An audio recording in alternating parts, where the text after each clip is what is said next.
Thank you very much. Good morning. Let's remain standing for a silent prayer and meditation.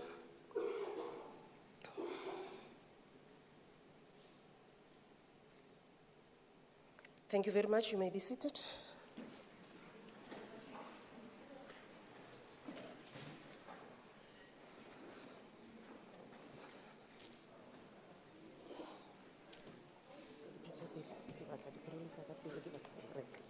Thank you.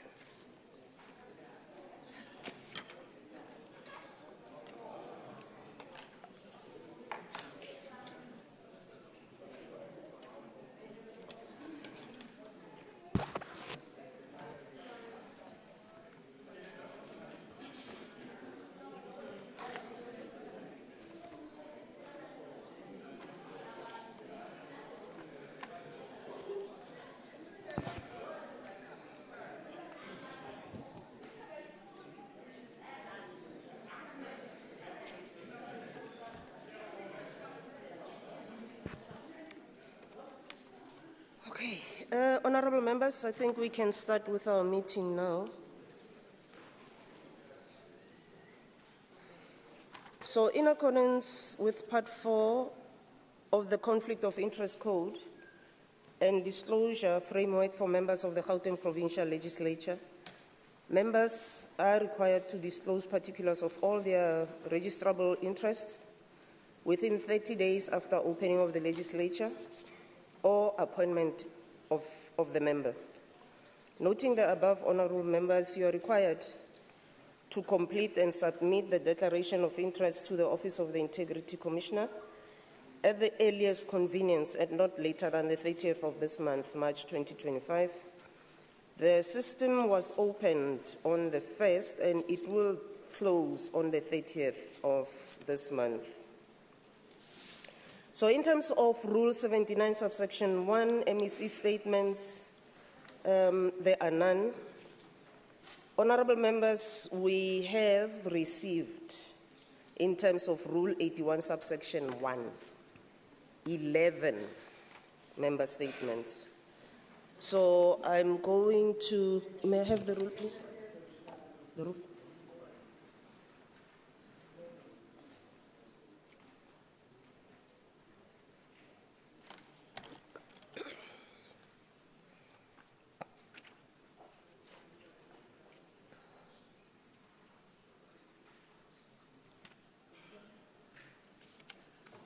Okay, I'm just going to read the rule to yourselves, honorable members, so that we are all on the same page. And it says, statements by members. A member other than the Premier or a member of the Executive Council may be recognized by the presiding officer to make a statement or any matter for not more than 2 minutes. The number, and this is what I would like you to pay attention to, honorable members, the number of members entitled to make a statement shall be restricted to 5 members per sitting. The Speaker may, at his or her own discretion, extend the number of members who wish to make a statement. Members of various parties must be recognized in accordance with the proportional representation in the House. A copy of the statement must be sent to the Speaker at least 2 hours before the sitting. So in terms of 81.5, all the member statements were submitted on time. So the rule that I'm going to apply now is 81, subsection 2 and subsection 4. So, thanks. Then I'm going to allow 2 member statements from the ANC. I'm talking to proportion now. Only 5 member statements are going to be allowed. So it will be 2 from the ANC and 1 each, other parties.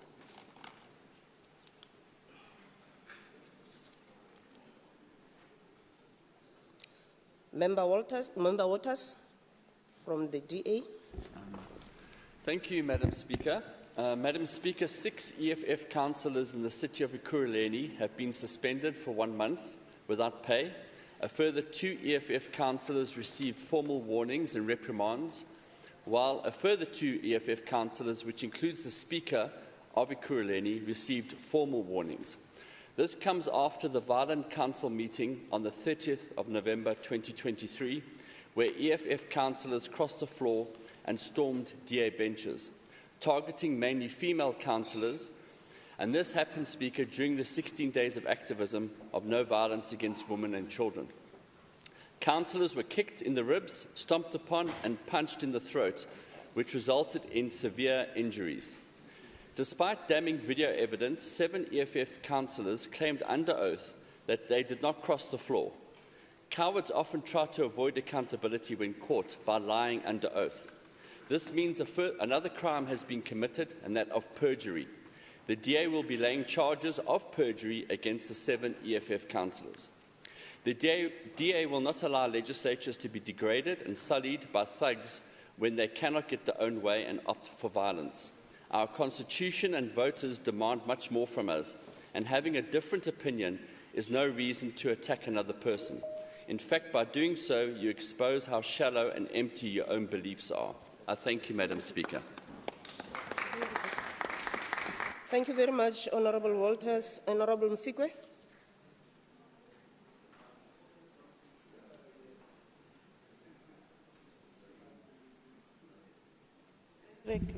Thank you very much, Madam Speaker. Good morning to all honourable members, our Premier, Madam Speaker, and all MSs. I rise to congratulate the ANC-led Gauteng Provincial Department of Health that has been, without exception, resolute in ensuring that all Gauteng citizens have access to effective, quality, and reliable healthcare services. Under the leadership of the January 8 movement, we have clinics that operate 24 hours, providing full service care, from emergency services to maternal as well as chronic disease care, so that no one is left behind.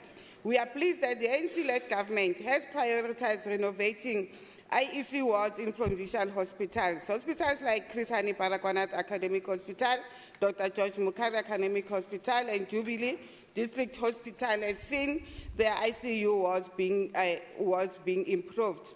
These improvements, Madam Speaker, enhances our hospital's capacity to accept critical cases and allowed patients to be treated to the level of care at the most critical of times. We applaud the Department of Health on these considerable strides in digitizing patient records.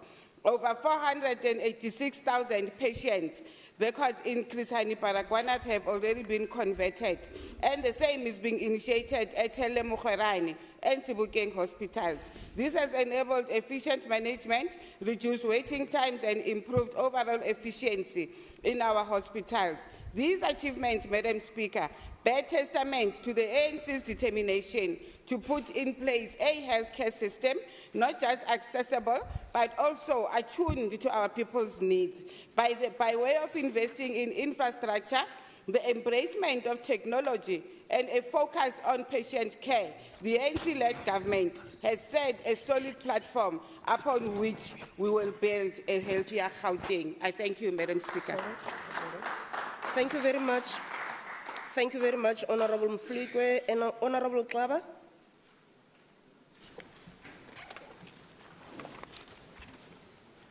Honourable Speaker, the Premier of Gauteng Province, Honourable Panyaza Lesufi, the party leader of Umkhonto weSizwe Party, the House at large. The withdrawal of the US aid by the Trump administration is an opportunity to look inwards for solutions to our problems and programs.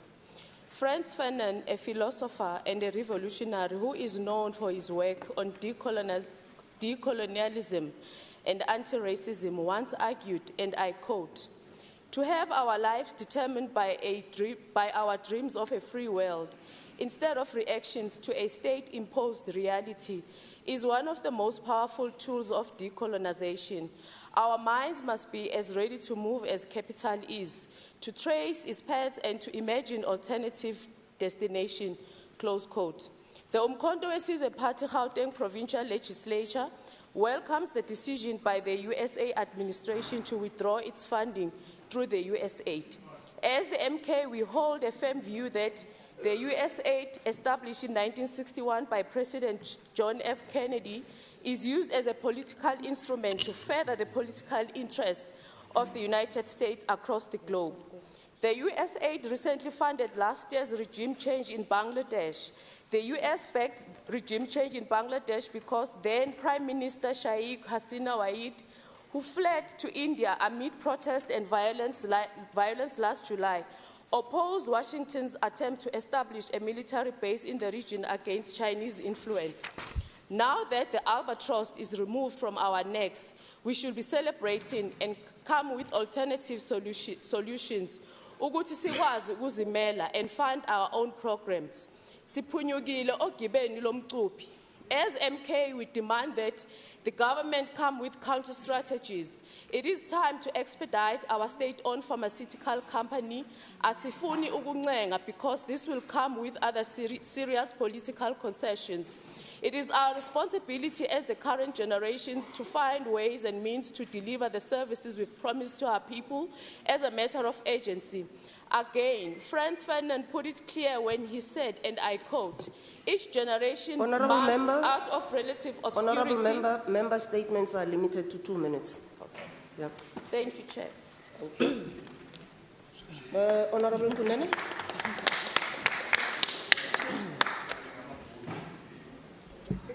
Honourable Kunene.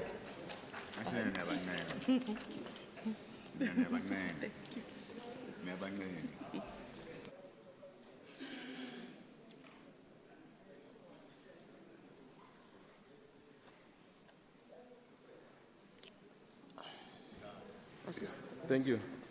Madam Speaker, the ANC-led government of Provincial Unity commends the dedication, diligence, and profound work demonstrated by the collective efforts of crime intelligence in Gauteng's organized crime unit. This follows the arrest of 2 suspects and the subsequent discovery of a drug laboratory worth more than 10 million in Western area.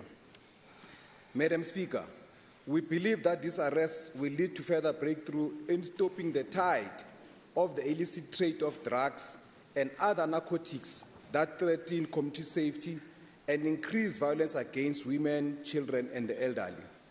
Madam Speaker, the discovery and dismantling of drug labs and arrest of kingpins will help stop the selling of drugs across the streets of Gauteng and other cities as well as townships around the country. Honourable members, we wish to commend the South African Police Service for the commitment to fight crime and create a better society. The reality is that legislative and policy measures instituted by the government alone cannot effectively combat drug-related crime without the collective efforts of communities and dedicated stakeholders. It is crucial that we work together to root out drug syndicates which pose a major threat to our country by contributing to rising crime statistics. Madam Speaker, these drug labs must be eliminated as they negatively impact the lives of young people in particular, ultimately leading to the destruction of our communities.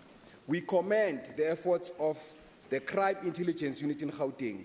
We encourage them to continue the excellent work in protecting civilians and ensuring public safety. I thank you, Madam Speaker. Thank you very much, Honourable Kunene.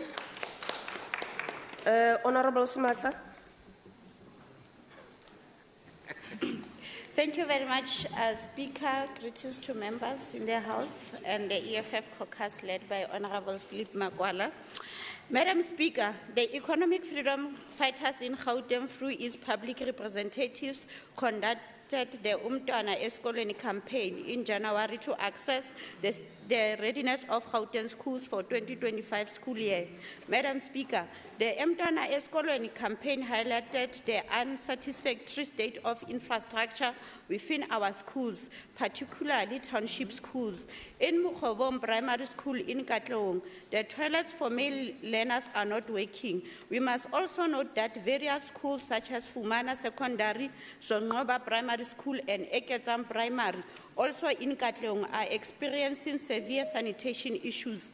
Learners learners at Lazonia Primary School in Centurion rely on unsanitary and dysfunctional mobile toilets, while 1,460 learners at Glebogile Secondary School depend on one functional flushing toilet for boys and none for girls. Finetown Primary School in Orange Farm also has no functional toilets, no water supply, and an average of 58 learners in one classroom.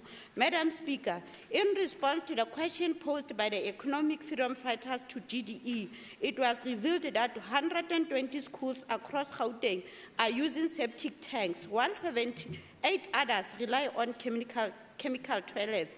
This is simply unacceptable. The Umtana Eskolweni campaign also highlighted the shortcomings of the online application process. At Tembisa Tsalopilo Secondary School, about 300 learners were still on the waiting list when classes started for the school year.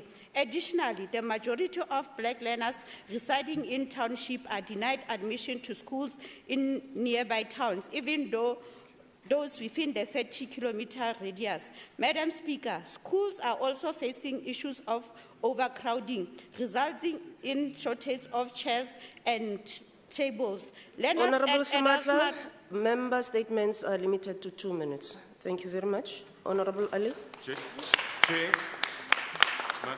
Madam Speaker. May I rise on Rule 81.4?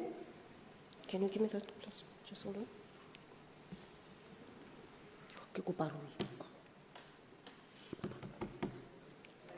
I can read the rule for you, Chair. No, it's fine. Yes, I'm listening. Madam Speaker, I'm objecting on the application of the Rule 81.4 in terms of proportionality. The DA has 22% of the vote, the ANC 28% of the vote, and we are being given the same number of statements than parties with far less. So I refer this ruling to the Programming Committee or the Rules Committee, whichever is applicable, because it is not correct to change once precedent's been set. Thanks. Yeah, it will be duly referred. That's okay. Thank you very much, Honourable Diakhar. Honourable Ali. Thank you so much, Madam Speaker, members of the Legislature, residents here present, a very good morning to one and all. We, as Build One SA, wish to thank President Cyril Ramaphosa for managing to convey to Premier Lesufi what we in this House have been at pains to bring to the Premier's attention: the absolute decay, dilapidation, and disorder in the city of Johannesburg. Contrary to popular belief, we do not enjoy pointing out the Premier's contradictions, but unfortunately we must, for there are too glaring to ignore. During February's State of the Province address, the Premier assured residents that the city of Johannesburg was on an upward trajectory. Then just last week, the head of state visits the city and the Premier apologizes to him unreservedly for the rusty state of the city of gold. Where is our apology as residents, I beg? Or are we as mere citizens not good enough for one? City of Joburg is not the only jurisdiction in distress. Emfuleni municipality is hanging on by a thread. When will there be an intervention there, I ask? Or do we need the title of His Excellency before the Premier gets an epiphany and decides to hear the voices of the people? Perhaps we should form part of the G20 delegation in order for us to escape being treated like second-class citizens in our own Honourable backyard. Ali, I guess the animal farm quote is true for the Premier. Honourable Ali. We are all equal, but some Honourable are clearly Ali. more equal than Honourable others. Ali. Thank you. Okay, thank you very much, honourable members. Motion without notice in terms of Rule 120, there's none. Giving notice of a motion in terms of Rule 121, there's also none. We have guests, stakeholders from traditional leaders, community members from Sidibeng, and community from the West Rand. Regarding apologies, honourable members, we received an apology from Honourable D. Adams, who's feeling under the weather. Honourable Maluka has also apologized. Honorable Solim Simanga is out of the country until the 23rd of March on party business.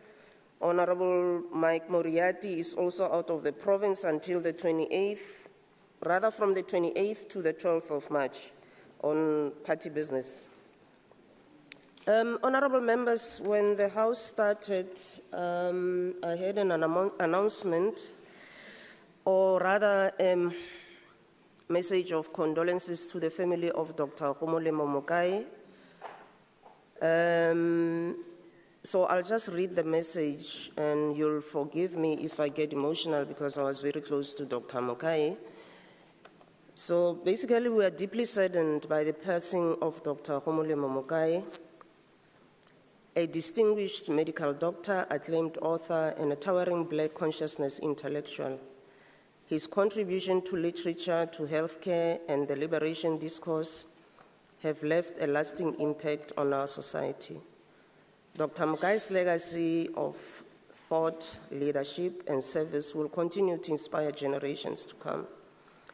Our heartfelt condolences go out to his family, friends, and all whose lives he touched. May his soul rest in eternal peace. Dr. Homolemo Mokai is being buried as we speak right now. Okay, thanks, Premier. So let's proceed, honorable members.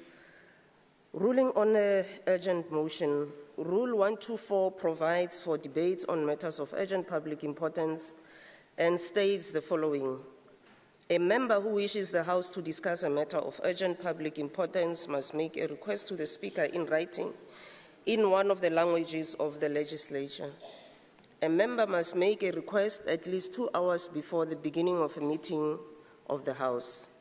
The Speaker may allow a debate on a matter of urgent public importance if it does the following.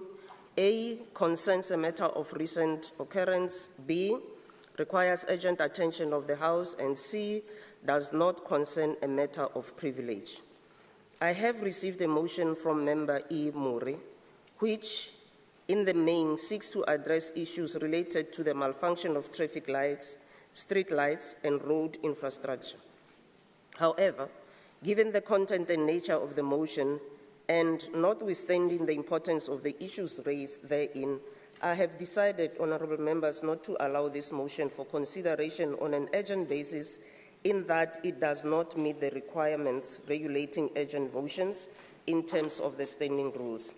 Therefore, the member is advised to follow the normal process of submitting motions for consideration by the House.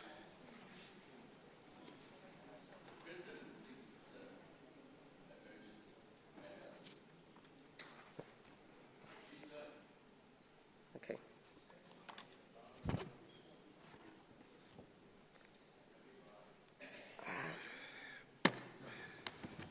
Honourable Speaker, Honorable Ncheke? I condolences, but I see you haven't talked on congratulations. May you rise, please, Honorable Ncheke, and address the Speaker properly? And Apologies, Speaker. I just also noted, quote the rule. No, I'm just noting that on your agenda you haven't mentioned congratulations, Honourable Speaker. I have a congratulations.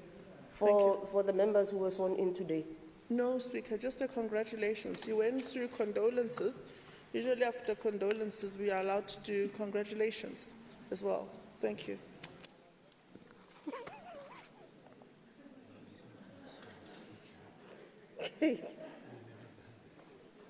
Honorable Ncheke, you know, I will thank you for just relieving my distress about Dr. Homolemo Mokai's passing, but I'm sure you are aware that there's no such. Thank you very much.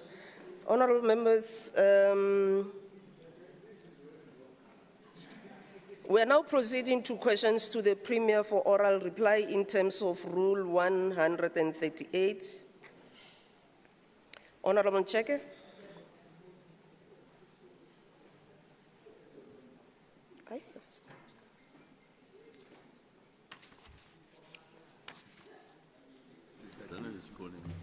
Speaker, you called me? Yes, there's something. Speaker, just we hold on. haven't Just been hold on. served with a list of questions on the House. Yeah, just hold on, Honorable tables, Ncheke. Please take your seat. Thank you. I just want to check on something here.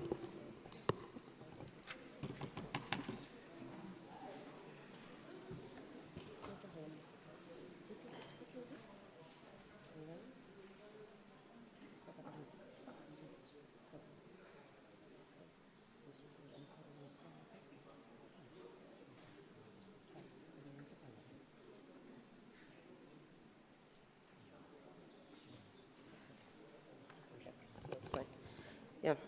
No, thank you very much for your patience, honorable members. There's just a typing error here in terms of the speaking list. Honorable Mukwe.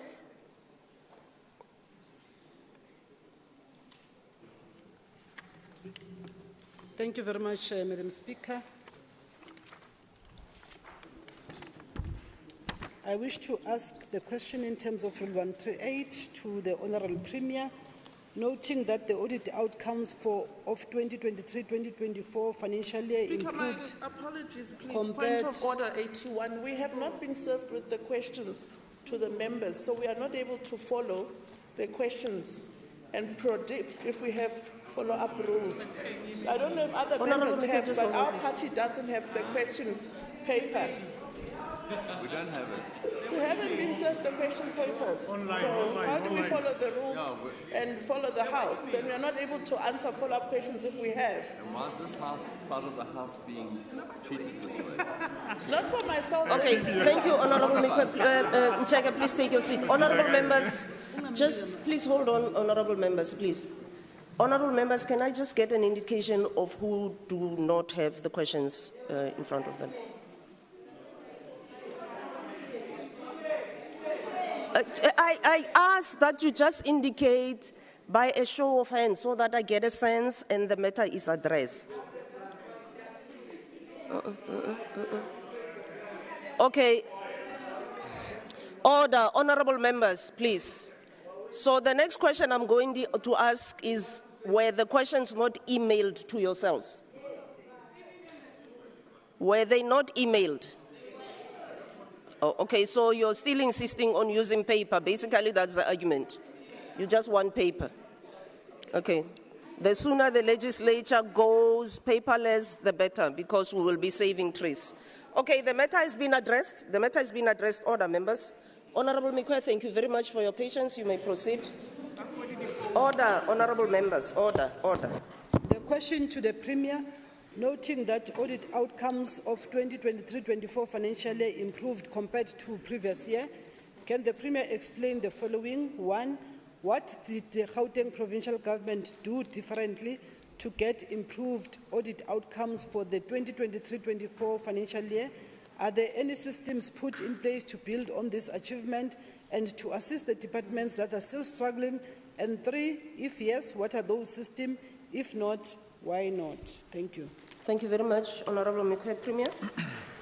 Thanks so much, Madam Speaker. Let me thank Honourable Member Mukwe for the questions. Indeed, Honourable Member Mukwe, the Gauteng Provincial Government audit outcomes serve as a testament of our commitment in building an ethical, accountable and transparent developmental state. We are pleased that the last report of the Auditor General has acknowledged the improvement in the GPG anti-corruption measures. Over the years, we have made significant strides. In the 2023-2024 financial year, Gauteng Provincial Government Department performed as follows.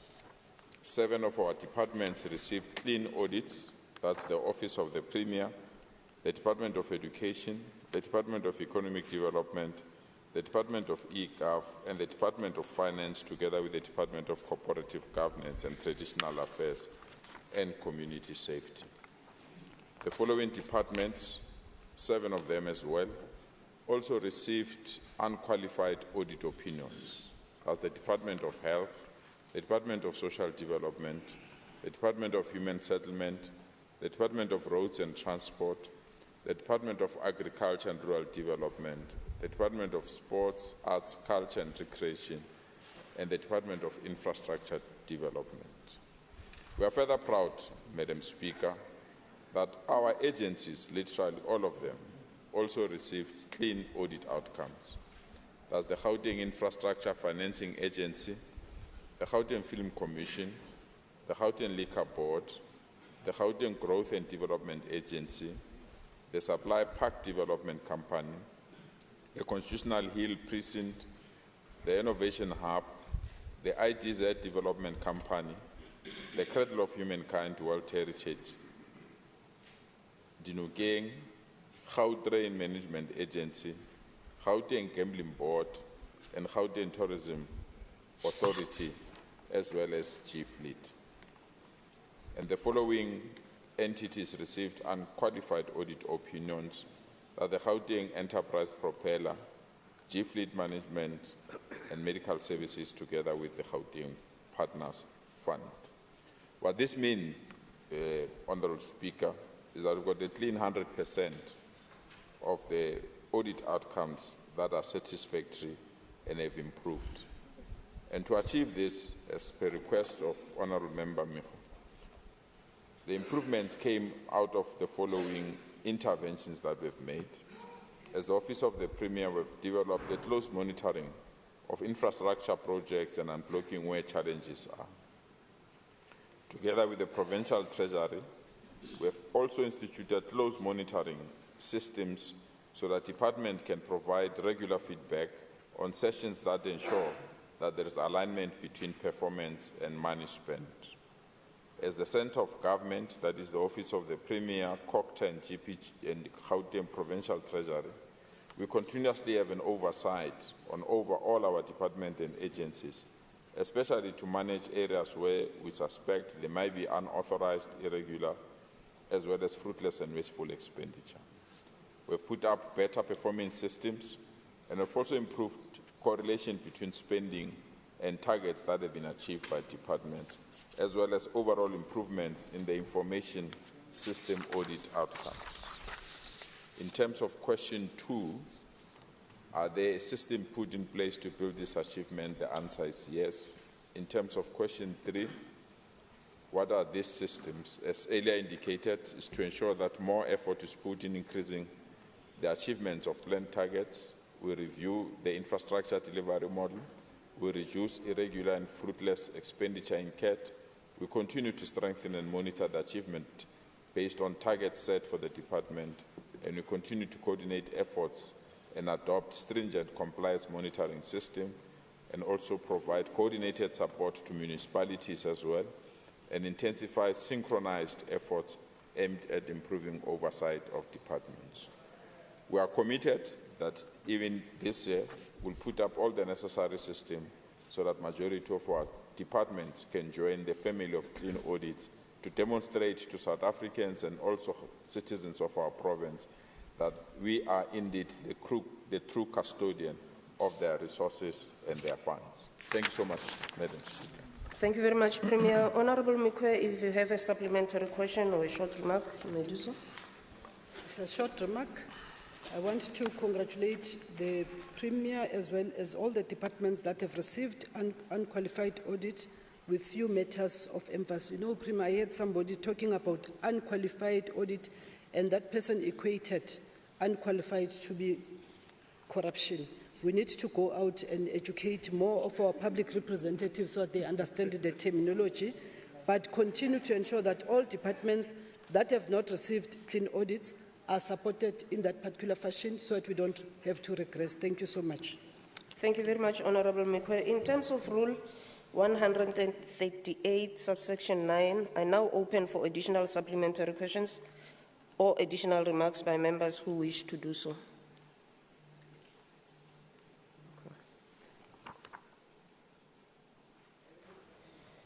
Okay, if there are none, we proceed. Oh, Honourable Ntseke. Thank you, Speaker. You've already read the Rule 138, subsection 8.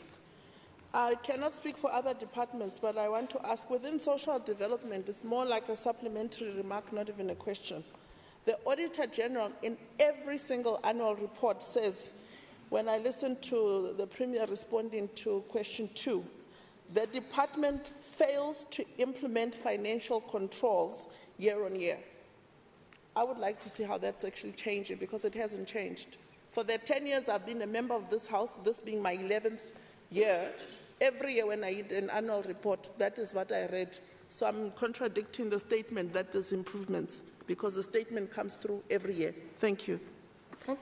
Thank you very much, Honourable Ntseke. Honourable Muketi, may you read your questions to the Premier. Thank you so much. No, Premier, Honourable. Oh, are you responding to? Oh, sorry. I'm responding. No. Hold on. The Premier is responding to Honourable Ntseke. Please proceed. Thank you so much, Madam Speaker. As earlier indicated, the Gauteng provincial government runs an almost 170 billion budget. The mere fact that out of this audit outcomes, there's no single department that has a qualified audit outcome or a disclaimer is an affirmation that there is an improvement. And this is a very important improvement to take note of. And I appreciate Member Mekgwe's advice that it's time that we educate our citizens so that they can understand that an unqualified audit means that there are things that have been done properly. It's not that they've not qualified. Thank you so much. Thank you very much, Premier. Honorable Moketi. Thank you very much, Honorable Speaker. Greetings to the honorable members and to our people of Gauteng. A question to the Premier in terms of Rule 138 reads as follows. Noting that the Premier introduced the Township Informal Settlements and Hostels, abbreviated as a TISH program, to ensure the development and improvement in living conditions of communities that reside in these areas, can the Premier explain the following? 1. Which TISH program have directly improved the living conditions in township informal settlements and hostels? 2. Did these programs create any job opportunities for people residing in TISH areas? And lastly, if yes, please give a breakdown of how many women, youth, and people with disabilities gained employment through the TISH program. Thank you very much, Speaker. Okay, thank you very much, Honorable Moketi. Honorable Premier.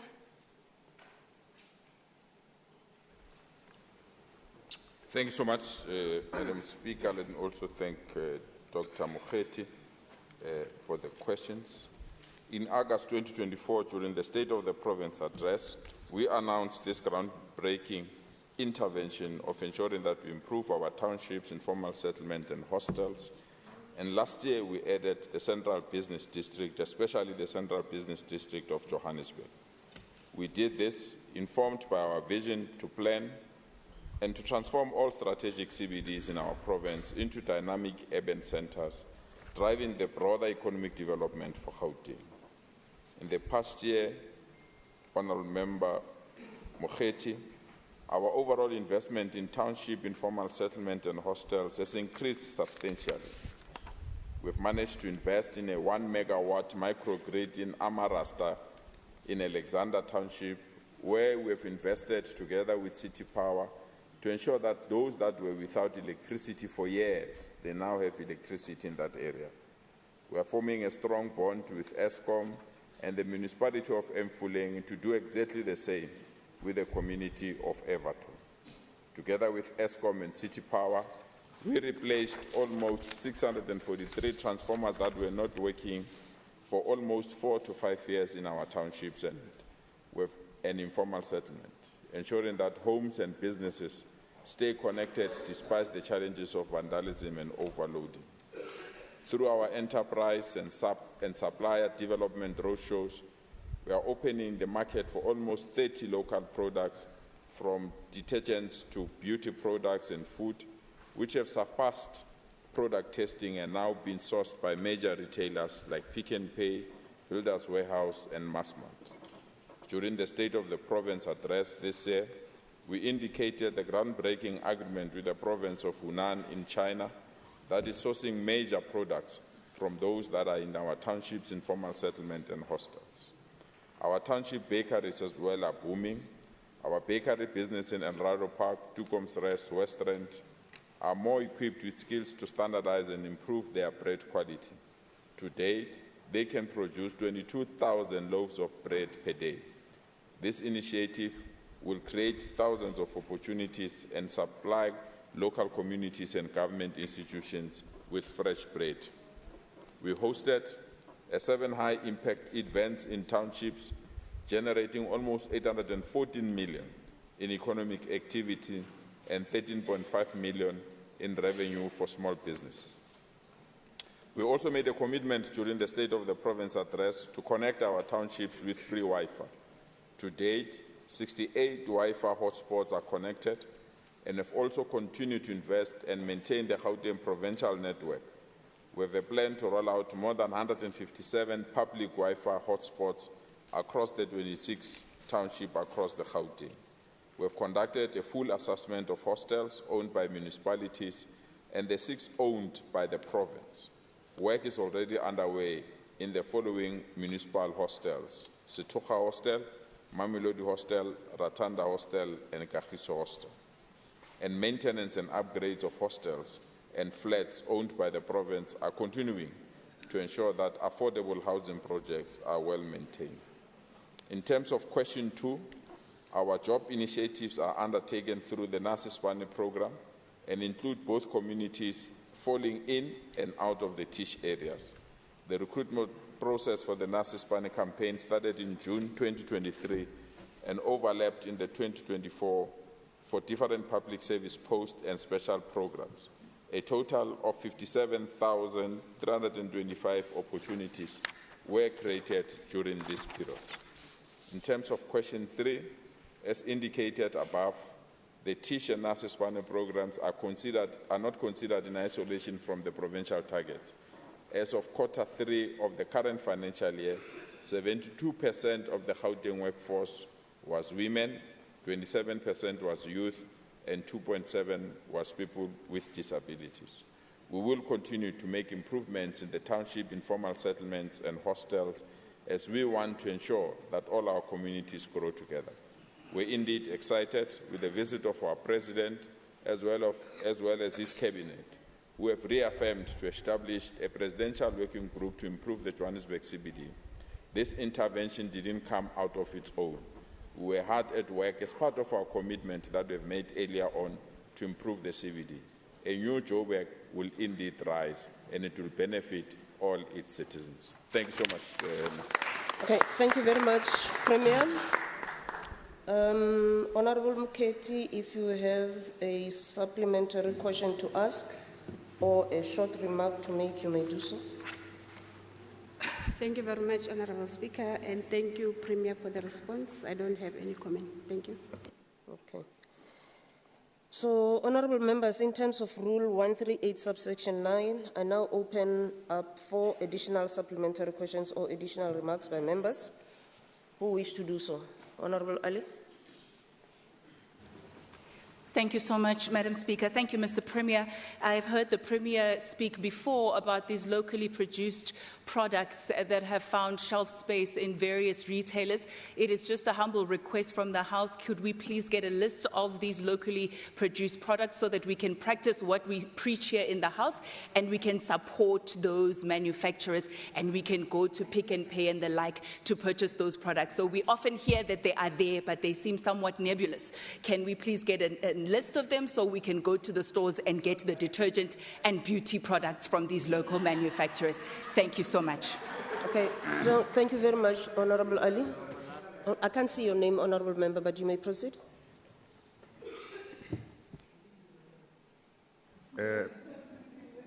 Thank you, Honorable Speaker. Honorable Premier, in your speech last time you spoke about the acceleration of issuing of title deeds. There is a community in Tswane called Mawika community. There's about 5,300 title deeds that are due to them, but apparently they are not accommodated by the Gauteng province in terms of their challenges. And they've raised the matter, I've highlighted the matter with the MEC last time in passing, and I hope for your urgent response in line with your drive to issue out in an accelerated manner title deeds. It's a serious crisis in Mawika, which is Mabopane, Winterveld, and Garankuwa. They were demarcated into Gauteng and the erstwhile residents, Yakobuta Tswana. It's over 20 years that they challenged with that situation. Thank you. Okay, thank you very much, Honorable Members. Honorable Premier, if you want to respond.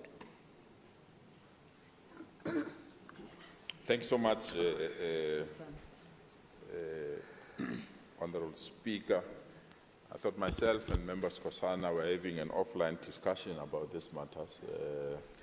Now that they've brought them formally in the House, I'll ask the MEC responsible for title deeds, that's MEC Mutara, to make a thorough follow-up on those issues. But I appreciate your commitment to assist that community of Mawika, and we'll really appreciate that. I'm glad that Member Ali, for the first time, has come forward with politeness and pleading that we attend to that. And for that, I'll make that information available. Thank you so much. Truly appreciate it. Okay, thank you very much, Honorable Premier. Honorable Mulder, you may pose your questions to the Premier. Thank you, Honourable Speaker. Honourable Premier, can the Premier indicate the following regarding immigration of people to the Gauteng province? Considering that while immigration to Gauteng has continued to the province development or contributed to the province development, immigration also increases the burden on state finance services and programs, and at Gauteng, especially with budget constraints due to poor economic growth in South Africa, and with the province having the highest proportion of its population born in other provinces outside the country, can the Honourable Premier indicate to the House if there are any extraordinary measures and programs in place to deal with this extraordinary reality? If yes, kindly indicate what the extent of these measures are, and if not, can the Honourable Premier indicate to the House why not? Thank you, Honourable Speaker. Okay, thank you very much, Honourable Mulder. Honourable Premier. Thanks so much, Honourable Speaker. Let me thank Honourable Mulder for the question. Honourable Mulder, I'm really thrilled by a question on the basis that it's an affirmation that indeed our province is attracting the best to come here. Many people normally indicate that our province is collapsing, and we see the number of people that are coming here for opportunities. There's no other province that is attracting these numbers except our province. And majority of these people are coming here for schools, health, and other sporting opportunities that are available within our province. So Gauteng has experienced a dramatic demographic change and exponential growth in the size of its growth in the size of its population, infrastructure, and economy. The province population has almost doubled. Around 1996, we were 7.8. Today, we are 15.8 million in 2024. And it's 15.8 million South Africans. If we have to include those that are not South Africans, me and you agree that we can move around 20 million citizens in our province. So 1 in every 4 people who live in South Africa live in Gauteng. So Gauteng population growth is attributable to many factors.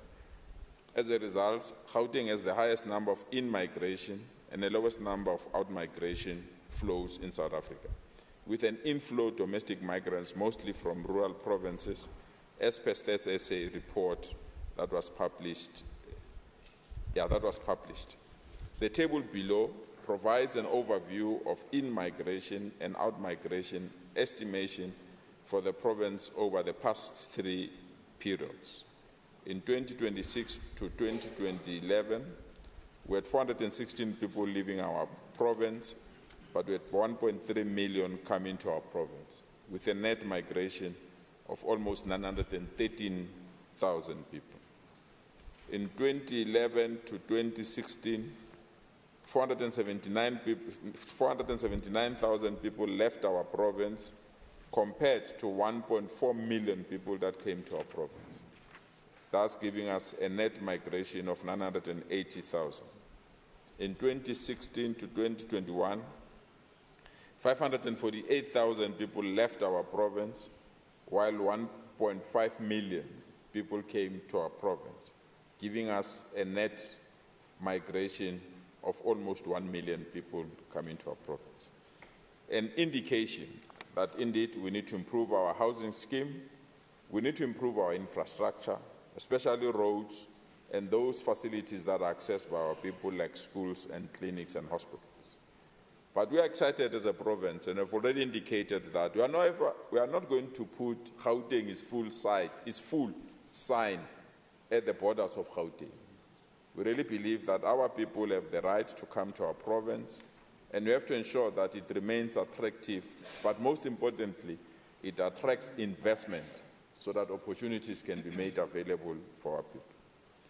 In terms of your other question, whilst the management of our borders is a national competency, the provincial government is working with national departments within the security cluster to ensure that only documented people are indeed arrive in our province, are indeed offered with the services that we are rendering as a province. Furthermore, in addressing the challenges and opportunities brought by migration and in-migration and urbanization, the Gauteng Special Development Framework 2030 put forward a balanced, polycentric spatial network with strong and resilient nodes that enable the mutually beneficial exchange of goods and services and movement of people in our province.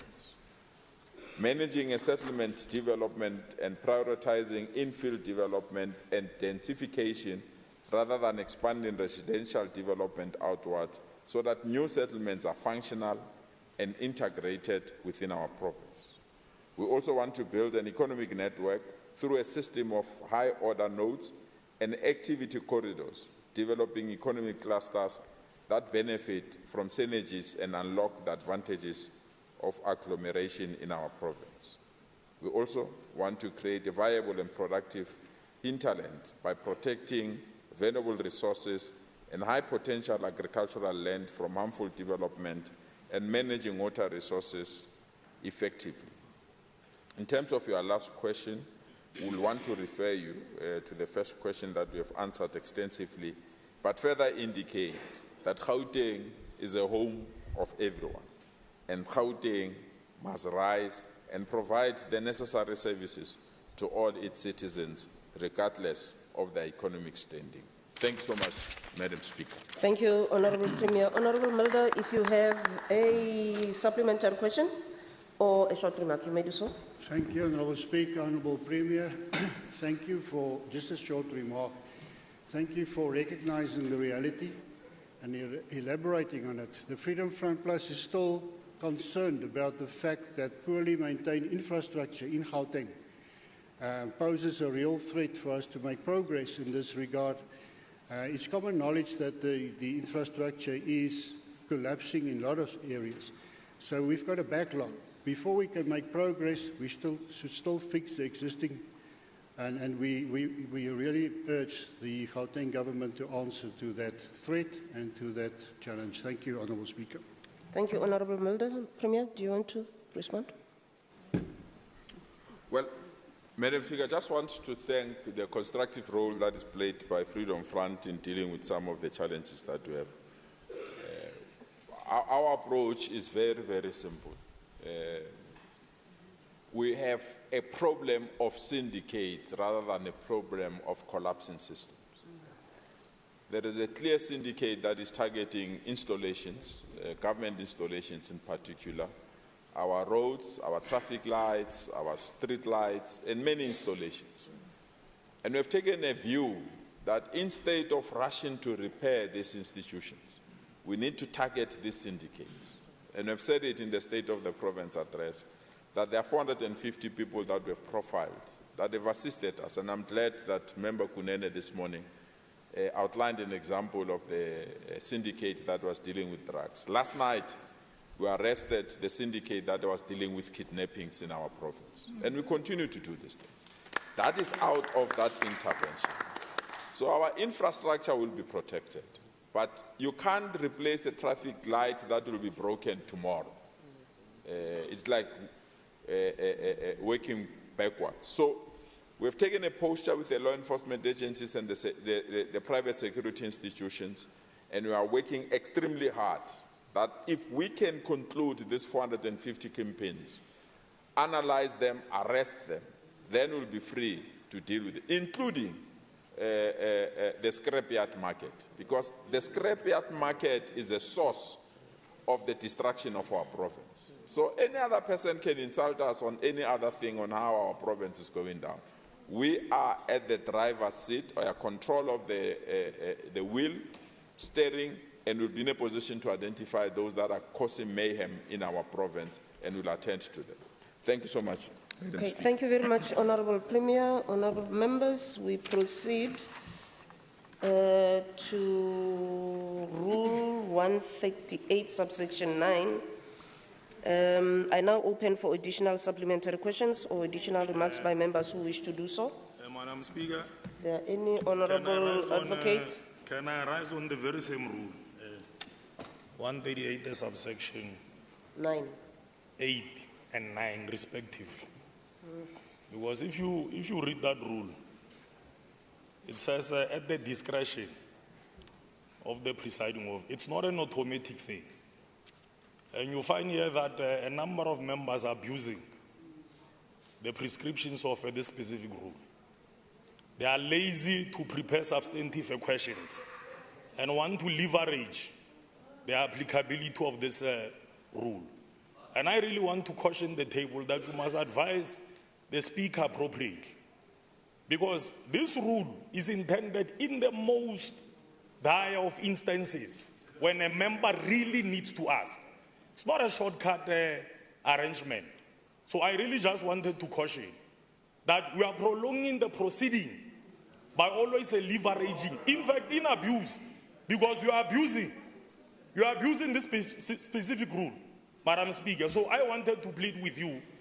Otherwise, we lose the essence of the questions asked by members who prepared, members who take the work of the legislature very serious. So I just wanted to caution, because if we allowed it to happen, you can almost imagine, even with questions for oral reply to the executive, it's just going to protract and prolong this sitting. Thank you very much, Madam Speaker. Okay. Thank you very much, Honorable Advocate. Honorable members, let's proceed. Honorable Masoleng, you may pose your questions to the Premier. Thank you, Speaker. Premier Lesufi, in his 2025 SOPA, spoke of how the province will receive larger quantities of water from the Lesotho Highlands water project in 2028. Although more water is welcome, we raise concern on the state of municipal bulk infrastructure. The Economic Freedom Fighters, through its commitment to superior logic as well as pro-poor innovative solutions, brings to light a 2020 study titled Groundwater Resource Exploration within the inner city of Johannesburg by Ondela Taiwakadi, conducted at the University of Wits. The study found that Johannesburg alone has approximately 2.47 million liters of groundwater available to be safely harnessed and used to supplement the municipal water supply. Taking into account the precarious state of the province's water and the revelations of the study, can the Premier reply to the following questions? Number one, during the SOPA, it was indicated that in preparation for the completion of phase 2 of the Lesotho Highlands water project, massive upgrades are required for municipal infrastructure to ensure that it can host this supply. Can the Premier provide a synopsis of upgrades needed across each municipality in the province and how the provincial government is planning on supporting these municipalities in upgrading bulk water infrastructure? 2, is the Premier aware of the research around groundwater referred to above? If so, how can such innovative solutions be employed while the province awaits the completion of the Lesotho Highlands water project? 3, understanding that water is not entirely the competency of the provincial government, what is the approach of the province towards groundwater as a resource? Thank you. Thank you very much, Honorable Masoleng. Honorable Premier.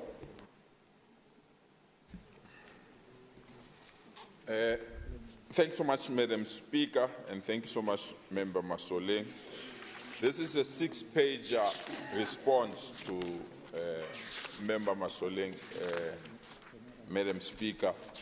It's quite a detailed report, and I don't think that I should bore the entire House with the report, so I'll ask the table to hand over this report to Member Masoleng. Just to reaffirm 2 important things, Member Masoleng, indeed we are aware of the study, and we are also aware that the water that they've been referred to, they still have additional work that needs to be done.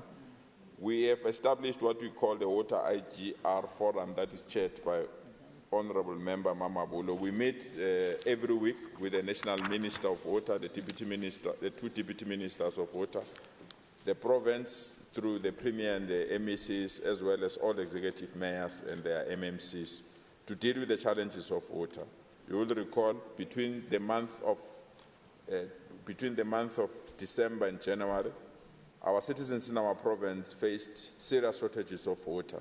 We made an immediate intervention together with the Minister of Water and Sanitation, as well as the Minister of Energy, to intervene to restore water in our province. The key problems were two pumping stations, one in Enfuleni, one in here in Ekenhof. The one in Ekenhof, we then appointed City Power to take over the electricity of that pumping station. And the one in Enfuleni, we appointed ESCOM to take power. And since the appointment and the installation of new generation of power, the two pumping stations have been performing at their maximum, and the issues related to water shortages in our province have since declined drastically. There are only few areas where we have problems of theft and vandalism, but generally, water is back in our province, and we are quite excited about all these solutions. The 2028 Lesotho Water Highlands Water Project, in terms of capacity and risk, is going to assist us to have increased storage reservoirs in all our municipalities. It's going to ensure that water towers to supply water into high-lying areas is strengthened, and that we upgrade all the bulk pipelines and ensure that we also invest in water treatment works. In terms of your last question, as I indicated, just a 6-page I'll give you. The strategy of the province is as follows. It's research and feasibility studies at all times, the improvement of municipal level support and pilots, regulatory coordination with the Department of Water and Sanitation, and infrastructure partnerships and development. With this kind of intervention, we are quite convinced that the water challenges that we have in Gauteng will be resolved. And I want to thank the Minister for hosting us or meeting with us literally every week. And I also want to thank the municipalities for their involvement in this regard. We still have level 1 water restrictions in our province, but with the improvements that we are seeing, we really believe that these restrictions may fall away in the near future. Thank you so much, Madam Speaker. Thank you very much. Excuse me. Thank you very much, Honourable Premier. Honourable Masoleng, if you have a short remark or a supplementary question. Thank you for the answer, but and I'm glad that you have it on paper and you are going to hand it over to me now, Premier, because the last time I asked you for the list of locations of transformers that were upgraded, I never received that list even to date. And on the level of water, and on your last answer, if you are saying in the near future, you are really not talking to us or the people of Gauteng. We want to know the exact timelines. Thank you. Thank you very much. Honourable Masoleng. Premier, do you wish to respond? I said it and I want to repeat it, Madam Speaker. The problem of our infrastructure is syndicates that are targeting our infrastructure. So it's going to be very difficult for me to say these syndicates will be eliminated by next week or next month. Because you do this, they change and behave otherwise. But there are many people that are stealing water. I mean, I was shocked by the executive mayor during the briefing to the president, when the president was here, that there is a full estate in Fourways. For the last 6 years, that estate has not been paying water and they've connected illegally.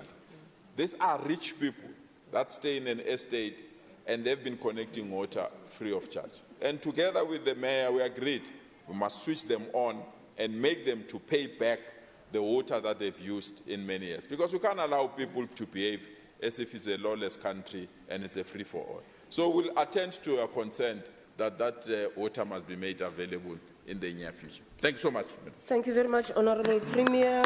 Honourable members, in terms of Rule 138, subsection 9, I now open for additional supplementary questions or additional remarks by members who wish to do so. Okay. Honourable Ali, you may pose your questions to the Premier. Thank you so much, Speaker, for giving me an opportunity to ask a question that I've prepared for and took time to research. And at the risk, Speaker, of sounding somewhat repetitive, because my question is closely linked to that of Member Masoleng, I will ask it nonetheless because we are of the view that the water problems we're facing in the province are deeply rooted and established in the leadership problems that we experience across various municipalities. So I will ask the question nonetheless. Premier, you stated that Gauteng municipalities must prepare to receive increased water supply from Lesotho Highlands Water Project. But I put it to you that the issue of bulk supply is not the main problem. The problem is when it comes to municipalities that currently struggle with poor infrastructure, leaks and mismanagement of water resources. Can the Premier please indicate to the House what concrete steps are being taken to ensure that municipalities are fully prepared to manage and distribute that water supply effectively? And also, how will the provincial government ensure that these infrastructure upgrades will not fall victim to the same inefficiencies and corruption that have plagued water service delivery in the past? Thank you. Thank you very much, Honourable Ali. Honourable Premier, you may respond. Thanks so much, Madam Speaker, and thanks so much, Honourable Member Ali. We all know that water is not the mandate of this provincial government. Would have been simple and say, refer this matter to local government. But because we're a responsible provincial government, we can't fold our arms when our communities are going through difficulties of water. And we've played a coordination role, and our role has been appreciated not only by the Minister of Water, but also local government, so that we can be in a position to assist them on the work that they are doing. So the province is heavily dependent on imported water, which comes through inter-province and inter-government schemes that augment the integrated Vaal River system. Currently, there is barely enough water to even meet the demands that we have in Gauteng. We don't have a challenge of water. We indeed have a challenge of infrastructure, especially aging infrastructure, and the leaks and people that are connecting illegally to the system. We've identified this. Is part of our action plan with municipalities, with Rand Water, together with the National Minister of Water and Sanitation. As earlier indicated, Honourable Member Ali, we meet weekly with the Minister and the executive mayors so that we can take stock of all these issues and attend to them and ensure that we resolve this matter. The reality is we have managed to ensure that water flow in Gauteng. Compared to the period of December to January, we have now recovered fully. It's only areas that need special intervention because either they are high-lying areas or there have been infrastructure challenges, including the informal settlements that they didn't have water during that period. We continue to provide that particular support. The Gauteng City region is not immune to the water risk facing the country. At around 300 litres per season per day, its water use is even higher than the national average. And therefore, we still need to urge our citizens to use water sparingly. Last year, around the 4th of August 2024, Rand Water raised the alarm on excessive water consumption in municipalities, indicating that if nothing was done, the province will experience water shedding and that this will lead to serious investment concerns in terms of people that wants to come to our province. A water indawa was then convened on the 13th of September 2024 at Birchwood, where issues of water security and high losses were raised. On October 9, 2025, a local government turnaround summit was held in Meldersdrift, where service delivery issues, amongst them water security and high water losses were raised and became part of the turnaround action plan. Rand Water, together with the MMCs and our MEC responsible for COCTA, meet weekly to track the support that is needed for municipalities so that these issues can be resolved. So the Water IGR Forum, where all water-related issues and service delivery-related matters are discussed, it's also supported by EGAF, SALGA, ESCOM, City Power, GIFA, and COCTA, so that we have a collective approach on matters that are matters of water that are affecting our communities. We remain convinced that where we are, the 2028 Lesotho Highlands Water Project, in terms of capacity, will find the province ready. Because we need to expand all our municipal bulk infrastructure so that we are ready to consume and receive this increased supply of water by 2028. These weekly meetings are meant to prepare that, and we'll take advantage of these weekly meetings to also deal with the replacement of old infrastructure and the expansion of the new infrastructure so that the generation that comes after us don't have to go through these challenges. In terms of your question 2, the provincial government and other stakeholders are involved in ensuring the following processes are administered. 1, monitoring the implementation of upgrades. 2, participate in regular project steering committee meetings. 3, attend to site inspection to bulk projects. And lastly, that the IGR Forum is monitoring and asking municipalities to report progress on all bulk infrastructure.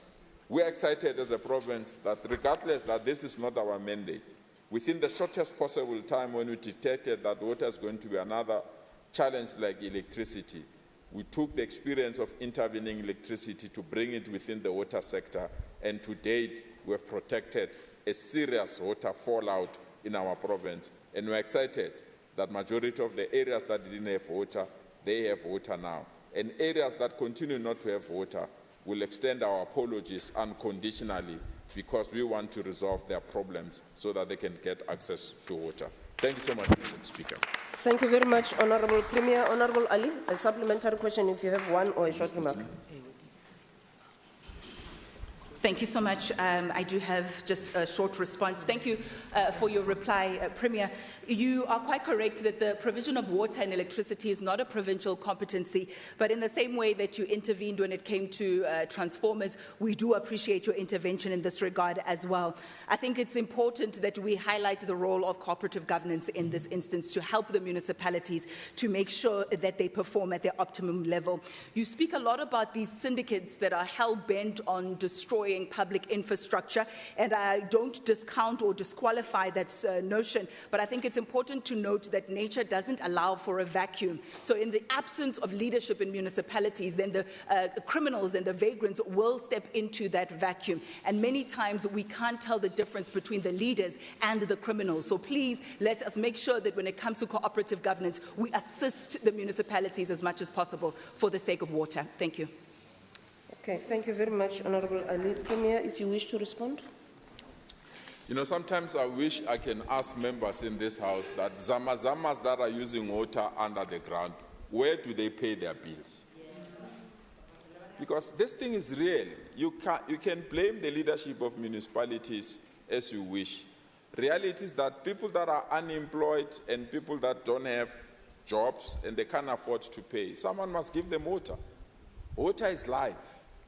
And these are the things that the IGR is working around with law enforcement agencies to stop those that are invading our reservoirs without the necessary permit. But accept your guidance, Member Ali, and we'll work on improving the leadership that is assigned to this particular task.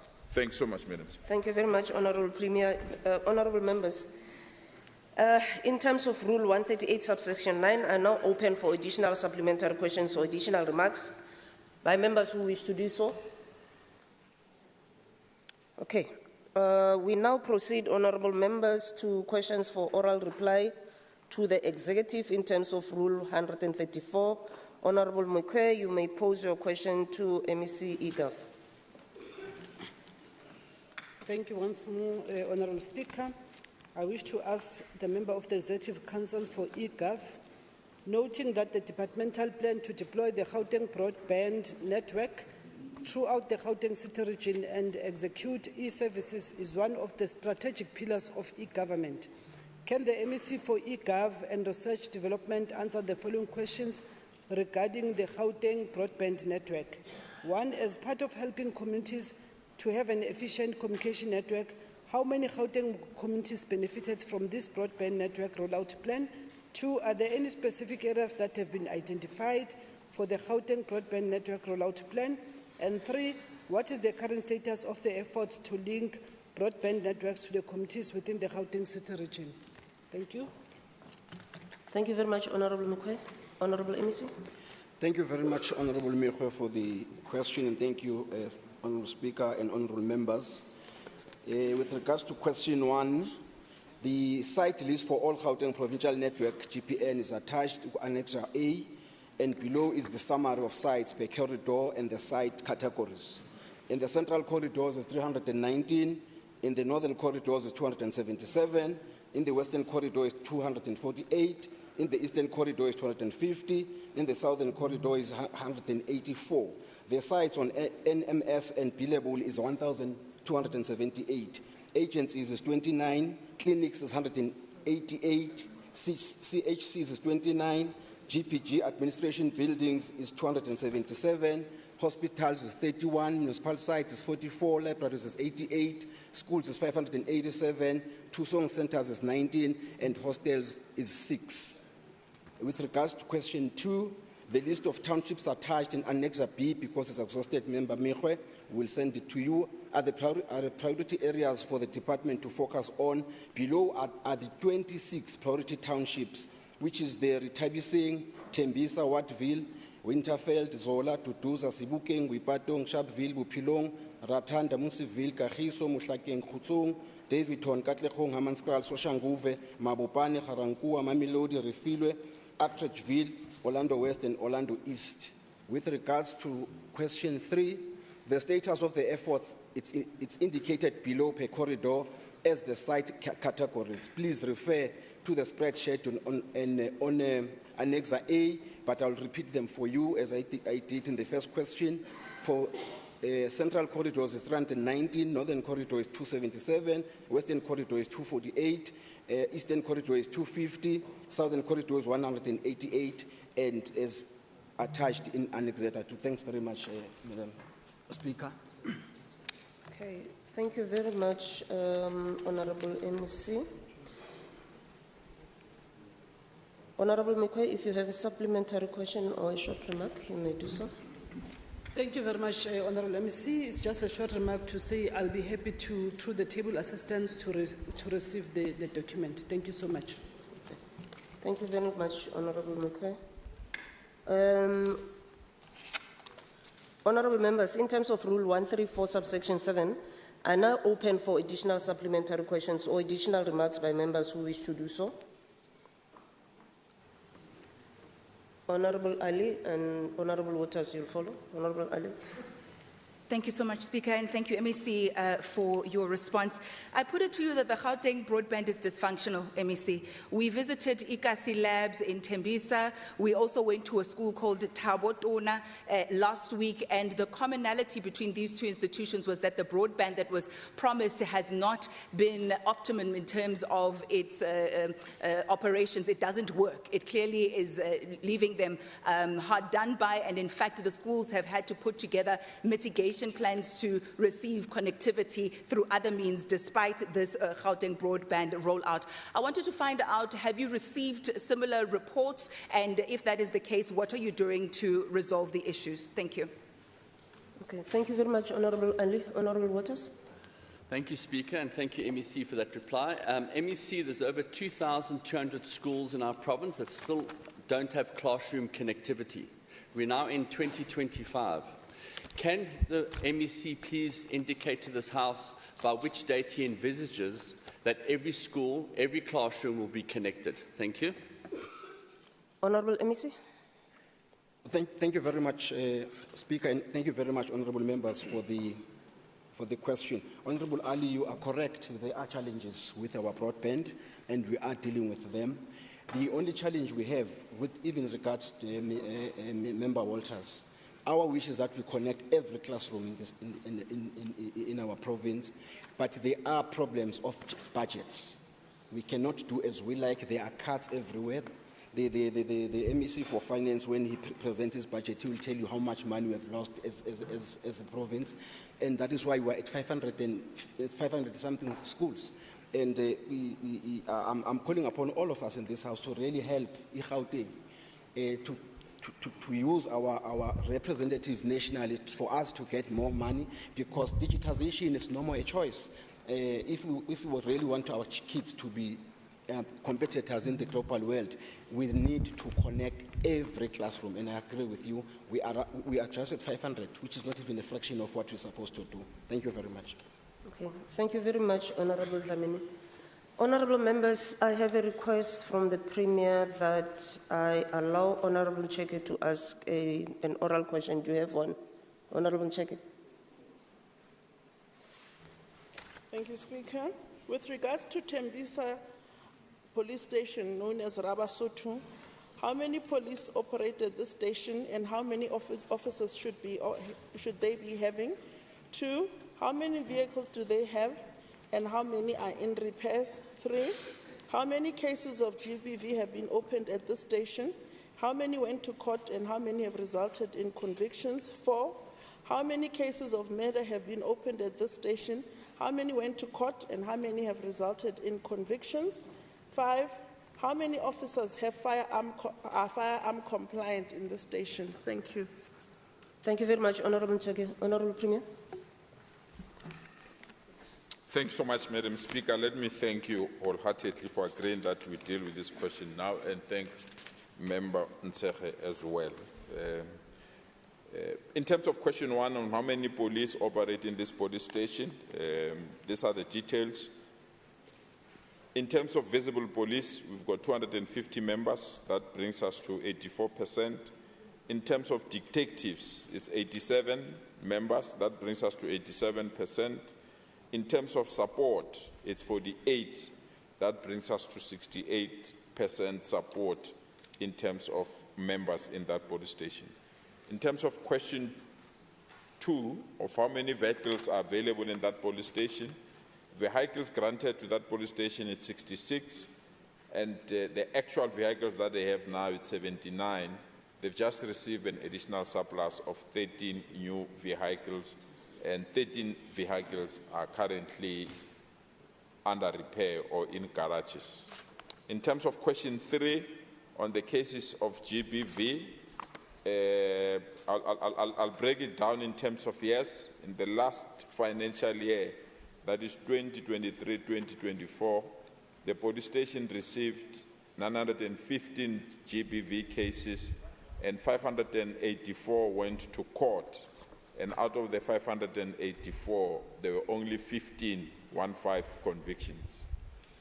In the first quarter, the first to the third quarter of this year, out of 812 GBV cases that were opened, 524 proceeded to court and only 5 received conviction. And in terms of murder cases, in last year, there were 113 murder cases opened, 54 went to court, and there was only 1 conviction. In terms of this year, in terms of quarter 1, quarter 2, and quarter 3, there were 72 murder cases that were opened and 31 went to court. To date, there is no conviction. In terms of your last question of competency of using firearms, the total SAPS personnel that are competent to use firearms are 289. And those that are commissioned officers that are competent, it's 34. Thank you so much, Madam Speaker. Thank you very much, Honorable Premier. Honorable Ncheke, do you have a supplementary question or a remark?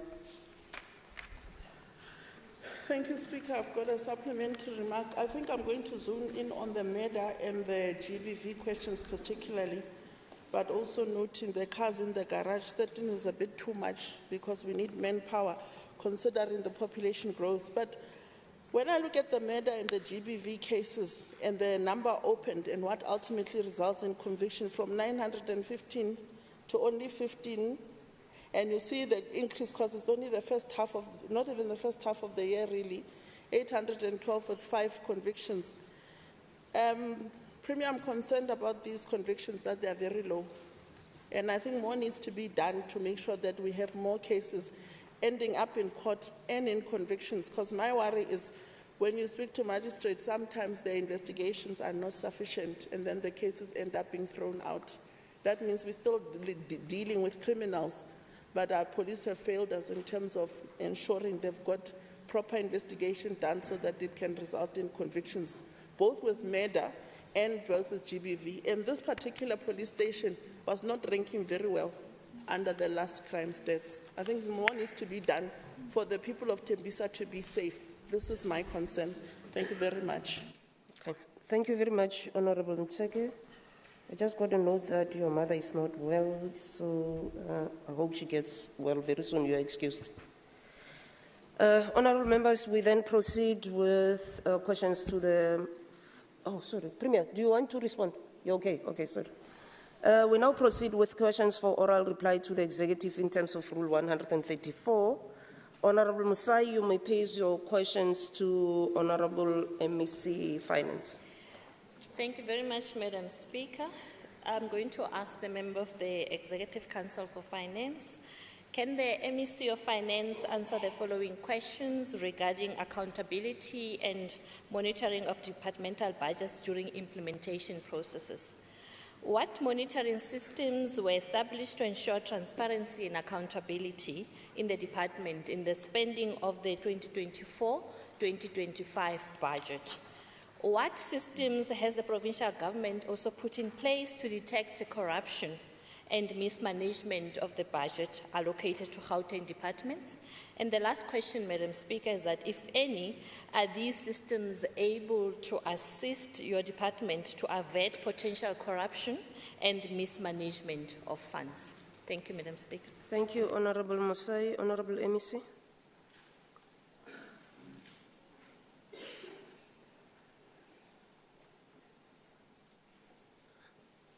Thank you very much, Madam Speaker, and thanks for the question, Honorable Member.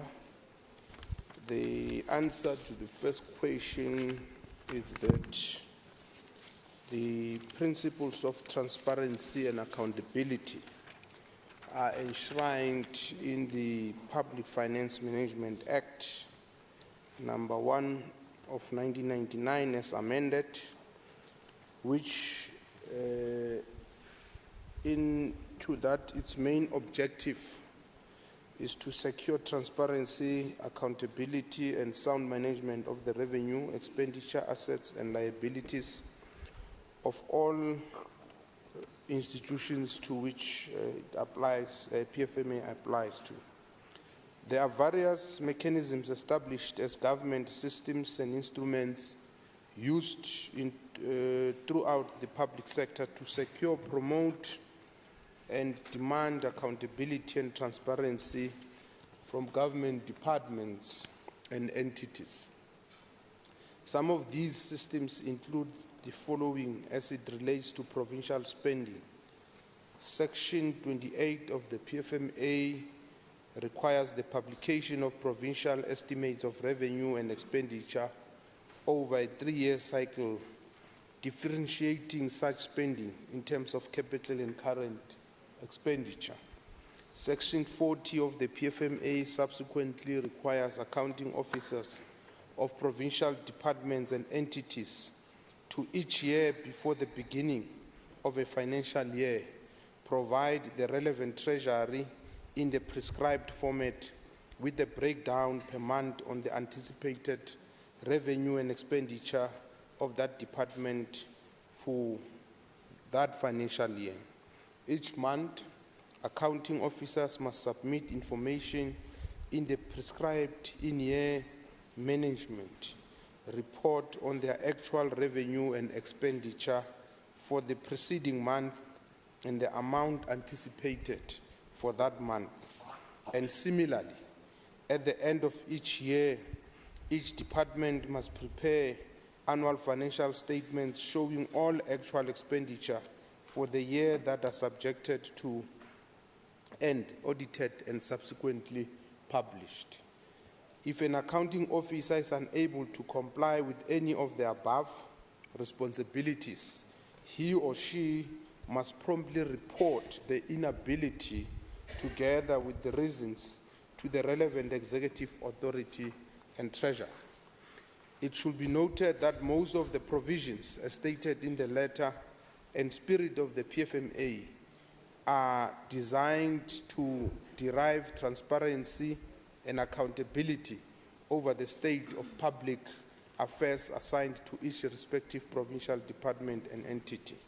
On question 2, as part of the audit process, each audience is required to provide comprehensive responses to a detailed questionnaire from the Auditor General, which assesses the following: the extent of management's process for identifying and responding to the risk of fraud at the auditee, existence of a fraud risk management framework, whether management processes identified any fraud risks, whether management conducted a fraud risk assessment for the financial year, how management responded to the fraud risk it has identified, and whether management has knowledge of actual suspected or alleged fraud. Furthermore, each department is required to have the following governance structures to identify and respond to risk of fraud and corruption: Risk and Ethics Management Committee and Audit Committee. There is also a Provincial Anti-Corruption Committee in place that focuses on provincial departments and their entities where applicable. On the last question, which is question number 3, with the comprehensive frameworks outlined above in place, these systems are meant to identify and avert corruption in the mismanagement of funds. However, it is inevitable that given the complexity of fraud and corruption, particularly of a financial nature, some cases do slip through the cracks despite the best intentions of the Gauteng provincial government departments, accounting officers, and various governance structures outlined above. Thank you very much, Madam Speaker. Thank you, Honourable MEC. Honourable Musai, if you have a supplementary question or a short remark, you may proceed. Thank you, Madam Speaker. It's not a question, it's just a short remark. I want to thank the MEC for the response, and also just to say that I think we are also happy that the MEC does place committees of inquiry into the affairs of the department and agencies on investigations on fraudulent and corruption activities. Thank you. Thank you very much, Honourable Musai. Honourable members, in terms of Rule 134 subsection 7, I now open for additional supplementary questions or additional remarks by members who wish to do so. Okay, Honourable MEC, do you want to respond to the short remark? Or? Noted. Okay, thank you very much. Honourable Mfikwe, you may pose your question to MEC Economic Development. Thank you very much, Madam Speaker. Greetings once more.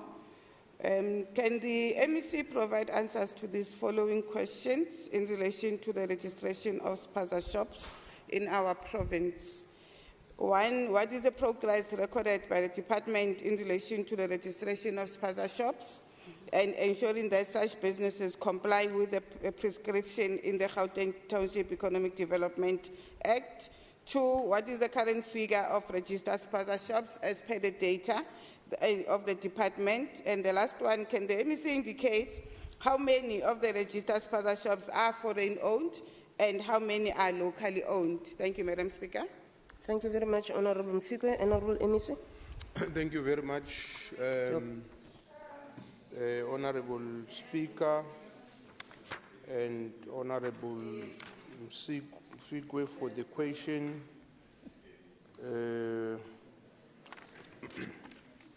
The first answer to your question is that we don't register spaza shops. Spaza shops are registered by municipalities. And I think that's what is very important. But we coordinate that function, and we have been working with them. And that's why we don't keep a database of spaza shops.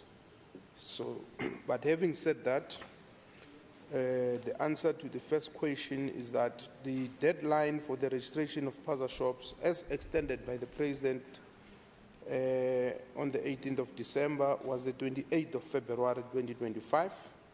And to mobilize the public to heed the call made for the registration of spaza shops and food handling businesses, As pronounced by the President, the department worked collaboratively with the municipalities to support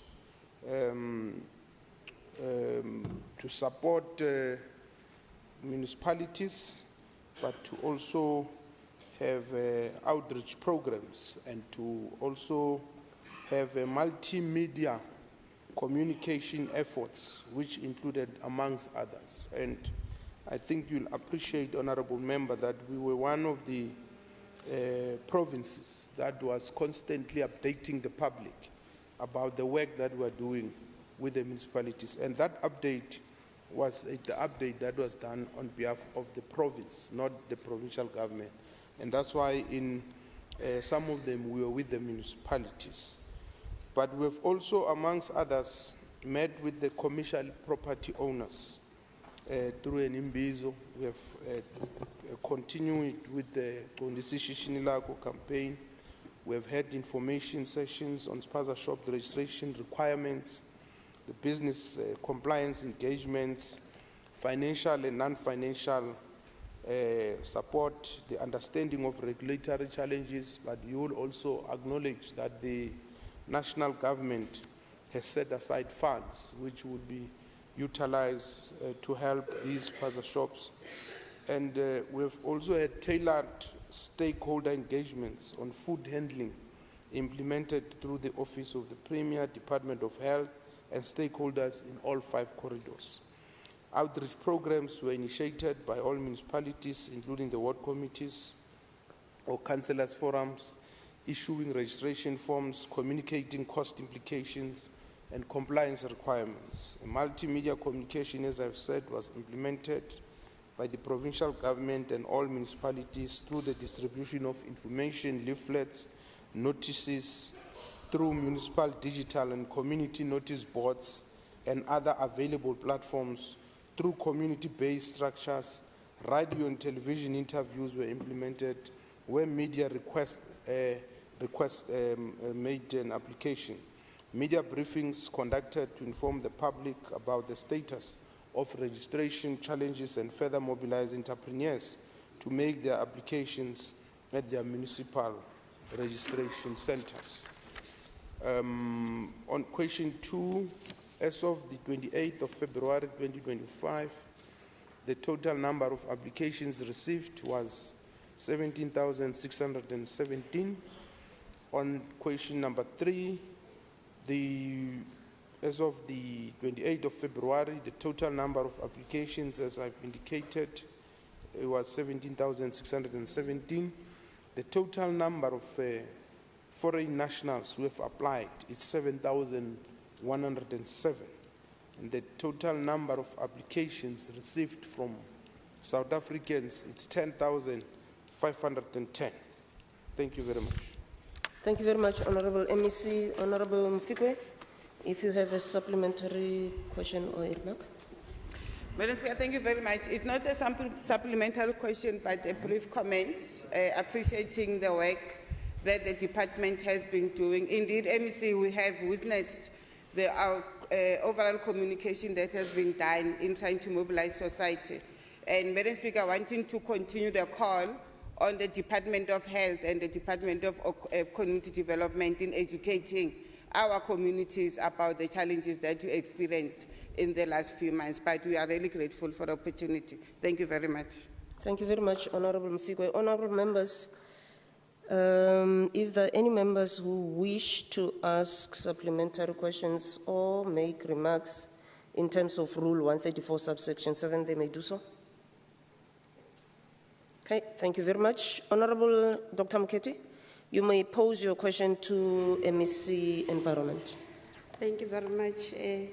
Once more, Honorable Speaker. Let me quickly go to the question. The question to the MEC of Environment reads as follows.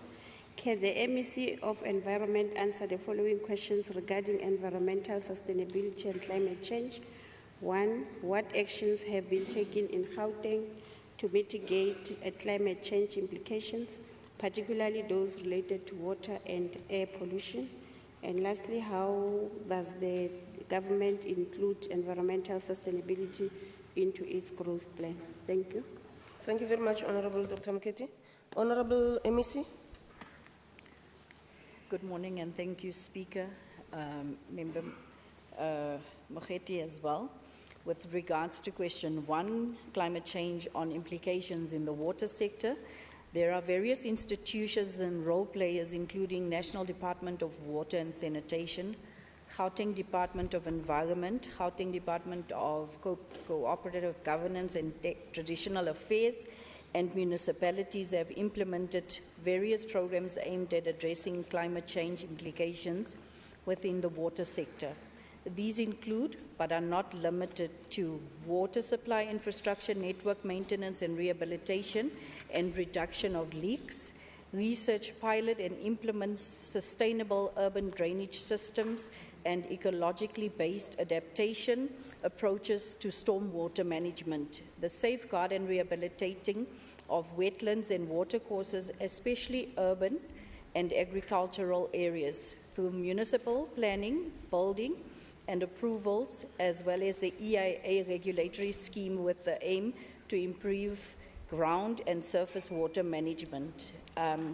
It also speaks to litter management in stormwater systems and watercourses, long-term demand and supply forecasting, reuse of secondary water sources like recovering of runoff water, grey water, and industrial recycling. Development and implementation of the Karlsruhe Climate Resilient Catchment Management Plan, as well as through the application of environmental impact assessment, natural water resources are protected, thus enabling these watercourses to perform their ecological functions, resulting in improved climate resilience. With regards to climate change implications in air quality, the Department prioritizes reduction of industrial emissions since it's one of the major sources in the province. To this effect, the Department supports municipalities to issue all atmospheric emission licenses within legislature timeframes, and this is to ensure that industries operate within specified conditions that continuously reduce emissions. In addition, the Department has initiated a program to recognize and award certificates to industries that achieve significant air pollution reduction and prevention. This program encourages industries to go beyond compliance with minimum emission standards to employ more measures and investments to reduce emissions. Other than industries, the province has a diverse source of air pollution ranging from vehicle emissions, waste burning, residential areas, emissions, etc. Reducing these emissions therefore requires employment of different strategies for various sectors. To address non-industrial air pollution sources, the Department developed a community campaign plan which covers community-based and school air quality awareness programs. The campaign entails collaboration with non-governmental organizations, community organizations, and as well as community radio station and social media platforms for awareness and creation, educating communities on sources and the effects of air pollution and how they can contribute towards a reduction, and creating clear channels through which the communities may provide feedback concerning air quality. On question 2, the Gauteng Department of Environment has developed a Gauteng City Region Overarching Climate Response Strategy and Action Plan in 2020, which represents Gauteng's fair contribution in terms of SA's ambitious national determined contributions. I won't mention the 11 response areas because it's been mentioned before. The department also makes substantial inputs on various provincial plans and policies, local government integrated development plan and climate action plans to ensure mainstreaming of environmental sustainability into departmental municipal plans as well as their budgeting. To further mainstream climate change issues into the provincial plans, policies and strategies, the department facilitates bilateral meetings with sector departments and municipalities and also hold an annual climate change indaba. The department will also be investing in training municipal staff on climate change governance as well as technical skills to build capacity. Thank you, Madam Speaker. Thank you very much, Honourable MEC. Honourable Dr. Moketi, supplementary question or short remark? Thank you very much, Honorable Speaker, and thank you, MEC, for the response. Maybe just a short comment, especially on the air quality monitoring. That is where we are lacking as a province, and the polluters are continuously polluting because we cannot catch them. We don't have system in place to make sure that we really make them to account to pollute our air. But thank you very much for the response. Thanks. Okay, thank you very much, Honorable Dr. Muketi. Honorable members, in terms of Rule 134, subsection 7, if there's any one of you who wants to make an additional remark or ask a question. Okay, thank you very much. Honorable Klebere, you may pose your question to MEC Finance.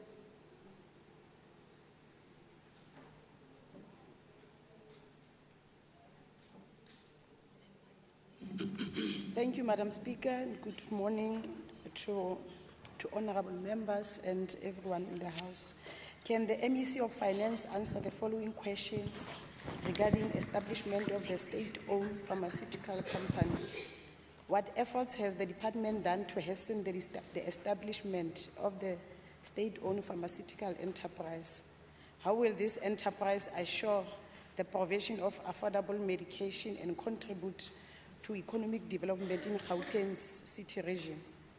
To promote inclusive development, how will the state-owned pharmaceutical company complement and align with Gauteng's designated economic corridors growth strategies, and to ensure that the state-owned pharmaceutical company serves the people of Gauteng's interests?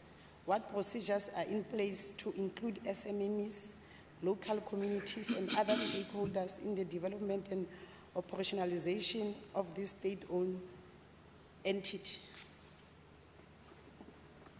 Thank you very much, Honorable Klebere. MEC.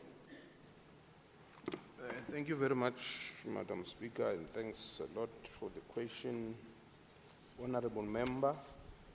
The response to the first question is that the establishment of the state-owned pharmaceutical company has been hastened by the development of the legal due diligence to explore the legality of establishing such an entity.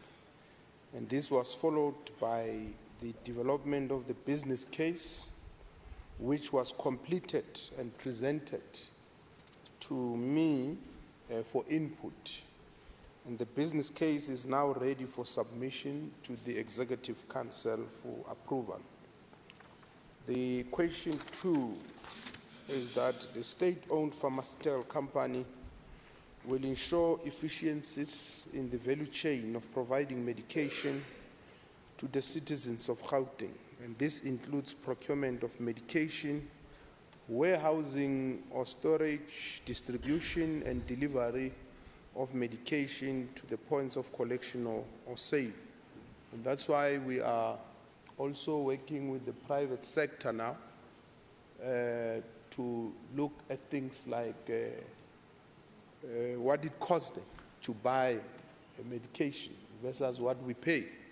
And we're doing that benchmark, and a lot of them have been keen and very cooperative in helping us so that Treasury can be able to make a determination. You will remember we said during the adjustment budget that one of the things that we will be doing more is the Treasury, what Treasury will be doing, because I know Honorable Bloom, I was telling him, I see you have confidence in me. You are saying Treasury must come in. He says, no, not you, National Treasury. So I thought, I was flattered. I thought he's got confidence in me. So he doesn't trust me. So just to allay his fears, Treasury will then be issuing instruction notes and all that, not the MEC of Finance.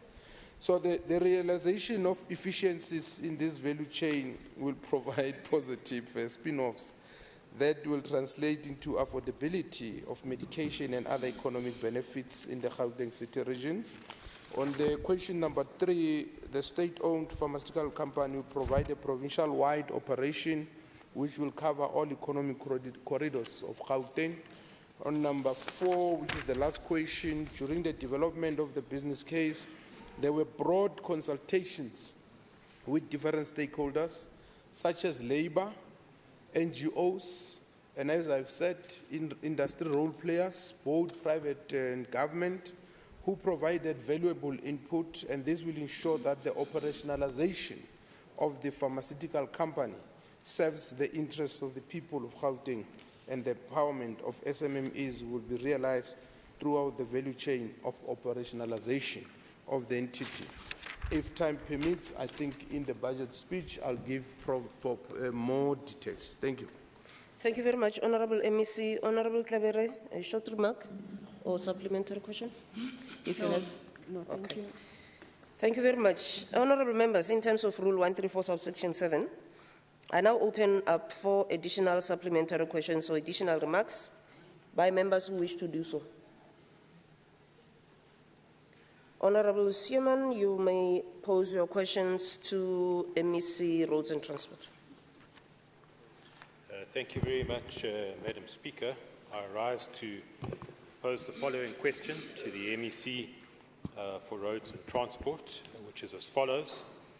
The Ministry of Roads and Transport, together with the Road Traffic Management Corporation, has recently released the Festive Road Safety Report for 2024-25. The report indicates that Gauteng had 235 fatalities from 224 fatal crashes, amongst others. Furthermore, the province is reportedly part of the 6 provinces that recorded an increase in the number of fatalities for the 24-25 festive season when compared to the 23-24 festive season. Therefore, 1, can the MEC indicate the challenges that contribute to these fatalities in the province and the mitigation plans to reduce road fatalities on our roads for the year 25-26, which is the year that we're in? And 2, what lessons can be drawn from this report, and what role can road users play to reduce fatalities on the roads of Gauteng? I thank you. Thank you very much, Honourable Member. Honourable MEC Rhodes. Thank you very much, Madam Speaker. Good morning to honourable members in the House. And thanks, Honourable Schneemann, for the question. Maybe I must say that as Gauteng, during the festive season, crossing over to 2025, we managed to reduce road fatalities, but our challenge was greatly on fatalities that involve pedestrians, and I think we need all of us as honourable members in this House to really take it upon ourselves to educate people, but we are working with municipalities to make sure that we remove pedestrians on our crossing on our freeways. In response to Honourable Schneemann's question, the Gauteng Provincial Road Network has breaches as follows. It includes 664 breaches and 450 major culverts, totaling to 1,114 structures. The technical needs budget is around 256 million as per estimation that were done in 2023, and for major culverts it was at 65 million, giving us a total estimated at 321 million. 1,107 have been inspected. Only 2.5% and 5.7% fall within the critical and poor condition category. And the breakdown is as follows. 28 are critical condition category, 63 poor condition, 253 fair condition, 456 are categorized as good conditions, and 307 were regarded as in very good condition, and this is according to the engineers. The department has categorized the rehabilitation of bridges into 4 categories, which they name Bridge Management System, BMS 1 to 4, and has started with the rehabilitation of bridges under BMS 1 and finalizing procurement of BMS 2 to 4 rehabilitation. There are no reported incidences of road fatalities due to poor bridge conditions. Our maintenance team from 5 regions can respond quickly to provide traffic accommodation on emergencies as they occur. And an example is the Hendrik Potgieter Bridge, Member Schneemann, that we were aware of. The lessons learned are as follows: adherence to visual assessment studies and implementation as per the recommendation of the studies. The second one is adhering to the routine road maintenance plans, which we continue to do, especially because of the inclement weather that we just experienced throughout the summer season. Road patrols from the 5 regional teams. I thank you. Thank you, Madam Speaker. Thank you very much, Honorable MEC. Honorable Shimon, do you have a supplementary question or short comment? Yes, I do, Madam Speaker, and thanks very much to the MEC for the responses. I just wanted to find out whether, given the challenge that we have on our roads in Gauteng with the lawlessness and the bad driving behaviour of motorists, which include a range of different types of motor vehicles on our roads, and I think we experience this on a daily basis. Are there any plans that are possibly being put in place that could ensure the collaboration of traffic police from the various metros and municipalities together with the province to really step up patrolling of our roads to try and curb the lawless behaviour of motorists on our roads? Thanks very much. Thank you very much, Honourable Member. In terms of Rule 134, subsection 7, I now open for additional supplementary questions or additional remarks by members who wish to do so. Honourable Nkani. Thanks, Madam Speaker. In fact, I want to understand some of the things because we have seen the the backlog in terms of black business, especially on transport logistics. They use transport. And their business are collapsing because people who are now losing jobs and who are doing nothing to or try something for them to have those jobs. I think the economic development or department, they must do something around that because those people, especially on logistics, they are suffering. And you'll find someone is saying, I'm owing since Ramaphosa became a president. I can't pay my disc, I've lost my jobs. So, what is it that you are doing around the department in terms of those issues? Thank you. Honourable MEC, if you want to respond, but in terms of the rule, it sounds like a new question. But if you want to respond.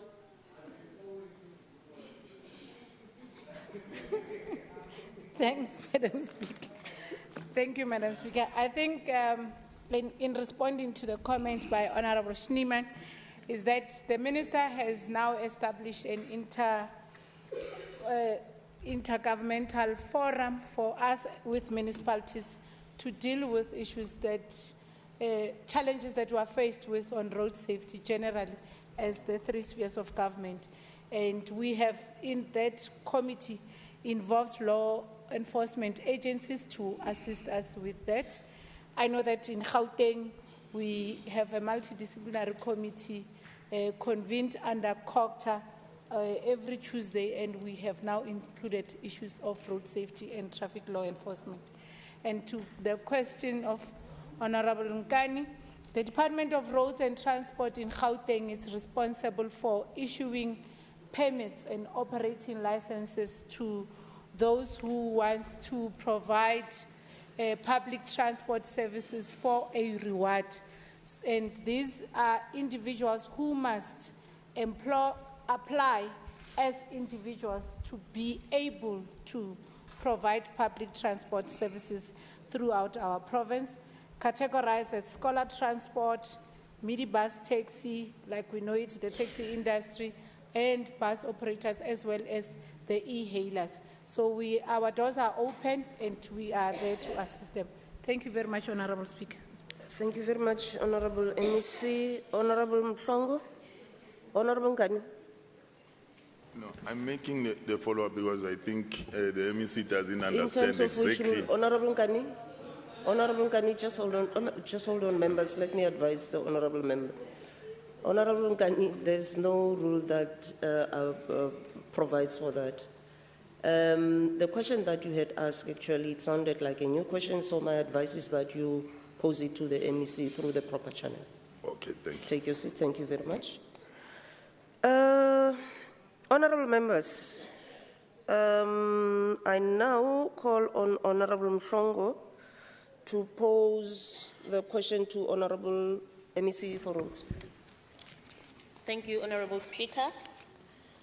Honorable MEC, noting that many parents and learners still rely on both public and private scholar transport services to ferry their kids to and from schools daily, what are the plans in place from the department to address the issues of scholar transport safety, including regulation, compliance, and democratization of transport structures for the benefit of the transport user? Thank you. Thank you very much, Honorable Member. Honorable MEC. Thank you very much, Madam Speaker, and thanks to Honorable Mhlongo. We have currently established a committee collaborating with Department of Education in our province, as well as law enforcement agencies and municipalities to ensure that scholar transport services comply with the safety measures outlined in the National Land Transport Act. I must say that for the longest time we did not have this, and we just established it now so that we are able to look into all other issues that involves scholar transport in our province. A structured reporting platform will be established to enable parents, transport operators, educators, and the broader community to report incidents or instances of misconduct.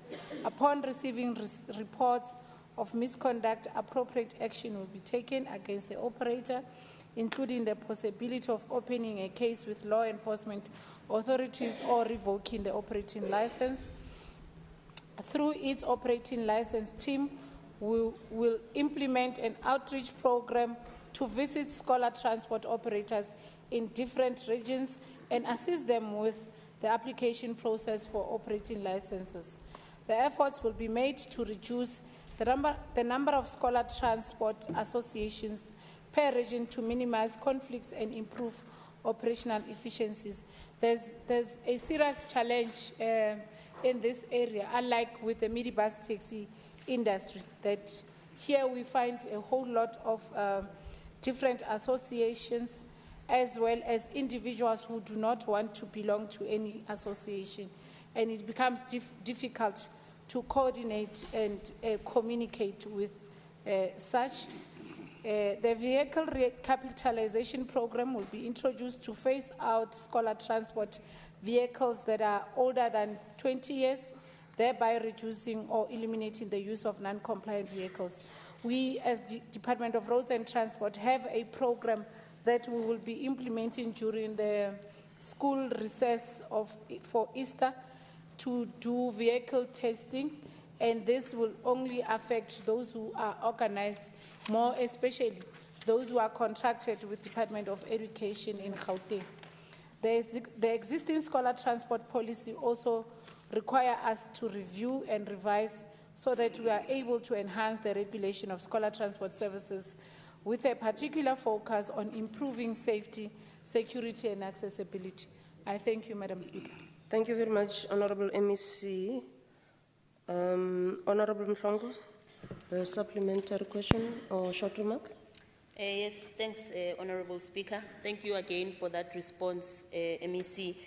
I think, MEC, such acts and such regulations are important, especially to curb such incidences that would have happened, especially with the Western 13 learners who would have passed away last year, and again, notably yesterday, the 4 learners in Ekurhuleni who have passed away on the N12. So such regulations are quite important.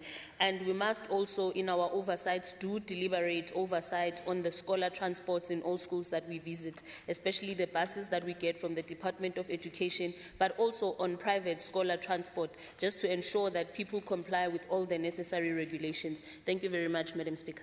Thank you very much, Honorable Mplongo. Honorable members, in terms of Rule 134, subsection 7 are now open for additional supplementary questions or additional remarks by members who wish to do so. Honorable MEC, do you want to respond to the remark? Okay, thank you very much. The question by Honorable Ndlovu has been withdrawn. Honorable Gentile, you may pose your question to MEC Human Settlements. Enkosi Somlomo, Chief Whip weqela elininzi kule ndlu, abaphathiswa namalungu onke ale ndlu. Namhlanje molweni bethu nani. Somlomo, I rise today to ask the question of the MEC of Human Settlement Department the following questions. That given the recent public notice that is outlining the sale conditions of RDP houses, can the MEC explain the rationale behind the 8-year restriction period before a beneficiary is allowed to sell their RDP house? What mechanism does the Department of Human Settlement have in place to ensure that these beneficiaries are fully aware of the preemptive clause in the sale of the title deed, which grants the department the right of first refusal when the house is sold? If there are any rules, how does the department plan to monitor and enforce the rules to prevent the early sale of RDP houses?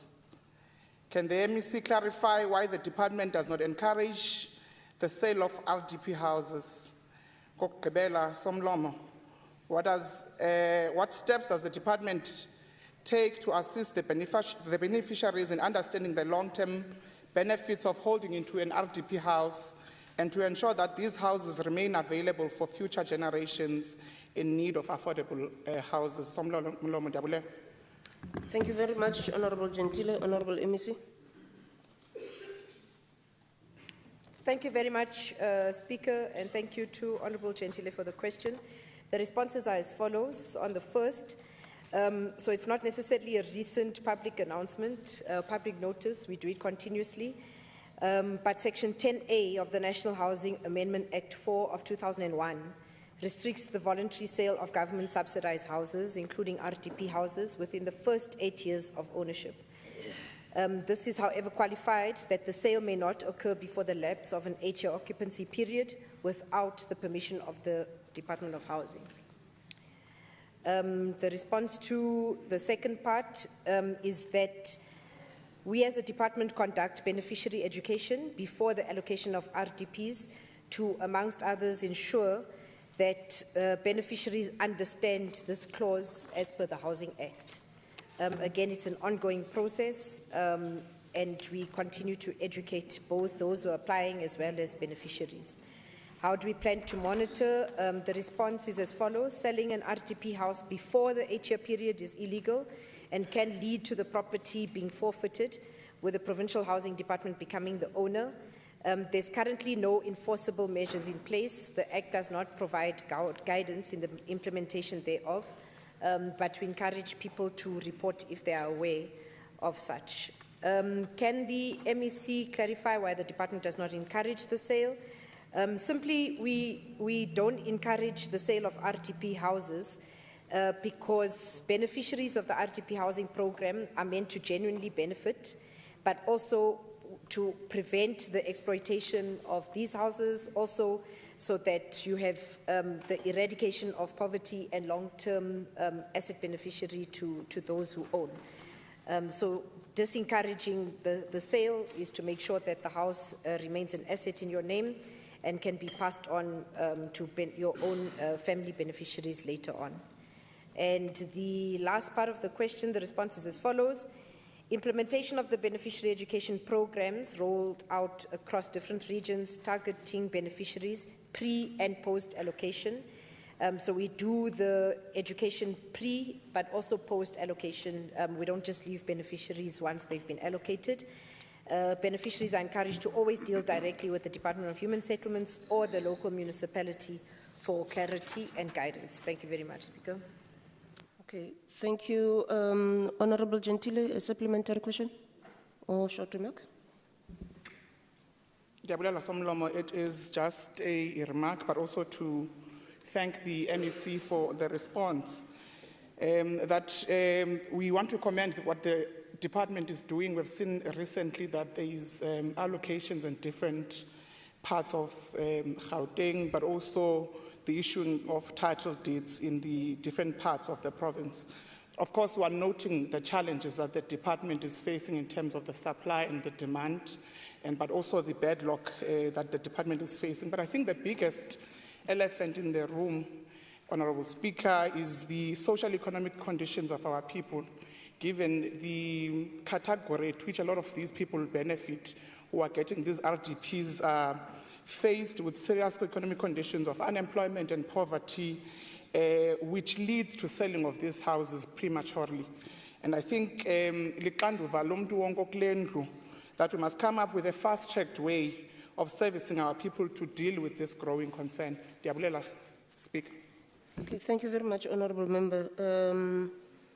I now open for additional supplementary questions or additional remarks by members who wish to do so in terms of Rule 134, subsection 7.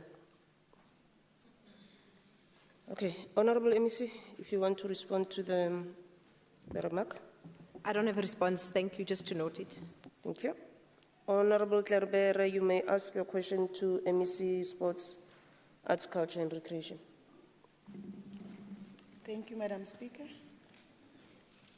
Honourable MEC, in light of the recent executive order by the American President granting refugee status to Afrikaners due to misinformation of alleged racial discrimination and land expropriation policies in South Africa, can the MEC answer the following? How do you, as the MEC for Sports, Arts, Culture and Recreation in Gauteng, perceive the potential impact of such misinformation on the social cohesion agenda in South Africa?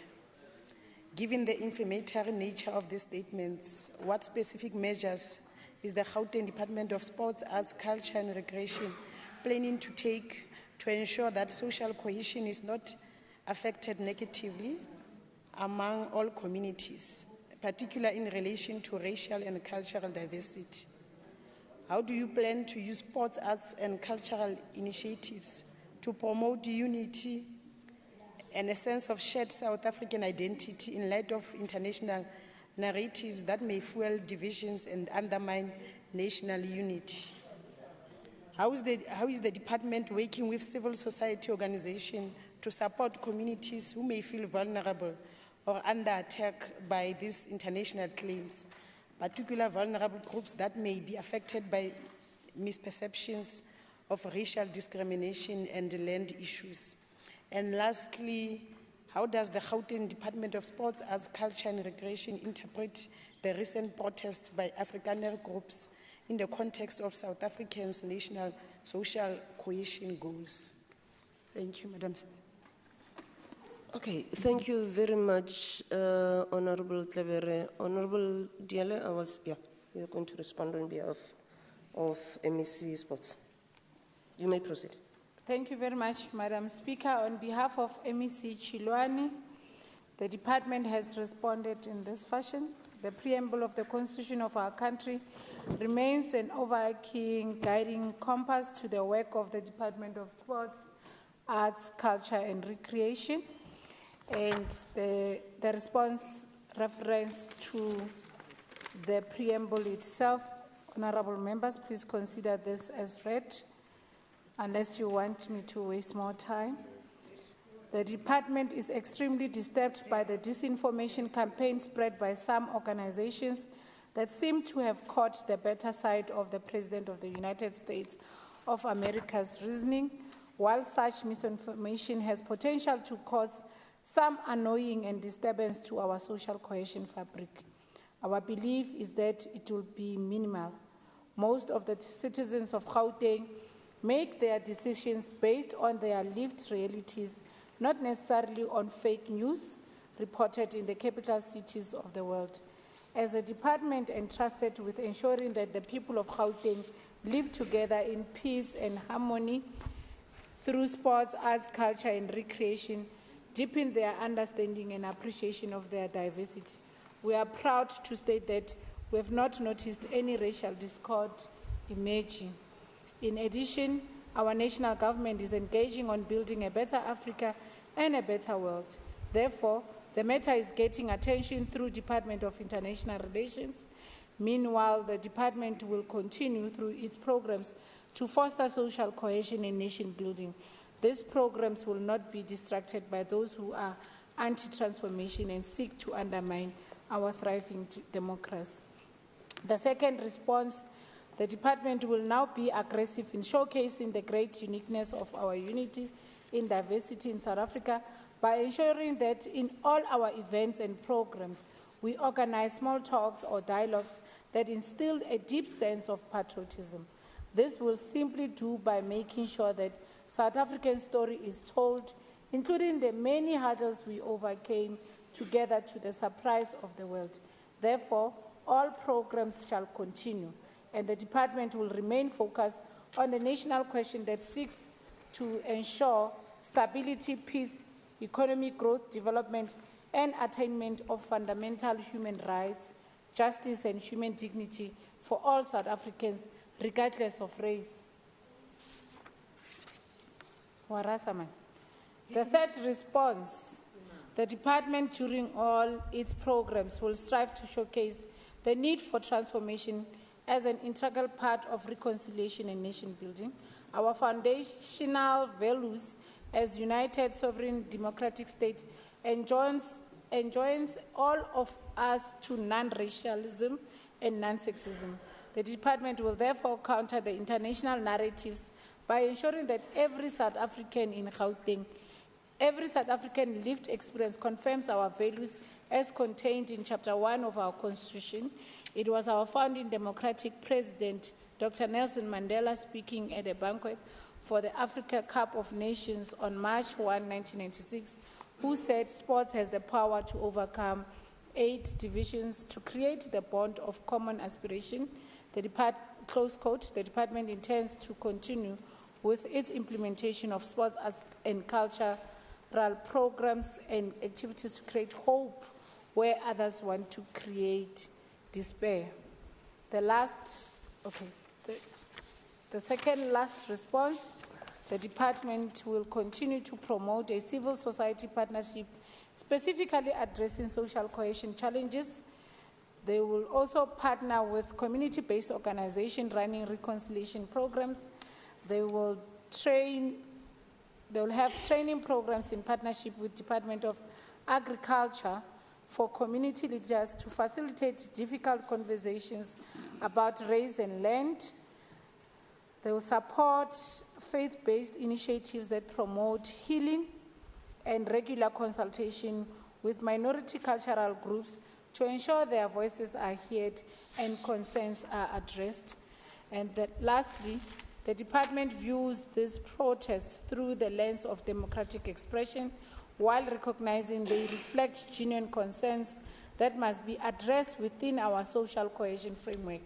Rather than dismissing this protest, we see them as an opportunity for deeper engagement with Afrikaner communities to address specific concerns while reaffirming our commitment to a South Africa that belongs to all who live in it.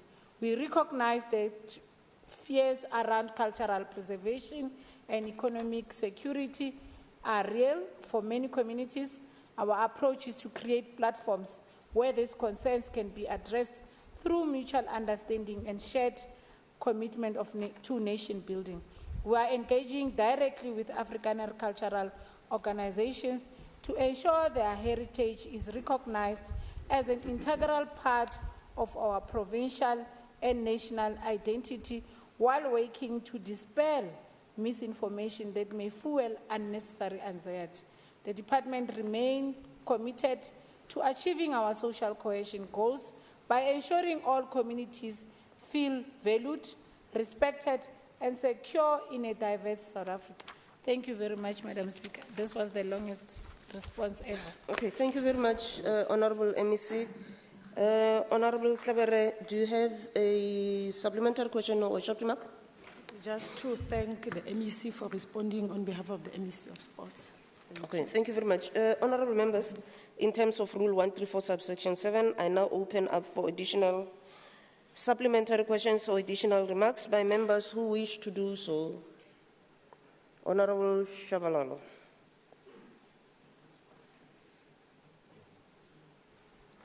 Thank you, Honorable Speaker. To the MEC, can he name 3 programs, 3 departmental programs that the department is running that are promoting nation building and social cohesion?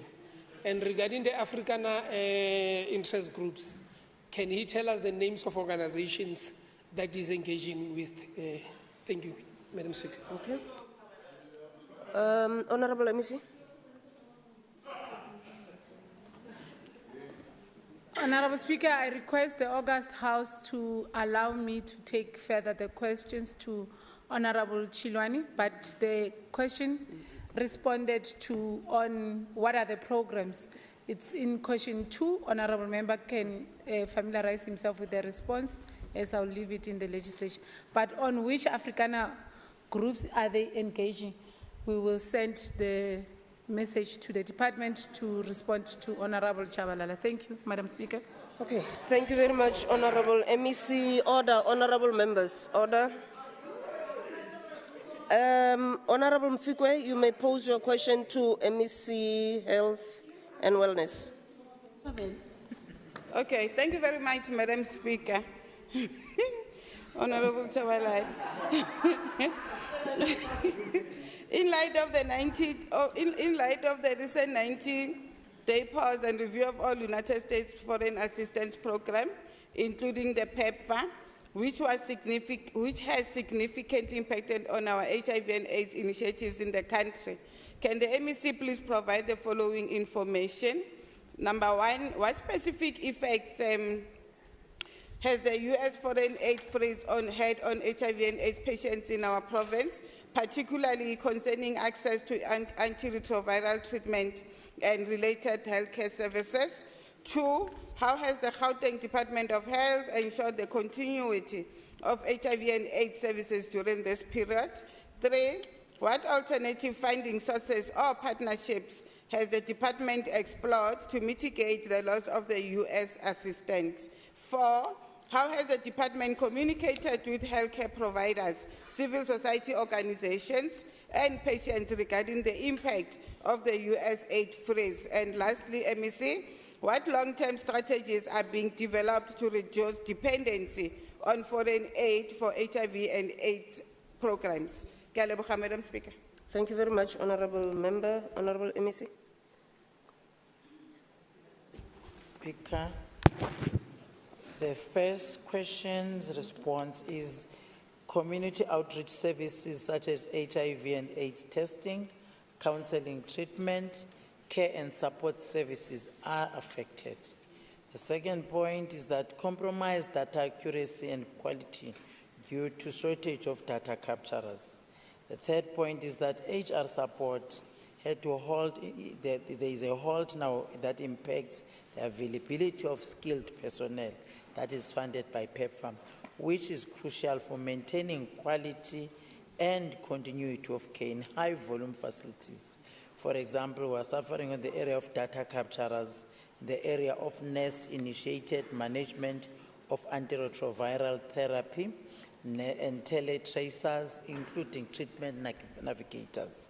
The fourth part is insufficient supplies and ICT equipment, which were augmented by the partners, thus the interruption of the service.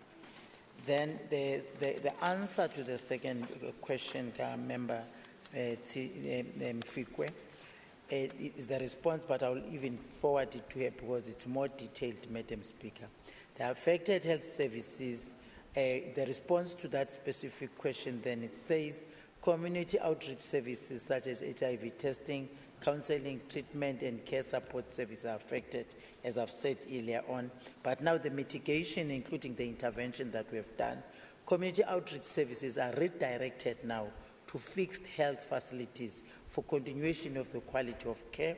And we have done now integration again of all health services using mobile clinics, which have distributed 16 mobile clinics 2 weeks back to specific areas where there is this high volume. Then the other area is under the compromised data accuracy and quality due to shortage of data capturers. We conduct now data quality audit in the all institutions with high volume facilities that we have done, and we did the recruitment of 75 intern data capturers to capture the data on the TNet, so which means now then that part we are continuing with it again. Then the third point then to that response in terms of reduced HR support due to hold skilled personnel funded by PEPFAR, which is crucial for maintaining the quality and continuity of K-enhanced volume facilities, which is data capturers and the nurse-initiated management, antiretroviral therapy nurses, and teletracers. The mitigation there is that now we have conducted capacity building for nurses that are initiated on management we call them NEMART, in fact, and the repurpose and shifting of tasks is done. We funded now the NPO for HIV testing services to conduct track and trace for missing clients. We have been doing that, but they've been beefing up in that specific area. So now where there were those that have moved, then we've added our own. Then now again, we're strengthening community health workers for track and tracing of HIV and AIDS and TB clients. The point 4 is insufficient supplies and ICT, which I've indicated. The mitigation there is procurement of desktop and laptops for high volume facilities. We've done it already so that we can transfer our data, because they have agreed that we will be able to get our data and transfer it to the new equipment that we're buying. So at least we're happy about that, because some of them will have done that, but because they know that this is not our making, hence they are helping us to do that transfer of data. Then the fourth point on the insufficient of supplies, we have done procurement of those desktop and laptops for high volume facilities that I've indicated. And under key population specialized services, because you remember we had 5 clinics in the whole province that were dealing with our key population. We have capacity building now on the management of key population specialized services, because we even have different staff that was dealing with those type of services, including attending to our patients, so that they can understand them and not be arrogant or rude to them. Then now we're increasing the number then of health facilities with centers of excellence. Then the answer to the response to the third question that member has asked is that there is no budget or alternative funding sources nor partnerships to mitigate the loss of US assistance so far. However, the motivation to increase conditional grant budget was submitted to National, because immediately after that we communicated with National, then National said we must just do our own budget, and I know that what they were used to help us with, it's around 1.4 billion. So that's now we have to look into the budget and see how best then can we augment specific areas that will have a shortage. Then the fourth question, the response will be that the National Department of Health conducted 2 agent meetings on Tuesday, the 28th of January 2025, and Wednesday, the 29th of January 2025, respectively, to inform all provinces and requesting a submission of contingency plans from the provinces and information on staff establishment and budget for district supporting partners. The second point is that the province then informed the districts, all our districts, about the US presidential stop order, conducted meetings with district head managers on the 29th of January 2025 to assess the severity of the crisis caused by the presidential executive order mandates a pause to review of all US foreign assistance programs. So the Department of Health then communicated with the district. We did that assessment, and we checked the impact and development, and developed immediately contingency plans and the reporting template that was distributed to all the regions, and we're doing that reporting template on a weekly basis so that we can see where we have a problem. Weekly meetings with districts to monitor the affected areas, it's done, Madam Speaker. Province also conducted meetings with Civil Society Forum on the 30th of January 2025, and on the 4th of February 2025, we had to inform the Civil Society Forum again and seek for multi-sectoral interventions, because in those meetings, they had their own views on how we should handle this situation. And we want to thank them for the support that they've given us on this. Hence, you didn't find any noise in the province. It's because of the mitigation that they did, working very closely with the department. The Department of Health again conducted meeting with all the affected 12 district developmental partners on the 6th of February to establish the process of transition plans. And then communication notices have been developed to inform clients about stop order and informing clients on alternative health facilities for HIV testing for collection and for collection of their medication, including screening and checkups for those that after 3 or 6 months they go for checkups. And then we conducted again radio talks to clarify availability of health services at clinics, to reduce confusion and anxiety to clients, because on the first week it was there.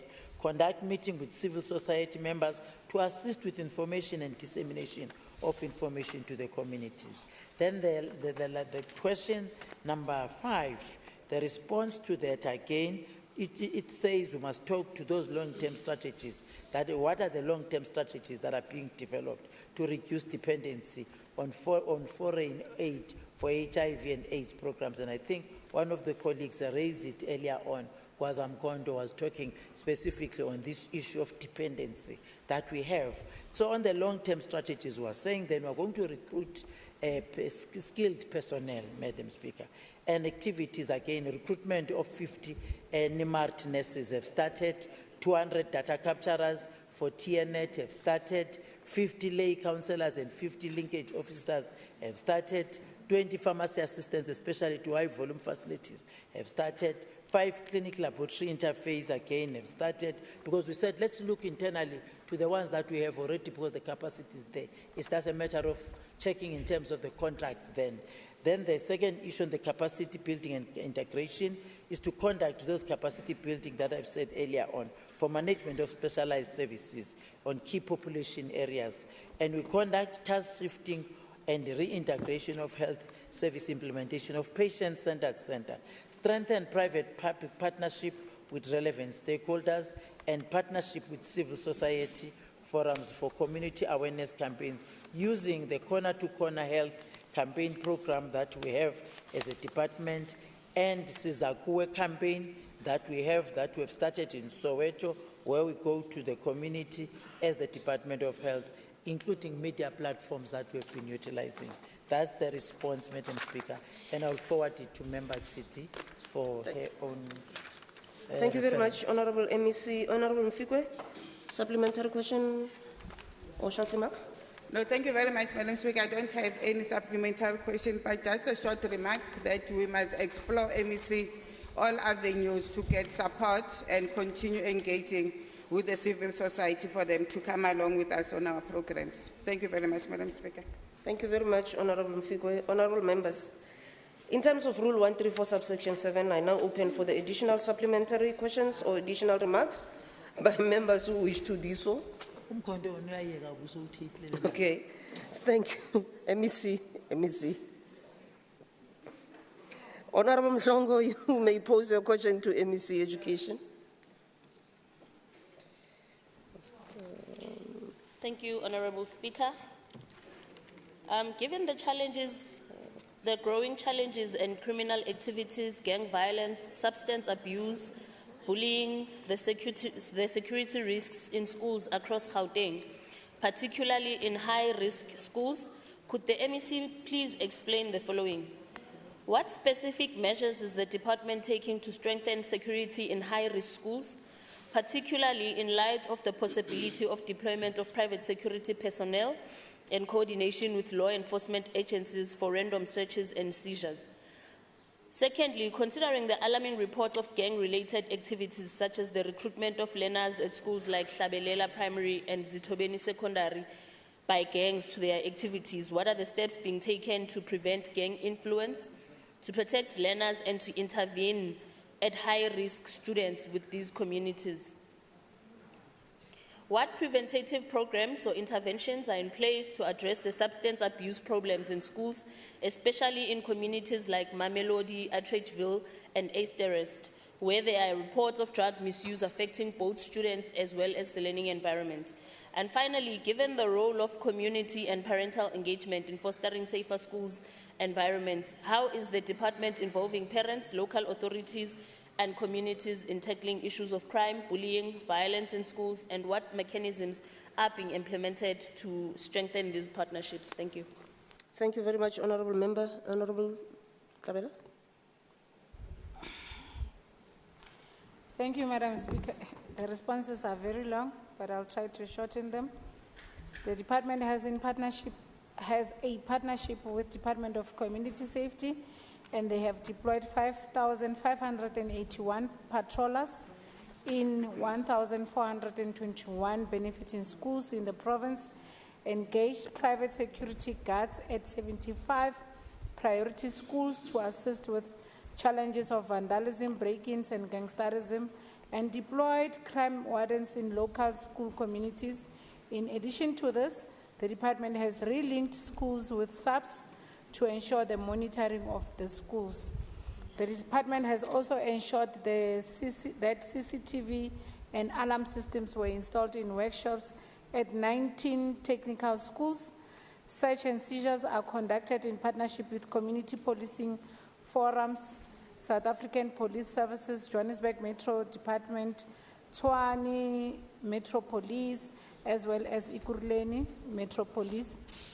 The department has also held community imbizos where parents and interested stakeholders were invited to work with the department in dealing with matters affecting learners at the schools. Response to question 2, the district is in collaboration with province expedite the training of SGPs, principals and safety committees on disciplinary procedures for learners, the National School Safety Framework workshops, as well as the Code of Conduct for learners during the previous term. This included Hlabelela Primary and Zitobeni Secondary.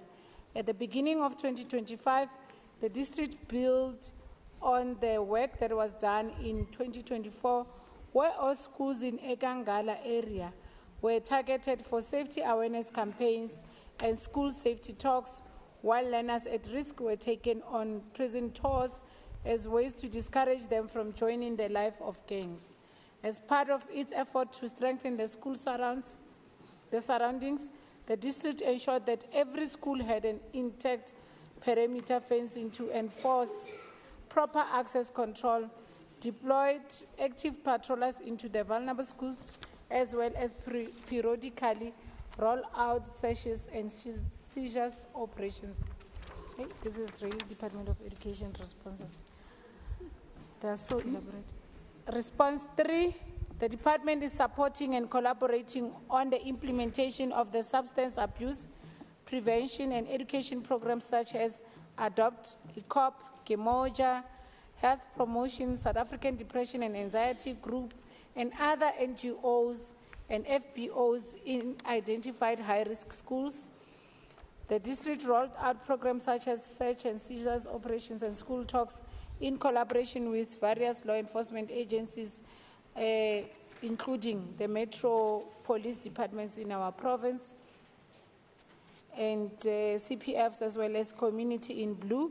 The Office of MEC of Education held a school safety imbizo during this quarter to interact with community leaders, parents, civil society groups, and other stakeholders to highlight the scourge of substance abuse among learners in Tshwane schools. And the response to the last question, as indicated, the response in above, the department has forged various partnerships with all those stakeholders within the law enforcement agencies and community-based organizations, as well as government departments. They also held a community imbizo to strengthen communities to tackle the issues that threaten the safety of the learners. The directorate engaged community members near and around schools precincts to be actively involved in providing heightened surveillance efforts to make it difficult for intruders and vandals to enter school premises during the day, as well as readily supporting exposed patrollers at night. They further engaged a CPF board and SAPS to increase visibility around the vulnerable schools. I think it's repetitive. The department conducts quarterly meetings with parents and SGB's members on school matters.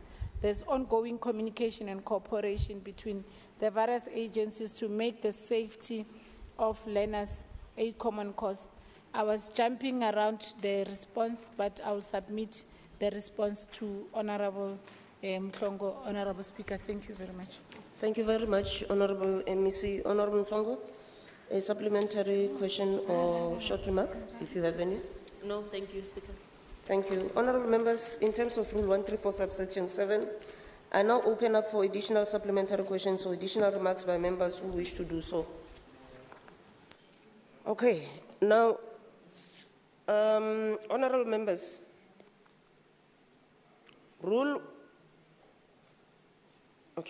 honorable members, Rule 133 provides as follows that questions for oral reply must be answered at question time. Question time is a period not exceeding 60 minutes each week, normally on Tuesday, during which questions placed on the question paper may be put to and answered by MECs except the Premier.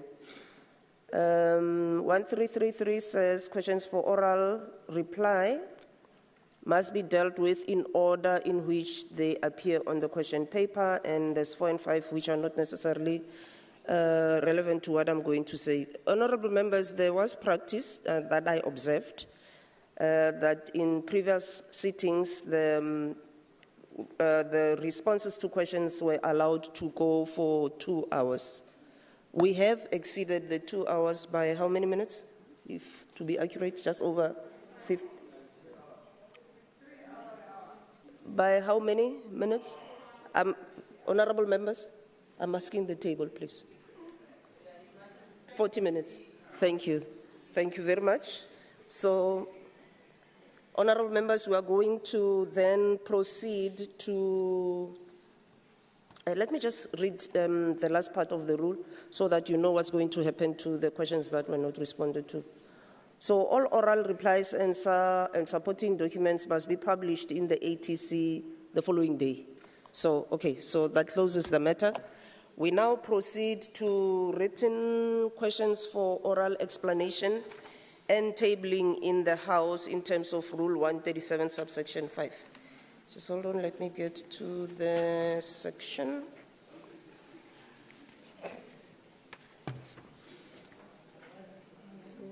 Where's the last person? Ali.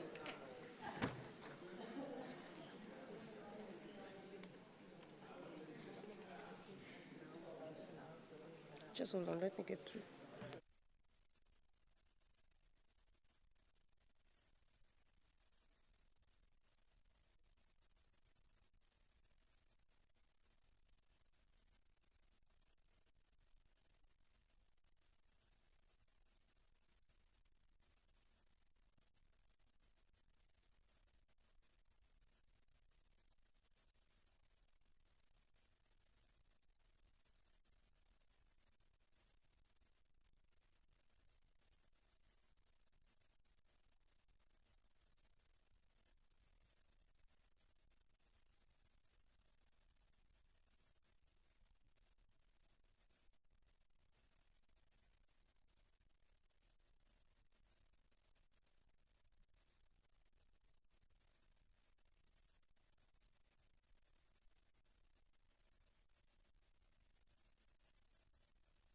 Okay, honorable members, we are now on written questions for oral explanation and tabling in the House in terms of Rule 137, subsection 5.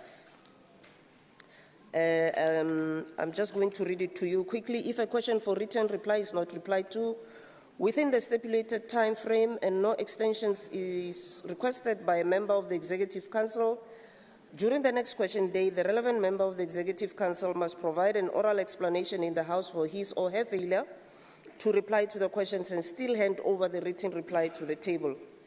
MECs are kindly requested not to reply to the questions but to provide an oral explanation for their failure to reply to the questions and forward the reply to the questions to the table. MEC for Human Settlements, questions HS 0023 and 003. Yes. Yeah. Thank you, Madam Speaker. I want to apologize to the members who asked the questions. I had received them but asked the department to revise them because they were inadequate. By the time I got them back, it was late for submission, but they are ready for tabling. Thanks. Thank you very much, MEC. MEC for Environment, there's only one question for you. If you could kindly explain to the House. Madam Speaker, I've got mine so I can answer.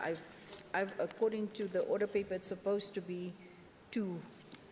Two questions. Okay, Yeah. proceed. Oh, yes, you're right. 8 and 9, but could you explain to the House?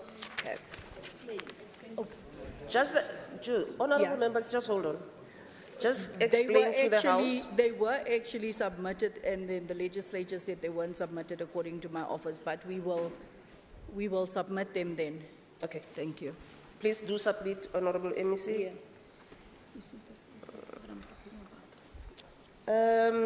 Can the Secretary read the first order? Thank you, Honourable Speaker. Consideration of the Finance Portfolio Committee Oversight Report on the principle of the Gauteng Provincial Adjustment Appropriation Bill G003 of 2024 for the 2024-2025 financial year. Thank you, Honourable Speaker. Thank you very much, Secretary. Honourable Member, do you want to speak? State the rule, please. 89.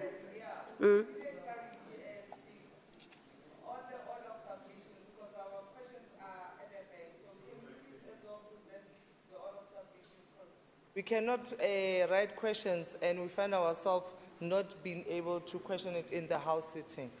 We don't want to politicize this matter. Thank you. So you're suggesting that the matter be referred to the Rules Committee so that it explains. That will be done. Honourable members. Honourable Musai. Madam Speaker. Just order, Honourable Masilela. Member Musai is not here. She's not well. I know she's gone down to the doctor. Oh, okay. I So don't know you're if you would want me to read it pose a on question. her behalf. Can I do that? Proceed. Proceed. Okay. Thank you very much. Thanks, Madam Speaker. I'll do my best. I'm just looking at it for the first time. The Gauteng Provincial Adjustment Appropriation Bill, herein referred to as the bill, provides for the appropriation of adjusted amounts of money from the Provincial Revenue Fund for the requirements of the province in respect of the financial year ending 31 March 2025 and to provide for matters incidental thereto. The bill is endorsed by Section 31(1) of the Public Finance Management Act, or the PFMA, of 1999, which enjoins the MEC for Finance to table an adjustments budget in a provincial legislature. The bill is in line with Section 31(2) A to G of the PFMA, which stipulates that an adjustments budget of a province may only provide for the following: A, the appropriations of funds that have become available to the province; B, unforeseeable and unavoidable expenditure recommended by the Provincial Executive Council of the province within a framework determined by the Minister; C, any expenditure in terms of Section 25; D, money to be appropriated for expenditure already announced by the MEC for Finance during the tabling of the annual budget; E, the shifting of funds between and within votes or to follow the transfer of functions in terms of Section 42; F, the utilisation of savings under a main division within a vote for the defrayment of excess expenditure under another main division within the same vote in terms of Section 43; and G, the rollover of unspent funds from the preceding financial year. Since the adjustments budget is tabled during a period of transitioning towards the priorities of the 7th administration, it is against this legislative background that the bill seeks to amend the Provincial Appropriation Act 2024 to appropriate funds for various types of spending aimed at advancing the 3 priorities of the 7th administration as contained in the 24-2029 Medium-Term Development Plan. The MTDP aligns to the goals and objectives of the National Development Plan and the principles and priorities of the Statement of Intent of the Government of National Unity. The provincial budget is subjected to fiscal risks, which include weak economic growth, a reduced fiscal envelope, and numerous fiscal risks that materialised after the tabling of the 2024 MTF budget. As a result, the Gauteng Provincial Government requires a sustainable response to ensure continuity in service delivery to the residents of Gauteng.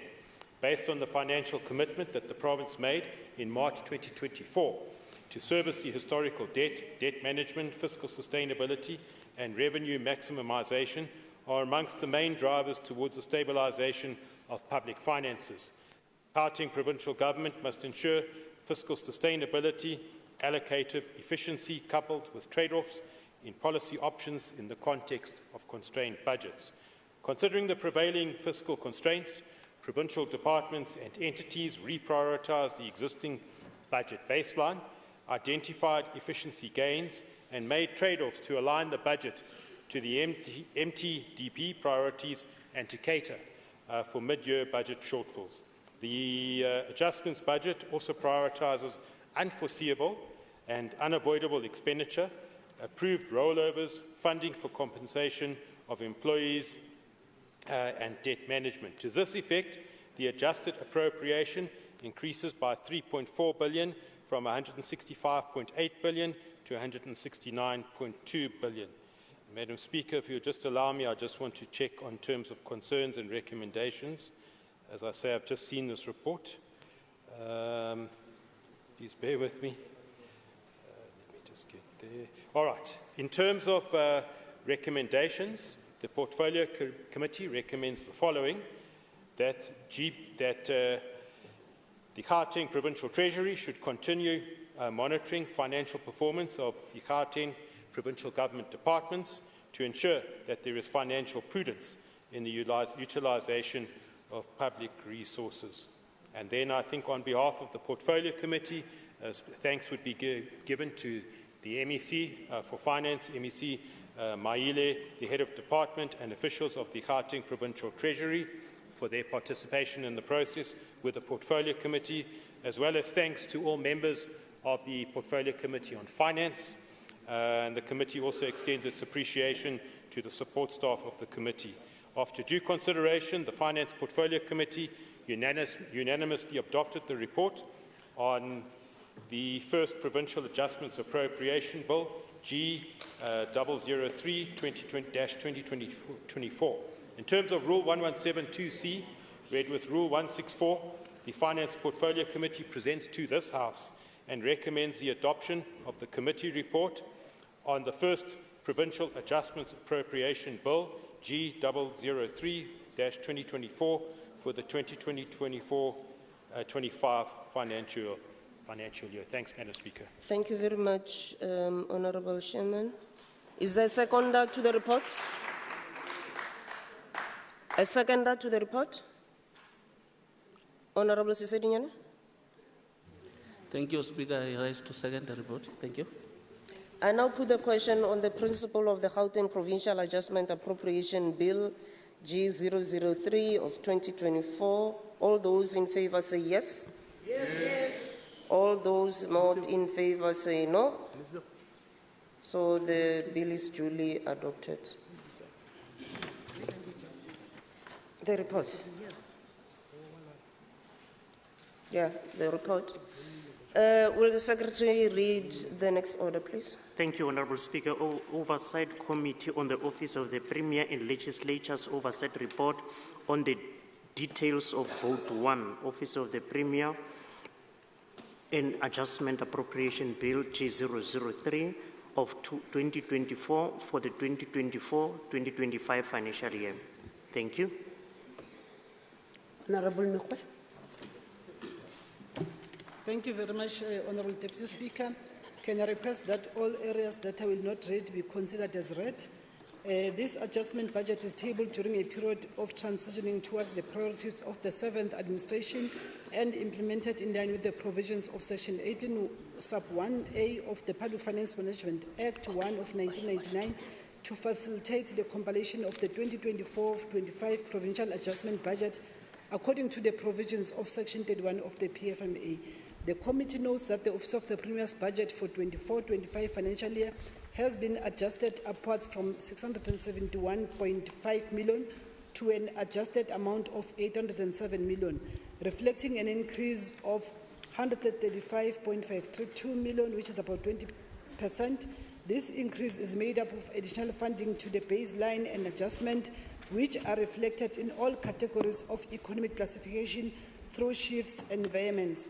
The allocation of transfers and subsidies has also seen an increase through these shifts, and the budget for goods and services had been reduced through this particular process, with the funds being reallocated towards other expenditure items.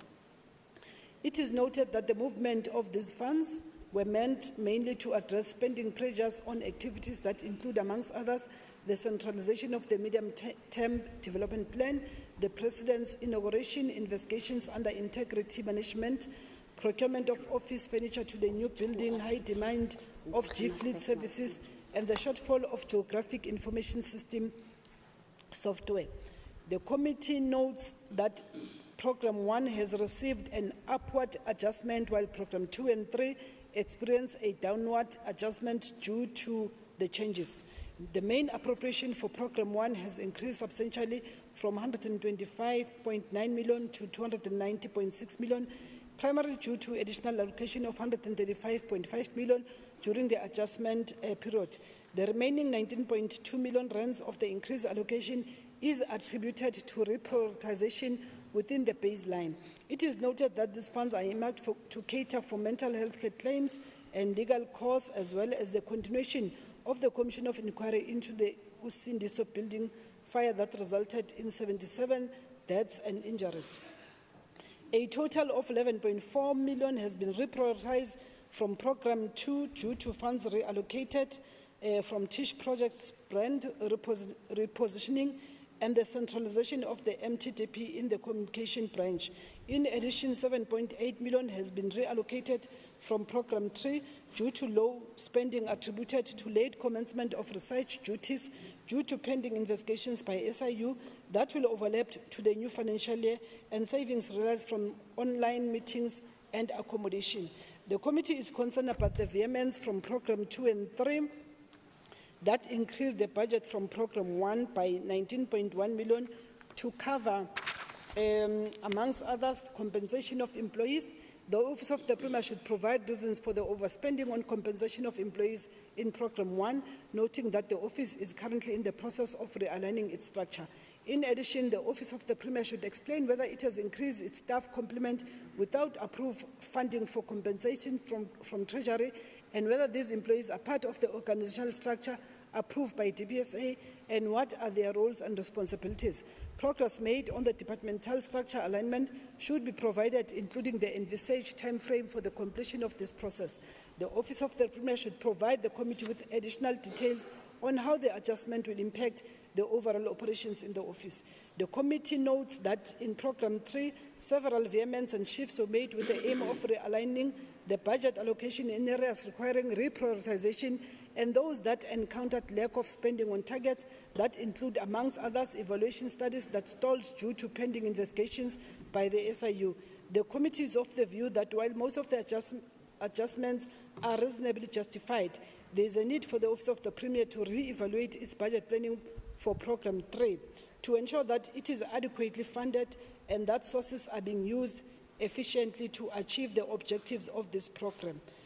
Deputy Speaker, so in terms of the assessment of the adjustment of the 24-25 main appropriation for Vote 1, caters for mid-year prioritization of the allocated funds. The provincial government utilizes this process to correct misalignments and align the budget to where there is a need to ensure the achievements of the set targets and fulfillment of the set goals and objectives. We're also indicating in the process that was followed that I'm not going to cover in this process, but also covering the overview of policy priorities, which is covered on page 7. I'm not going to go into details as well. the oversight on Vote 1 adjustment budget, I think the total appropriation has increased from 671.5 million to an adjusted amount of 807 million. I've already alluded to this fact. I'm going to pass that part as well. Then in terms of the summary of adjusted estimates per program, they are also indicated from page 9 to page 11. I'm not going to go into details. I think colleagues will read in their own leisure.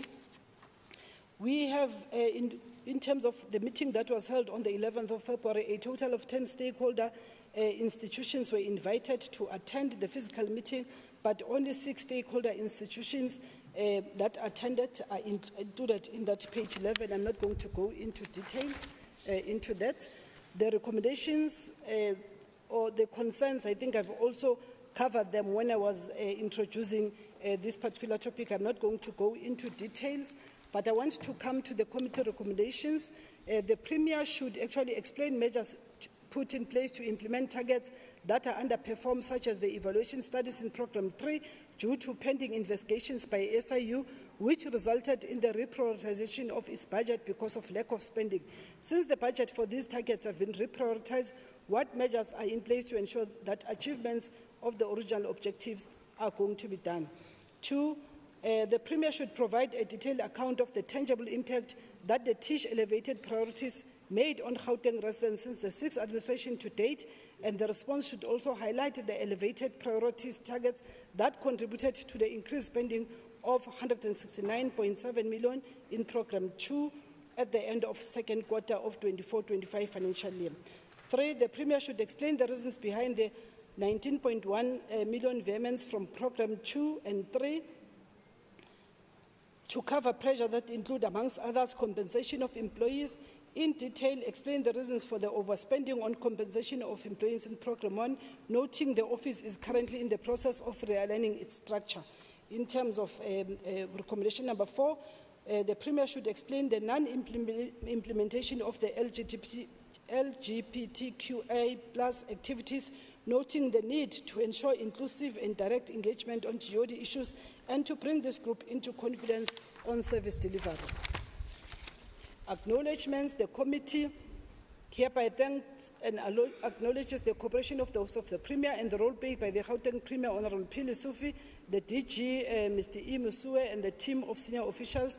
I wish to thank the following OCPOL members: Ali Makubela, Mukheti, Bima Sugu, T. Chokwe, S. Tim Simanga, J. Bloom, P. Makwala, F. Ngobeni, R. F. Ngobeni, A. Ali, N. Miso, and Tinkani for their diligence and commitment during this process. Further, the committee would like to thank the following committee support staff for their dedication and support: Group Committee Coordinator M. Vas, Senior Committee Coordinators B. Mahato, N. Muntisi, Senior Researcher, and Lamini Committee Researcher O. Mukhole, Committee Administrators X. Sitole, Committee Intern Singono, Information Officer A. Nejivuyu, Hansard Recorder N. Zondo, Service Officer M. Katisi, and Communication Officer S. Milane. In accordance with Rule 164 of the Standing Rules of the GPL, the committee hereby presents the report to the House for adoption. Thank you, Deputy Speaker. Thank you, Honourable Member. Is there a second? Honourable Chief Whip. My mic is not. Oh, thank you. Thank you very much, Madam Speaker. I rise to second the report. Thank you very much. Thank you. I now put the questions. Those who agree say yes. Yes. Those who do not agree say no. Thank you. The report is adopted. Next order, please, Secretary. Thank you, Honourable Deputy Speaker. Oversight Committee on the Office of the Premier and the Legislature Oversight Report on the detail of Vote 2, Gauteng Provincial Legislature, on the Gauteng Provincial Adjustment Appropriation Bill G003 of 2024 for the 2024-2025 financial year. Thank you. Honourable Mekwe. Thank you, Honourable Deputy Speaker. I, Linting Helen Mekwe, tables the Committee Oversight Report on the details of Vote 2 of the Provincial Adjustment Appropriation Bill G003 of 2024 as follows. Can I request that all the areas that I will not read be considered as read? The adjustment process provides an opportunity to make permissible revision to the budget in response to changes during the year that have affected the planned government spending. The adjustments budget is submitted during a transition to the priorities of the 7th administration. The committee notes that the total budget allocation of the GPL has been adjusted upwards from 844.95 to 898.59 million, and this translates to an increase of 53.7 million rands. A total amount of 33.1 million rands is allocated to the GPL for its own retained income. Of this amount, 21 million rand is designated for the presiding officer staff, vehicles and travel expenses. 1.1 million is set for the filling of critical vacancies. 6.1 million is set aside for early termination settlement costs of the former secretary, and the additional 20.6 million has been allocated to help political parties address the shortfall in funding for support staff and member facilities. The budget for Programme 1 has been increased by 17.6 million rand through the reappropriation of the institutional retained income. An amount of 5.5 million rands will be used to enhance the private office of presiding officers with additional staff. The 12.1 million rands is allocated for funding the participation of the presiding officers in the legislative sector activities and the Commonwealth conferences. The budget for Programme 2 has been increased by 6.1 million from the main budget of 20.6 million to an adjusted budget of 26.8 million due to excess expenditure related to the settlement for the Secretary of the Legislature, and Programme 3 has been increased by 23.8 million from the main budget of 452.6 million to an adjusted budget of 476.4 million. Through budget reallocation, 26.7 million has been shifted from compensation of employees to cover excess costs associated with the remuneration of political support staff. Programme 4 budget has been reduced by 2.80 million, adjusting from the main budget of 282.1 million to 279.3 million. The Programme 5 Office of the CEO has been increased by 8.9 million, changing the main budget from 58.8 million to an adjusted budget of 67.7 million rands. In terms of the budget for economic classification, the committee notes the current payments decreased by 3.43 million from 640.98 million to 637.55 million, and transfers to political parties has increased by 45.81 million from 184.46 million rands to 230.28 million, and payments for capital assets increased by 11.28 million from 19.47 million to 30.75 million rands. I'm not going to indicate that because this budget is actually tabled during a period of transition towards the priorities of the 7th administration in line with the Public Finance Management Act 1 of 1999. I'm not going to cover the macro analysis, which is on page 5 to page 8. Colleagues can read in their own leisure. The concerns that we want to raise as a committee during the consideration of the details of Vote 2A of the Provincial Adjustment Appropriation Bill, all concerns raised by the committee were addressed, discussed and agreed upon, so there are no issues around that. The overall budget has been increased with additional allocations to the baseline alongside several amendments and shifts that realign budget allocations in areas needing reprioritization. The committee approves and welcomes the details of Vote 2 of the Provincial Adjustment Appropriation Bill. The committee thereby appreciates the cooperation of the Speaker, Honourable AWMK Musupie, the Acting Provincial Secretary, Mr. Mwale, and the senior management team. I wish to also express my gratitude to the honourable members for their hard work and dedication. I'm not going to cover all of them because in the previous vote number, I have actually done so, including all the committee support staff that are also indicated that were also mentioned in the previous one. In line with, after careful consideration, the committee unanimously approved its report on and in accordance with Rule 164. The committee hereby presents this report to the House and recommends its adoption. Thank you very much, Deputy Speaker.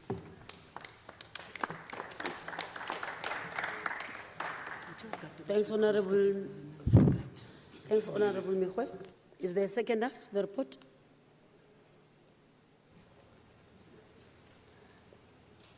Honourable Mokgedi. Thank you very much, Deputy Speaker. I rise to second. Thank you. Both Honourable Member Mkheti and Honourable Chief Whip have seconded. Those not in favour of the report or the secondment say yes. Yes. Those not in favour say no.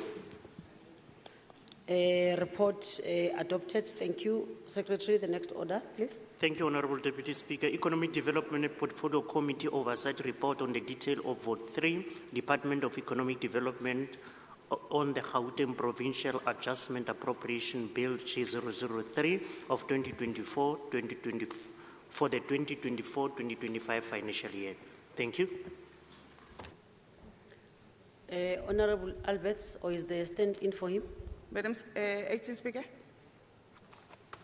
Yes, Honourable Mfikwe. Thank you very much. The chair just requested that I take the House through the notes. He had to go out quickly for some interview. So I will do the report on his behalf. So on his behalf, I present the report of the Economic Development Portfolio Committee on the adjustment of the Gauteng Department of Economic Development Vote 3, Provincial Appropriation Adjustment Bill as follows. The 2025 financial year adjustment budget report is tabled in the second calendar year of the 7th administration and post the State of the Nation address, wherein the need to stimulate the economy and create employment opportunities in various sectors was overly emphasized, with the Department of Economic Development and its entities being key in this regard. The budget, Acting Speaker, allocated for the Department of Economic Development in the start of the current financial year was 1,760,000,000, however, was adjusted to an amount of 1,776,000,000, thus translating to an increase of 16 million. The adjusted allocation was because of the approved rollover from the 2023-2024 financial year accruals and commitments. Despite this increase in allocation, the committee outlined several concerns on the attainment of targets set by the department in line with the budget allocated. Attaining value for money in the implementation of projects was emphasized by the committee. In achieving such value for money, the committee held a view that the monitoring and evaluation of performance by the department and its entities should be strengthened. Furthermore, the committee remained concerned with the department's inability to safeguard the number of jobs created through investments undertaken by various entities. As a view of the committee is that the department should be at the forefront of ensuring that partnerships formed through investments safeguard all jobs secured with any investment made. Sectors such as tourism sector plays a crucial role in the creation of jobs that should be sustainable and have an impact in the reduction of the unemployment rate in our province. Committee concerns. The committee is concerned about two things. Firstly is the allocation trends, that the up and down adjustment of the budget, including its monitoring and evaluation, that should be conducted by the department, including oversight agency as well as its board. It leaves much to be desired. Transfers of entities, the inability by the department and its entities to preserve jobs that have been created through various investments made. Committee recommendations. The committee then requests that all recommendations highlighted below, the responses to the recommendation should be submitted by the 15th of April unless stated otherwise. And in light of this, the committee recommends as follows. On the allocation trends, that the department should submit a report on how the agency oversight sub-program and board entities plan to enhance monitoring and evaluation of all projects implemented to attain all set targets, including aligning to the budget allocated. Two, in addition to this, as part of reviving contracting, which is one of the key elements of sector oversight model in implementing oversight and scrutiny, the department should engage with the committee on a continuous basis upon preparing their annual performance plans, including the budget, starting with the preparations for the 26-27 financial year annual performance plans and going forward. A report as well on the 15th of April. The department should implement all policy prescripts to ensure the jobs created within the Tshwane Economic Special Zone, Special Economic Zone, including all investments made within the province, are preserved. This should be done through the inclusion of stringent conditions within the signed partnership agreement, safeguarding jobs to a greater extent in any economic period that might be experienced going forward. In the interim, the department should submit a report highlighting some of the measures that have been made by the department and entities on all investments made, including gains observed from those measures implemented in terms of the number of jobs safeguarded in the previous year and including the current financial year. On all these recommendations, Honourable Speaker, is that the report should be submitted on the 15th of April to the Portfolio Committee. Acknowledgement, appreciation expressed to all members of the committee for their commitment to the oversight process, as well as our appreciation goes to the MEC, Lebogang Maile, officials from the department as well. We commend them for their diligence and commitment shown from deliberations on the adjustments for budget for vote 3 of the department. Gratitude also goes to the following honourable members: Member T. Kunene, Member B. Litswalo, Member M. Mfikwe, M.S. Moriarty, N. Sharif, F.K. Ngobeni, R.L. Abrams, R.F. Ngobeni, L.J. Evans, A. Ali, A.B. Klaba, N. Dilebo. Further appreciation goes to alternate members S.J. Dos Santos and P. Makwala. It is an honor to be working with such a hard-working team. On behalf of our committee, the committee appreciation also goes to the following persons: Group Coordinator, Mr. Tibu Dibe; Researcher, Mr. A. Malapani, Ms. M. Makubele; Senior Committee Coordinator, Mr. Tis Kosana; Committee Administrator, Ms. V. Mukubeti; Hansard Recorder, Mr. S. Minyuku; Public Participation Officer, Mr. B. Lomo; Assistant Public Participation Officer, R. Matebula; Services Officer, Ms. Z. Mabaso; Communications Officer, Mr. Tindo; Information Officer, Ms. A. Nechivuyu, for their devoted assistance and service to the committee. After due consideration, Deputy Speaker, the Economic Development Portfolio Committee unanimously adopted the Gauteng Department of Economic Development Adjustment Budget for Vote 3 report for the year 2024-2025 financial year. In terms of Rule 1172C, read together with Rule 164, the committee then presents to this August House and recommends the adoption of the Committee Oversight Report on the Gauteng Department of Economic Development Adjustment Budget for Vote 3 report for the 2024-2025 financial year. Thank you very much, Deputy Speaker. Thank you. Is there a seconder? Honourable Member. Thank you, Madam Deputy Speaker. I rise to second the report. Thank you. Those who are in favour say yes. Yes. Those not in favour say no.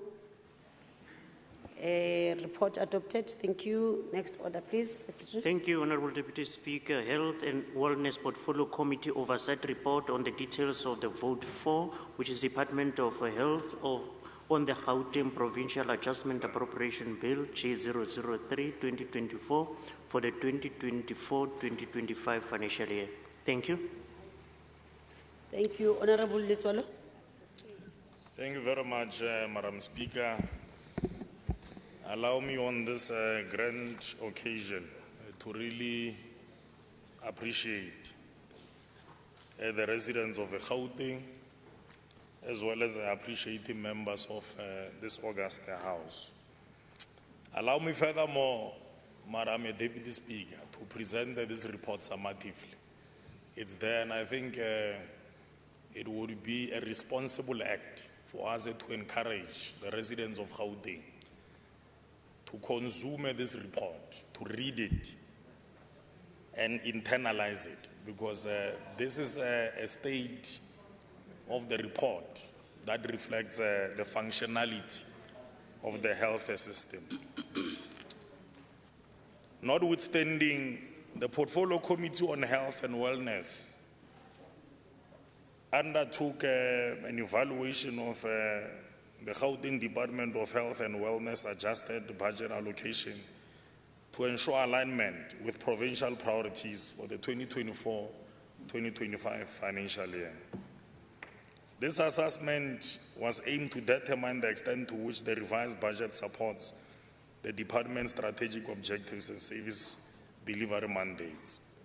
And so in this report, we outline the committee's findings as well as assessments of the department's adjusted budget. I must just say, as a foregone assertion, that in our observation, the budget remains a bit limited to cover all the healthy needs of the province, but beyond, because Gauteng caters to residents or patients beyond its borders. The committee observes that the department's total appropriation increased from 64.8 to 66 billion, reflecting an additional allocation of 1.1 billion, which is a 1.7% increment during the 2024-2025 budget adjustment process. However, this increase is lower than the 2.4 billion adjustment allocated in the previous financial year, which is the 2023-2024 financial year. So you will already see the strain because the allocation was adjusted lower, meaning that there would be certain pressures there. Furthermore, the committee notes the increase in conditional grants allocations, with the district health program grant increasing by 148 million to 6.1 billion, and the National Treasury Services grant increasing by 415 million to 5.6 billion. According to the department, the increase in the district health program grant is due to a rollover approved for the comprehensive HIV/AIDS component, specifically for commitments related to the National Health Laboratory Services. Similarly, the National Tertiary Services grant has been adjusted to facilitate the settlement of unpaid invoices for medical and allied equipment from the prior year. The committee welcomes this reprioritization, recognizing that the non-payment of invoices could potentially trigger audit findings, necessitate corrective action, and impact future budget allocations. So at least there's an intervention in that regard. So the report makes that observation as well. I want to move. The human resource and training grant has been reallocated and increased to 1.8 billion from the original allocation of 1.8 and 75 million. This adjustment aims to develop and enhance the department's human resource capabilities, ensuring a competent healthcare workforce capable of delivering quality services to the public. So already plans are afoot through the stewardship of MEC Nkomo Ralohoku to really fashion a response to the challenge around the shortfall of health personnel across our facilities. The committee acknowledges the adjusted budget allocation as a necessary intervention to support key health priorities. However, despite this adjustment, significant funding gaps persist across critical areas of the health sector in the province. Given the rising demand for healthcare services, severe staff shortages in healthcare facilities, and pressing infrastructure challenges, the allocated resources may remain inadequate. In fact, they are inadequate, they remain inadequate to ensure the provision of comprehensive, high-quality healthcare services across the province. But notwithstanding that, there's no subversion in the delivery of quality services. Safe to say that an injection of additional resources might be warranted and is actually critically needed. Allow me to navigate you through some of the observational concerns of the committee. One of them, the persistent instance of a medical malpractice which result in litigation costs that significantly impact the department budget allocation. The continual rise in accruals coupled with insufficient reporting mechanisms to address this specific issue so that we do away, although it might still be a steep incline. Thirdly, the ongoing failure to settle payments to service providers within the stipulated 30-day period, which we believe needs to be prioritized. Fourthly, the reduced budget allocation for Program 6, which is Health Sciences and Training. And then fifthly, the reduced budget allocation for Program 8, Health Facility Management. Critical interventions are needed in that space, but we are quite happy because the department is beginning to turn around through a newer dispensation, which will enable a greater infrastructural rollout. Recommendations. Number one, the committee recommends that the department submit comprehensive reports by the fall of March, the 31st of March of the current year. Number one, a comprehensive study on the feasibility of developing new legislation to regulate and mitigate litigation, with a particular emphasis on addressing medical negligence claims, enhancing legal frameworks and implementing proactive risk management strategies within healthcare facilities. Up until you resolve the current dispensation legal, so you need a legislation, and this House really needs to reflect the introduction of a new legislation to really cap the continuous incidents of a litigation against the health system. Otherwise, we're just going to be having a recurring problem. Secondly, in addition to the existing quarterly reporting on accruals, the department should implement a structured framework to systematically reduce accruals by integrating clear financial management measures, proactive expenditure controls, and sustainable budgeting practices. So just enhancing internal controls there. Thirdly, a compliance framework that incorporates stringent enforcement mechanisms aligned with legal requirements for the payment of service providers, so that there's a greater compliance in respect of that area. The framework should delineate accountability measures, monitoring systems, and corrective actions for instances of non-compliance, along with a comprehensive reporting structure that outlines interactions with affected service providers. I'm being disturbed. Yeah, you are speaking on the phone there. You are disturbing us. You are very serious here. It's not a joke. Fourthly, a plan to address the reduced budget for health sciences and training focused on strengthening public-private partnerships to support the training, development, and placement of healthcare workers, thereby alleviating the strain on the department and addressing staff shortages effectively. So no sooner we resolve the issue, and of course it's a discussion that the department must also have with Treasury, including the Office of the Premier, so that we fast-track resolving this quandary. Fifthly, implement the standard operating procedures for the maintenance and completion of infrastructure projects with the focus of strengthening accountability mechanisms. This includes enhancing the intermediary processes between the department as well as the DID on remaining projects to expedite engagements and ensure timely, efficient project completion. So we know all the variables. So if we can strengthen that interactive ecosystem between the departments, I think it should bring us closer to the deliverology of a key infrastructure as needed. On acknowledgements, allow me to thank you, MEC Nomandungo Moralo and your team for having assisted us with this great report. And then the membership of the committee, political and administrative. Thank you, and then on adoption, in accordance with Rule 168, I hereby present this report for your adoption. Thank you very much. The seconder.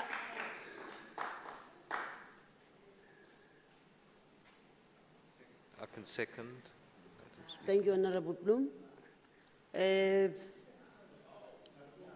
I now observe hands of those who agree with the adoption. All those who agree say yes. Honorable members. Those who do not agree say no.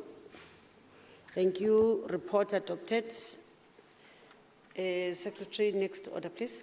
Thank you, Honorable Deputy Speaker. Education Portfolio Committee Oversight Report on the detail of Vote 5, Department of Education, on the Gauteng Provincial Adjustment Appropriation Bill G003 of 2024 for the 2024-2025 financial year. Thank you. Thank you. Honorable Mhlongo. Thank you, Honorable Deputy Speaker.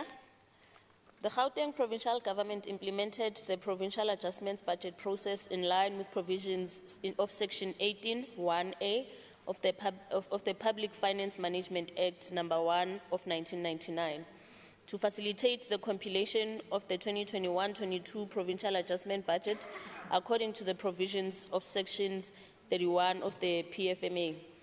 The Gauteng Department of Education sees an upward adjustment to address the shortfall on compensation of employees. This report is informed by the sector oversight model, the Gauteng Provincial Legislature's model. It provides an overview of the Education Portfolio Committee's oversight on the detail of Vote 5 of the Gauteng Provincial Adjustment Appropriation Bill. The committee examined the challenges that have affected planning, spending, focusing on additional funding allocations received, the funds that have been prioritized within items and variants of funds made between programs. The department had received funds from both the national and provincial revenue funds in the form of equitable shares and conditional grants totaling 65,842,939,000 in the 2024-25 financial year. The allocation shows an increase of 300 million intended to address the shortfall on compensation of employees because of the improvement in the conditions of service and post-provision model, which caters for appointment of additional educators to accommodate in the number of learners. The committee noted that the department did not receive any additional funding of infrastructure, which raises a question of how the department will ensure that the delivery of infrastructure is provided to the schools that are in need of brick and mortar buildings, as observed during the recent school readiness visits. The department indicated that funds were reprioritized within items and environments of the funds were made available between programs to absorb some of the key spending pressures as follows. Firstly, the district support funds have been redirected to the secondary schools improvement program, which is called SIP. The ICT connectivity funds allocated to the security in the schools and school furniture. Water saving devices tender, which is an offset of costs associated with municipal services. The norms and standards of saving on program 5 reallocated to cover norms and standards and shortfalls in program 2 and 3. The psychosocial support funds have been used to finance school sports and GCRA learner bursaries. The GCRA employee bursaries has been redirected to support GCRA learner bursaries. Personal budgets from programs 1, 4, and 5 have been shifted to program 2. The South African Human Rights Commission presented its analysis of the bill evaluating its alignment with the human rights principles such as equity, non-discrimination, and progressive realization of the rights. This submission identifies funding gaps, highlights concerns about potential impacts on fundamental rights, and offers recommendations for more than just for a more and just inclusive society. Some of the key areas to be addressed are on Clause 5, which is the bill prioritizes improving the matric pass rates through allocations of the secondary improvement program and further education and training strategy. On school infrastructure, the bill provides for refurbishment of township schools and improving public school infrastructure. The South African Human Rights Commission urges the finalization of the long-standing infrastructure projects, ensuring priority for previously disadvantaged schools. Pretoria Primary School was cited as an example where learners remain in unsafe asbestos-containing classrooms despite mobile classes being delivered. The National Institute for Occupational Health recommends asbestos buildings be demolished.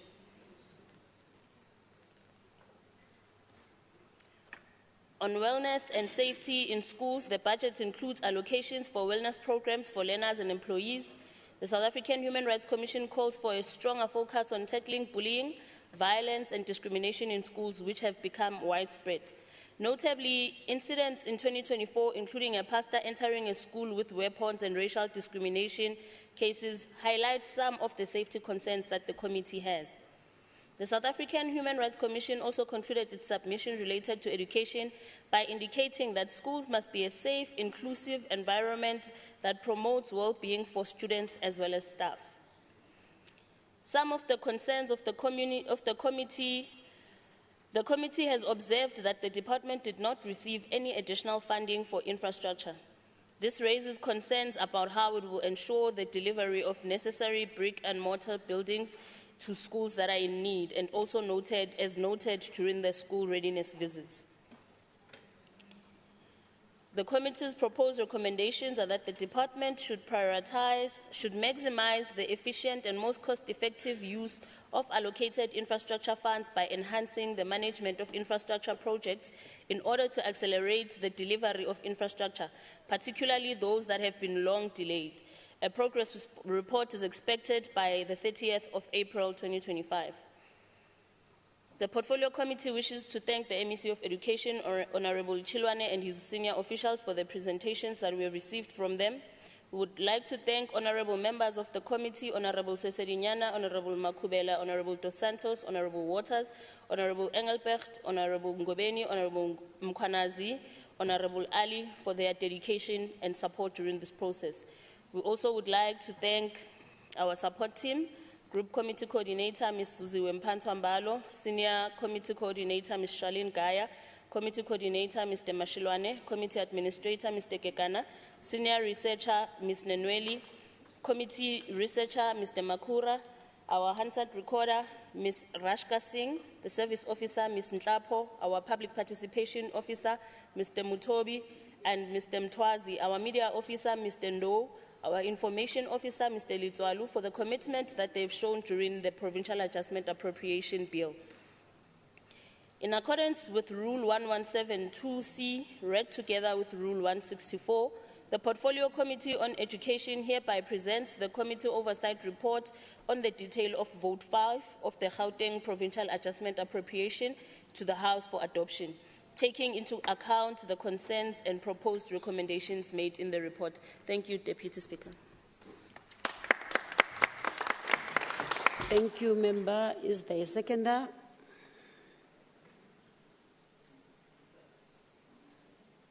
Honorable Member. Thank you, Madam Speaker. Member Seserinyana is rise to second the report. Thank you. Thank you. I'd like to observe hands of those who don't agree with the adoption of the report. Say yes if you agree. If you do not agree, say no. Thank you. The yes have it. Report adopted. Secretary, next item. Thank you, Honorable Deputy Speaker. Social Development Portfolio Committee Oversight Report on the detail of Vote 6, Department of Social Development, on the Gauteng Provincial Adjustment Appropriation Bill G003 of 2024 for the 2024-2025 financial year. Thank you. Honorable Choko. Thank you, Honorable Deputy Speaker, and to the Premier in absentia, to the Chief Whip of the ruling party. I, Dr. Tlo Chokwe, Chairperson of Portfolio Committee on Social Development, tables the Committee Oversight Report on the details of Vote 6 of the Provincial Adjustment Appropriation Bill of the Gauteng Department of Social Development as follows. This report seeks to provide clarity on Provincial Adjustment Appropriation Bill for Gauteng Department of Social Development, Vote 6, to examine whether the budget has been adjusted upwards or downwards. The department's budget increased by 344 million, of which 291 was additional budget and 52.3 million was the rollover of unspent funds from previous financial year for food parcel and dignity packs. This This then meant that the budget adjustment had to recognize the key focus area as realized its objectives. The department reported that revisions of the annual performance plan led to changes in targets, with no adjustments to Program 1. And then revision in Program 2 and 3 were made to align the annual performance plan with the budget. The overall allocation adjustment was full. The committee acknowledged that the department has received an additional amount of 291.8 million that was allocated to the department, of which 221.8 million is to reinstate the budget allocated to non-profit institutions. This amount will augment the budget of funded organizations, including the Community Nutritional Development Centers, Home-Based Care Organization, and Child and Youth Care Centers. The remaining balance of around 70 million is for stipends paid to Sawubona Mhlali Brigade and the payment of contract workers, including community development practitioners, assistant community development practitioners, and nurses appointed on contract basis. On non-profit institutions, Madam Deputy Speaker, the department received an additional of 221.8 million to reinstate non-profit institutions' budget.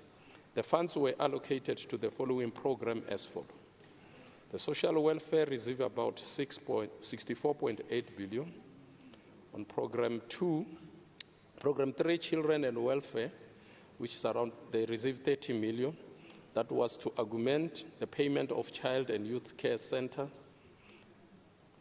And Program 4, that speaks to restorative services, they receive about 107 million to supplement the budget for sub-program crime prevention, support and substance abuse, prevention and rehabilitation. The last program, Program 5, to development and research, receive about 20 million to augment the budget for community nutrition development centers. The committee did have some concern, which were that the operational budget of the department does not talk to the annual performance plan, and that not all the rollovers and accruals have been reported to the committee. We recommend that the department should submit detailed information on the operational budget, and that information should also include the infrastructure development project. The report should reach the committee by 30 of April 2025. The second recommendation is that the department should provide committee with the report of all accruals and roll over from the previous financial year. The report should also reach the committee by 30th of April 2025. I would like to acknowledge the MEC for Social Development, her acting HOD, Dr. Bongani Ngomane, the officials, and all the officials of that department. And the following honorable members are really thanks for their diligent work, which is Honorable Sharif, Honorable Nseke, Honorable Mehwe, Honorable Abrams, Honorable More, Honorable Sesedinyane, Honorable Sematla, Honorable Evans, Honorable Mkwanazi.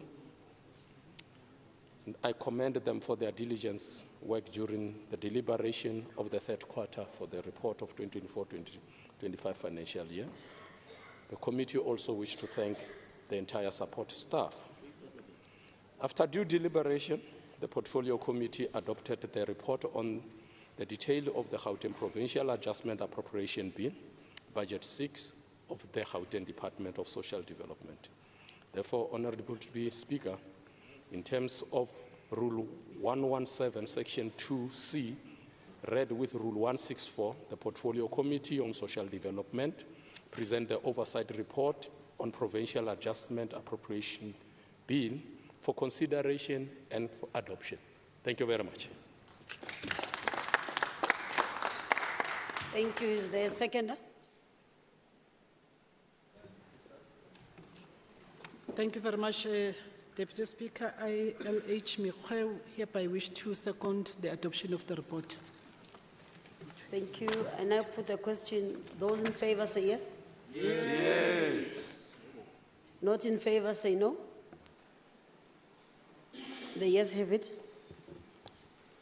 Secretary, next order, please. Thank you, Honorable Deputy Speaker. Cooperative Governance and Traditional Affairs Portfolio Committee's Oversight Report on the detail of Vote 7, Department of Cooperative Governance and Traditional Affairs on the Gauteng Provincial Adjustment Appropriation Bill J003 of 2024 for the 2024-2025 financial year. Thank you. Honorable Mzi.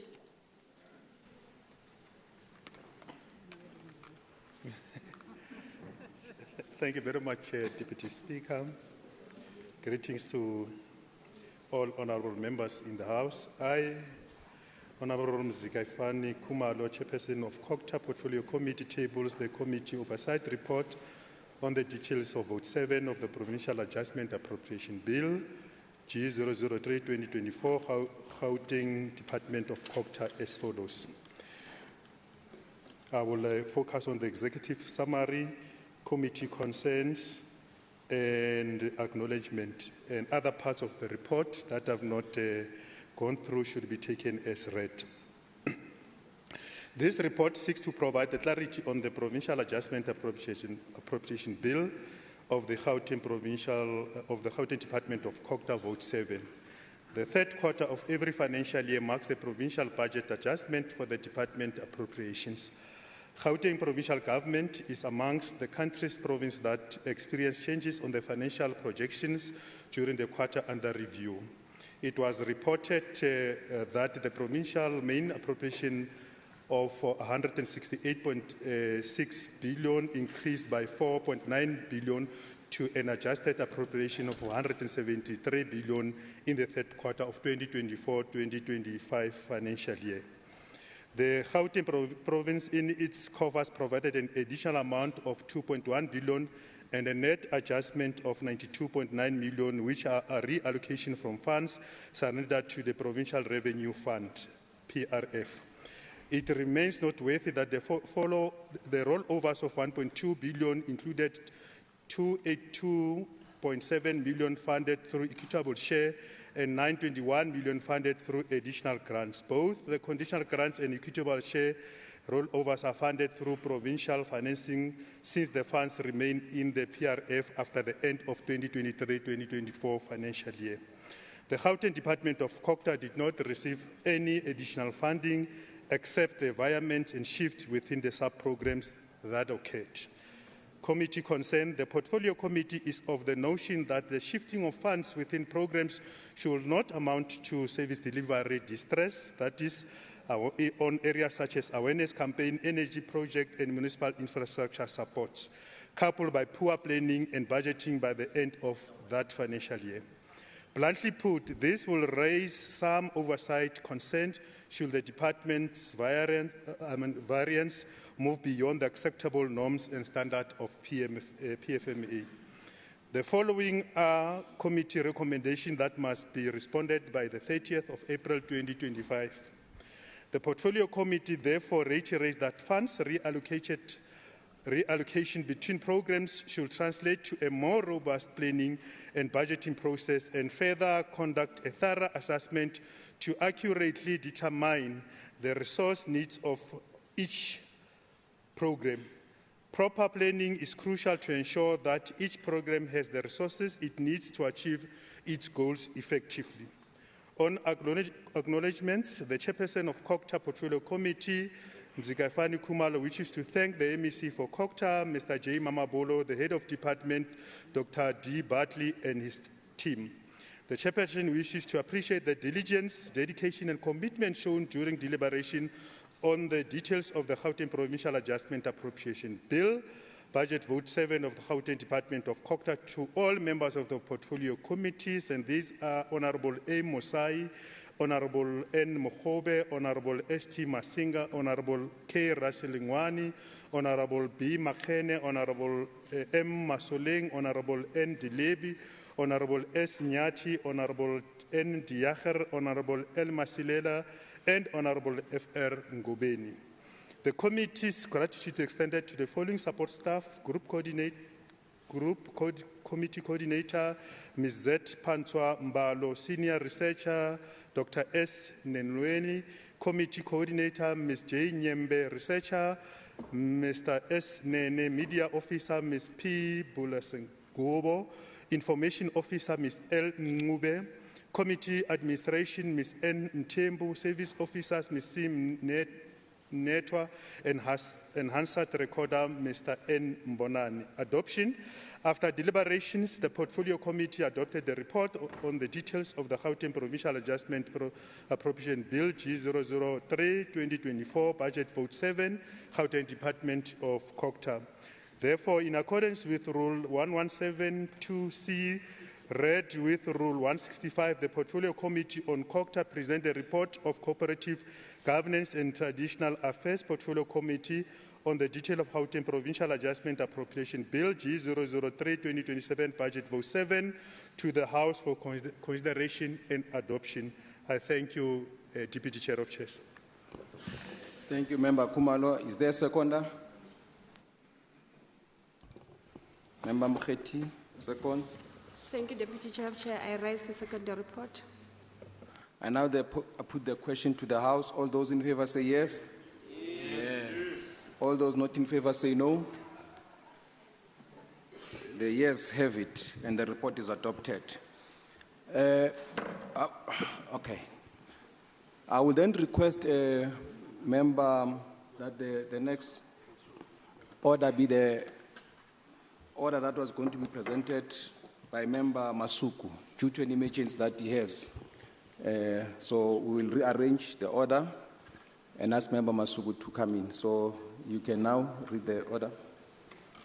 Thank you, Honourable Deputy Chair of Chairs. Community Safety Portfolio Committee Oversight Report on the detail of Vote 10, Department of Community Safety, for the Provincial Adjustment Appropriation Bill G003 of 2024 for the 2024-2025 financial year. Thank you. I'm leaving. Member Masuku, can you present your reports? Thank you, Deputy Chairs of Chairs, and thank you for the kind consideration of my request. I would like to request that the parts of the report that have not been read be considered to be read, and I will only strictly deal with the executive summary. This report represents the overview outcomes of the committee assessment of the Adjustment Appropriation Bill of the Department of Community Safety for financial year 24-25. The budget allocation of the department increases by 236.6 million after the budget was adjusted from initial 2.3 billion, which was allocated at the beginning of the financial year 24-25. The budget programs are also recorded an increase as follows. Program 1, which is administration, allocated an increase by 1 million, allocation of by a million from an initial allocation of 183.5 million to 184.6 million. At the end of the quarter, of the third quarter, 170.7 million was spent, marking 92 expenditure on the program allocation. Program 2 on Provincial Secretariat demonstrated an increase of 1.4 million from 268.2 million, which was allocated at the beginning of the financial year, to 269.5 million. At the current moment, the expenditure is almost at 206.4 million, marking 77% of the annual allocation. Program 3 on traffic management allocation was adjusted by 234 million from 1.8 billion to 2.1 billion. At the end of the third quarter, the program has spent 1.4 billion, marking 70% expenditure.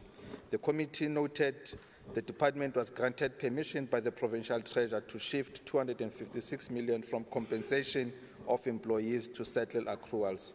Also, the committee noted the report that 68.5 million was reallocated from different institutions to the department for compensation of traffic officers overtime for traffic officers assigned to provide VIP protection service and training accommodation for Gauteng traffic wardens.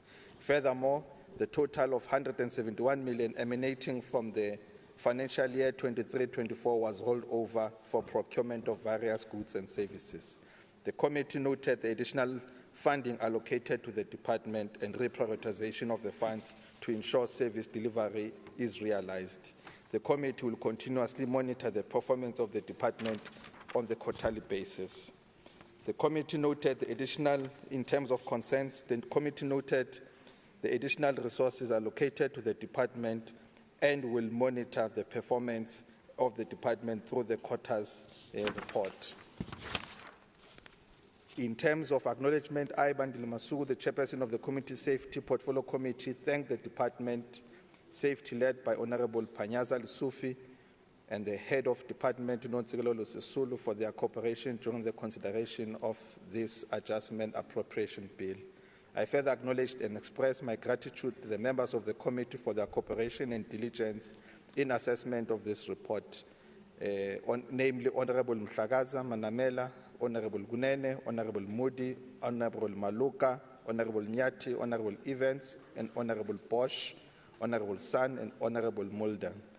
And we also like to appreciate all the help and assistance from the supporting staff, as led by the senior researcher and the group coordinator, Zuziwe Patwambalo, and Sekina Nweli, and the committee researcher, Malise Banda, the committee coordinator, Malumane, administrator, Mafukeng, Hansat Recorder Baloyi, and service officer Royo, and communication officer Tebe Kumalo, information Nichubuyu, for their support to the committee. In accordance to Rule 117, subsection 2, subsection C, read together with Rule 164, I recommend that the committee oversight report on the Provincial Adjustment Appropriation Bill of the Department of Community Safety for financial year 24-25 be adopted by the House. I thank you.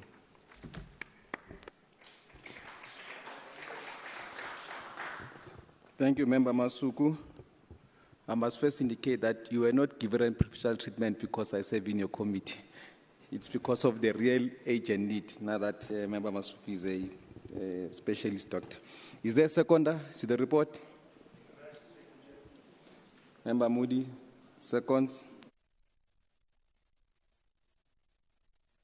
I now put to the House, all those in favor say yes. All those not in favor say no. The yes have it, the report is adopted. We'll now go back to the Member Mokheti, which is order, will the Secretary please read the ninth order? Thank you, Honorable Deputy Chair of Chairs. Human Settlement Portfolio Committee Oversight Report on the detail of Vote 8, Department of Human Settlement on the Gauteng Provincial Adjustment Appropriation Bill G003 of 2024-2025 financial year. Thank you. You can present your committee report on Vote 8, Member Mokheti. Thank you very much, Deputy Chair of Chairs, once more, and greetings to our people of Gauteng. I, Nomathemba Mokheti, the Chairperson of Human Settlement Portfolio Committee, tables the oversight report on the Provincial Adjustment Appropriation Bill for the 2024-2025 financial year for the Gauteng Department of Human Settlement as follows. Honorable Deputy Chair of Chairs, I therefore request that parts of the report that I'm not going to be tabled be taken as read by the House. The Portfolio Committee noted that the main appropriation for 2024-2025 financial year has increased by 324 million from 5.8 billion to 6.1 billion due to the approved rollovers amounting to 215.1 million. The increase is due to Human Settlement Development Grant with an amount of 68.1 million, Informal Settlements Upgrading Partnership Grant with an amount of 144.7 million, and equitable share amounting to 2.1 million to cater for the outstanding invoices and commitment on projects from previous financial year, as well as provincial additional funding of an amount of 109 million for the interim sanitation services in the informal settlement across the various municipalities within the province. During the adjustment budget process, the department reviewed and revised the budget for operations by identifying cost savings, implementing cost containment measures, and redirecting sources towards the essential services. Funds are reprioritized from low-performing activities to core service delivery areas and budgetary pressures areas. Savings under goods and services have been reallocated to cover the spending pressures on some items and to fund the department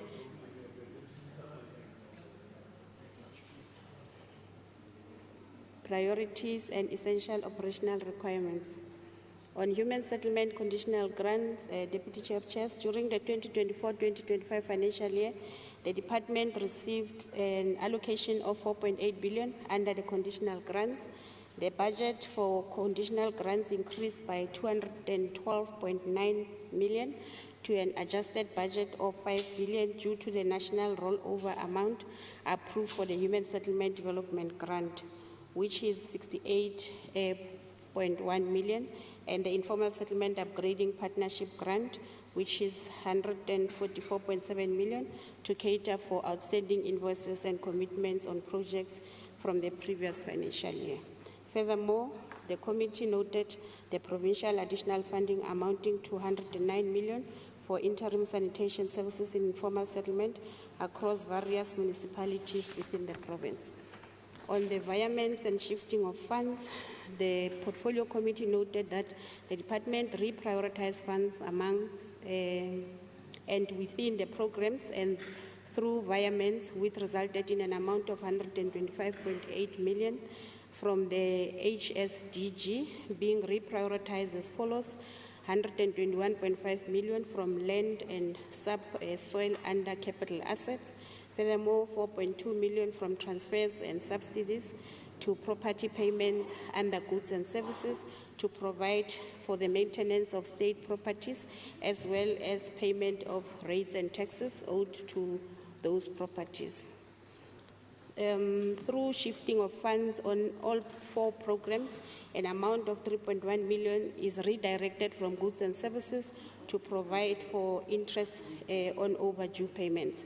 The portfolio committee noted that the transfer in favor of the Gauteng Partnership Fund increased from 624.4 million to 710.6 million, and the transfer funds will provide technical support and increase the department's capacity in implementing various mega projects. During the 2024-2025 financial year, the department allocated an amount of 82 million to local government, of which 12 million was allocated to the City of Johannesburg, 28 million was allocated to Rand West City Municipality, while 42 million was allocated to Merafo Local Municipality for the rehabilitation of sinkholes and 300-meter culvert construction. Following the reprioritization, the department business plan, an amount of 42 million was redirected from Rand West City Municipality, which increased an amount to 175 million to complete the installation of sewer pipelines and rehabilitation.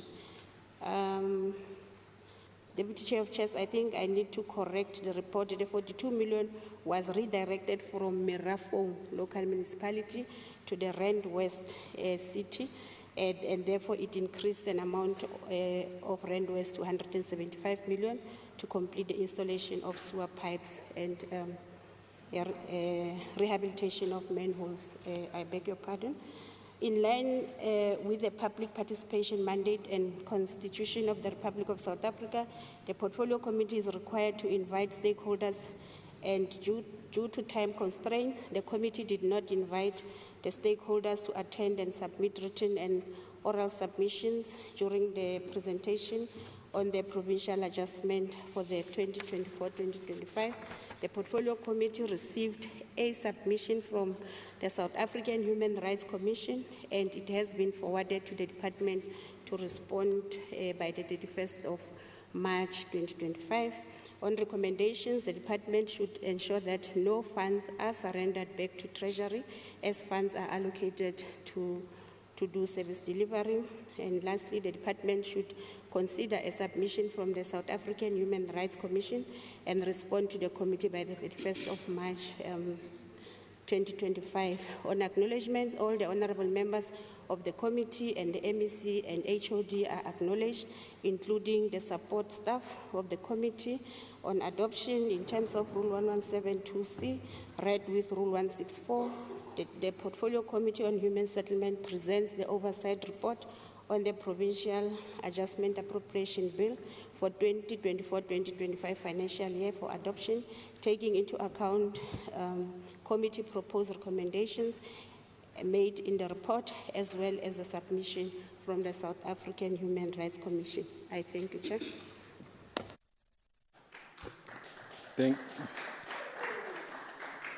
Thank you, Member Mokgweetsi. Is there a seconder? Yes, Deputy Chair, I rise to second. Thank you. Thank you. I now put the question. All those who say in favor, say yes. Yes. Those not in favor, say no. The yes have it. The report is adopted. Will the Secretary please read the 10th order? Thank you, Honorable Deputy Chair of Chairs. Transport and Logistic Portfolio Committee Oversight Report on the detail of Vote 9, Department of Roads and Transport on the Gauteng Provincial Adjustment Appropriation Bill G003-2024 for the 2024-2025 financial year. Thank you. Honorable Shineman, kindly present your committee report on Vote 9. Thanks, Deputy Chair. The committee noted that the allocated budget for the department was revised upwards by 4% from 9.4 billion to 9.8 billion during the adjustment appropriation process.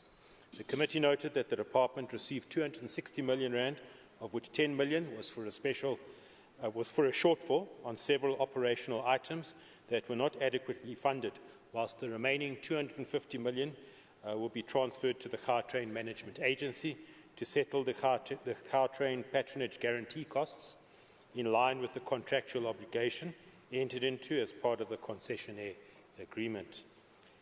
Furthermore, the committee noted that the Public Transport Operations Grant received additional funding amounting to 119 million to cater for a rollover approved for the payment of outstanding claims for the month of March 2024. The committee noted that the budget allocation for the Transport Infrastructure Programme was revised downwards from 3.2 billion to 3.1 billion, marking a decrease of 13,725,000 or 1%. According to the department, the decrease in the budget was due to the need for additional resources for 3 critical projects that were not allocated with adequate resources at the start of the financial year, namely the Swartkrop Training Centre, the Mabopane DLTC and the Sebokeng DLTC. And this resulted in the department revising downwards some of the APP targets within the programme, including a number of kilometres of gravel road visually assessed and detailed designs to be completed. The committee noted the adjustment to budget and is hopeful that the department and entities will be able to spend the allocated budget in line with the revised APP targets, in particular the 3 critical infrastructure projects and the completion of smart licensing centres. I move now to the concerns and recommendations of the committee. Firstly, on the concerns, the committee is concerned about the APP targets revised downwards within the Transport Infrastructure Programme and the impact exacted towards the realisation of these targets. In terms of recommendations, there are 2. The committee recommends the department should provide a detailed report by the 30th of April of this year on 1, the detailed plan with timelines for the implementation of the APP targets revised downwards within the Transport Infrastructure Programme, and 2, a progress report on the 4 smart licensing centres to be completed in the current financial year. On behalf of the committee, we would like to express our appreciation to MEC Kedibone Diali Klabela, the HOD, and all officials from the department which participated in the process. We appreciate their participation. I'd also like to express appreciation to all members of the Portfolio Committee for their commitment and participation as well. And in addition, we'd like to, on behalf of the committee, express appreciation to the committee support staff for their work and all their efforts in making sure that this process was a success. After due consideration, the Roads and Transport Portfolio Committee adopted the report on the adjustment budget vote 9 of the appropriation bill for 2024-2025, and in terms of Rule 1172C, read together with Rule 164, the Portfolio Committee on Roads and Transport recommends that the report on the adjustment budget vote 9 of the appropriation bill for the financial year 2024-2025 be adopted, taking into account the concerns and recommendations tabled in this House. I thank you very much. Thank you, Member Schneemann. Is there a seconder? Okay. You can clap the hands now because it looks like I stopped you from clapping the hands. Is there a seconder? Member. This side. Member du Plessis. I stand to second Member Masuku. Oh, okay. Member du Plessis was standing to second. Thank you very much, Chair. I stand to second the report. Thank you very much. Okay, thank you. I now put the question. All those in favor say yes. Yes. All those not in favor say no. The ayes have it. The report is adopted. Let's read the next order. I think it's the 12th order.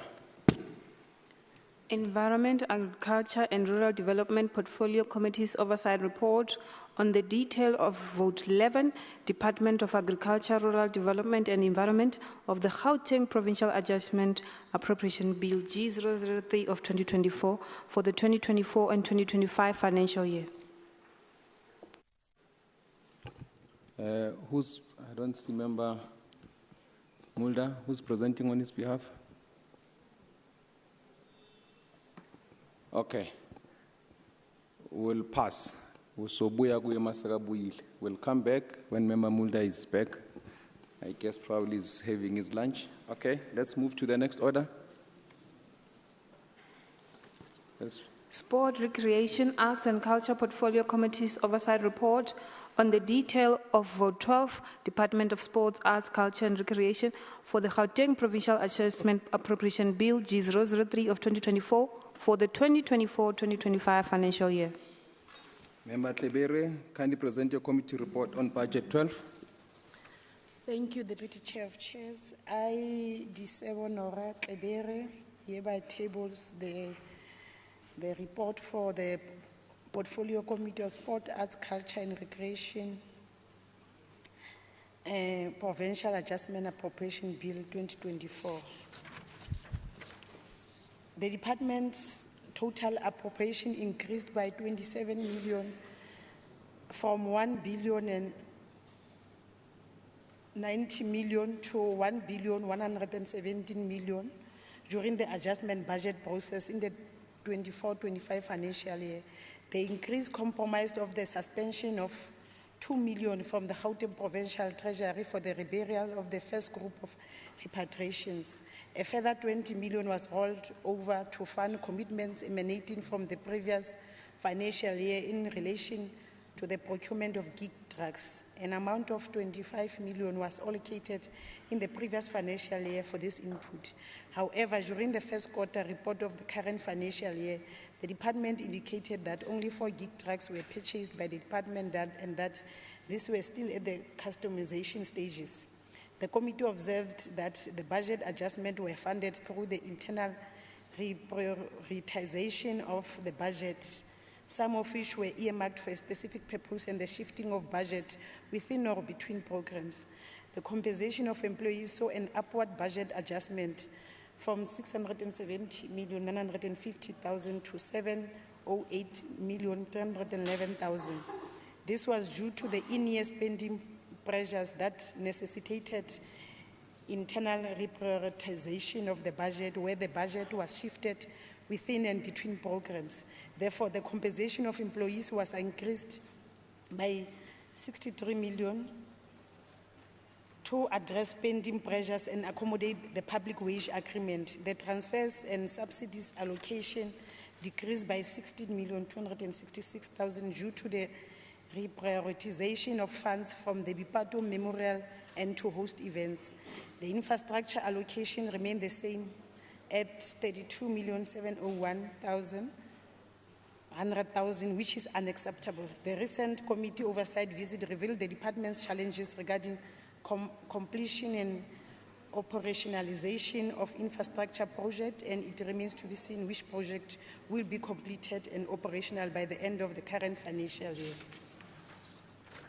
And the committee concerns, the portfolio committee raised the following concerns. The infrastructure allocation remained the same at 32,701,000, which is unacceptable considering the amount of unfinished infrastructure projects. The department continued to roll over funds which impacted negatively on the next financial year's budget allocations compromising service delivery. It is not clear what criteria are used to shift funds within programs. This is because of budget reprioritization from core programs to hosting and bidding of arts and culture events. The lack of a monitoring and evaluation team to monitor the infrastructure project leading to the delays experienced. And the committee recommended the following: ensure that infrastructure projects set to be finished in the current financial year and are finished as planned. Furnish the committee with a report by the 29 March 2024. Put mitigation measures to avoid rolling funds over, which has a negative impact on service delivery. Ensure that the shifting of funds does not affect the core programs of the department. Provide the committee with feedback in this regard by 29 March 2025. Capacitate the monitoring and evaluation team within the infrastructure unit to fast-track the implementation of infrastructure projects, and provide the committee report by 29 March 2025. The acknowledgement: the Portfolio Committee wishes to thank the Honorable MEC for Sport, Arts, Culture and Recreation Department, Honorable Matimo Chilwane, and the HOD, Mr. China Mashinini, and senior officials from the department for their presentation of the Gauteng Provincial Adjustment Appropriation Bill, Vote 12 report. Appreciation for diligence, dedication and commitment shown during the process goes to all members of the Portfolio Committee, Honorable Tindlovu, Honorable Letsualo, Honorable Shabalala, Honorable Diacher, Honorable DK Adams, Honorable Sitika, and Honorable Miso. The committee also thanks the Group Committee Coordinator, Z. Panzwambalo, Senior Committee Researcher, S. Nenweli, Committee Coordinator, P. Sugubutu, Committee Researcher, M. Shikwani, Committee Administrator, L. Dabula, Senior Information Officer, J. Kiwitz, Communication Officer, A. Kola, Hansed Recorder, Armo Muremi, and Service Officer, J. Mamabolo for their role throughout the process. In accordance with Rule 117, Subsection 2, Subsection C, read together with Rule 164, the Portfolio Committee on Sport, Arts and Culture and Recreation recommends that the report on the detail of the budget, Vote 12, Gauteng Department of Sports, Arts, Culture and Recreation Provincial Adjustment Bill 2024 be adopted by the House. Thank you. You can now clap your hands. Okay. Okay, thank you. Thank you, Member Tlebere. Is there a seconder? Member Ndlovu, I rise to second, Chair of Chairs. Thank you. I now put the question. All those in favor say yes. All those not in favor say no. The ayes have it, and the order, the report is adopted. We'll now go back to Member Honorable Mulder. So I will ask the Secretary to read the 12th order that we had jumped. Environment, Agriculture and Rural Development Portfolio Committee's oversight report on the detail of Vote 11 for the Department of Agriculture, Rural Development and Environment of the Gauteng Provincial Adjustment Appropriation Bill G003 of 2024 for the 2024-2025 financial year. Member Mulder can present the committee report. Thank you, Honourable Chair. Apologies. I'm not going to read the whole report because of time constraints, but I, F.J. Mulder, Chairperson of the Environmental, Agriculture and Rural Development Portfolio Committee, presents the Committee Oversight Report on the Provincial Adjustment Appropriation Bill for the Gauteng Department of Environmental, Agriculture and Rural Development as follows. The adjustment budget provides an opportunity to make permissible amendments to the budget in response to changes that have affected planned spending. The adjustments budget was tabled during a period of transitioning towards the priorities of the 7th administration. In its presentation of the adjustment budget, the Provincial Treasury stated that this will be achieved by resourcing 3 priorities of the 2024 to 2029 Medium-Term Development Plan. The MTDP aligns to the goals and objectives of the National Development Plan and the principles and priorities of the Statement of the Intent of the Government of National Unity. The committee noted that the adjustments made to the department's budget are mainly to give effect to the changes in the equitable share location and conditional grants, amongst others. The department's main allocated budget for the year under review was 1.035 billion rand and has been adjusted upwards by 71 million rand to 1.106 billion rand, representing a 6.4% increase. The Portfolio Committee noted the adjusted allocations per program increased overall by 6.4% from the initial allocation of 1,035 billion rand. The committee is, however, concerned about the impact of the reduction of the budget in as far as it relates to the payment of suppliers. The Portfolio Committee recommends that the department should continue to engage the Provincial Treasury to source additional funding in an effort to curtail the impact of non-payment of suppliers and any other cost elements experiencing budget pressures. A report on this engagement should be submitted to the committee on Friday, the 30th May 2025. The Portfolio Committee on Environment, Agriculture and Rural Development wishes to thank the MEC for Agriculture and Rural Development, Ms. Wieza Ramaphosa, and MEC for Environment, Mrs. Sheila Peters, the acting head of the department, and his team of officials. I wish to acknowledge and express my gratitude as a committee chair to the honourable members of the Portfolio Committee on Environment, Agriculture and Rural Development, members Choku, Mukethi, Miller, Engelbrecht, Makene, Moody, Nyathi and Mesu.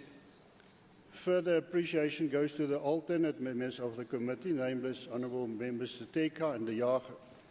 It is an honour to lead such a hard-working team. Furthermore, Chair, the Portfolio Committee would like to express appreciation for the contribution of the following support staff members: Ms. Bodibe, Mabuza, Mampe, Ngandi, and Ansat Recorder, Mrs. Ermuremi. Senior Information Officer, Ms. Kibis, Communication Officer, Ms. Sabia, Service Officer, Ms. Busiswe Napu, and Mr. Ben Ndom, the Public Participation Officer. After due consideration, the Environment, Agriculture and Rural Development Portfolio Committee unanimously report the Gauteng Department of Environment, Agriculture and Rural Development's Budget Vote 11 report for the 2024-25 financial year. In terms of Rule 117.2c, read together with Rule 164, the committee presents to the House and recommends the adoption of the committee's oversight report. I thank you, Honourable Chair. Okay. I guess members are tired of clapping hands, Member Mulder. Can you please clap hands for Member Mulder? Thank you very much. Is there a seconder?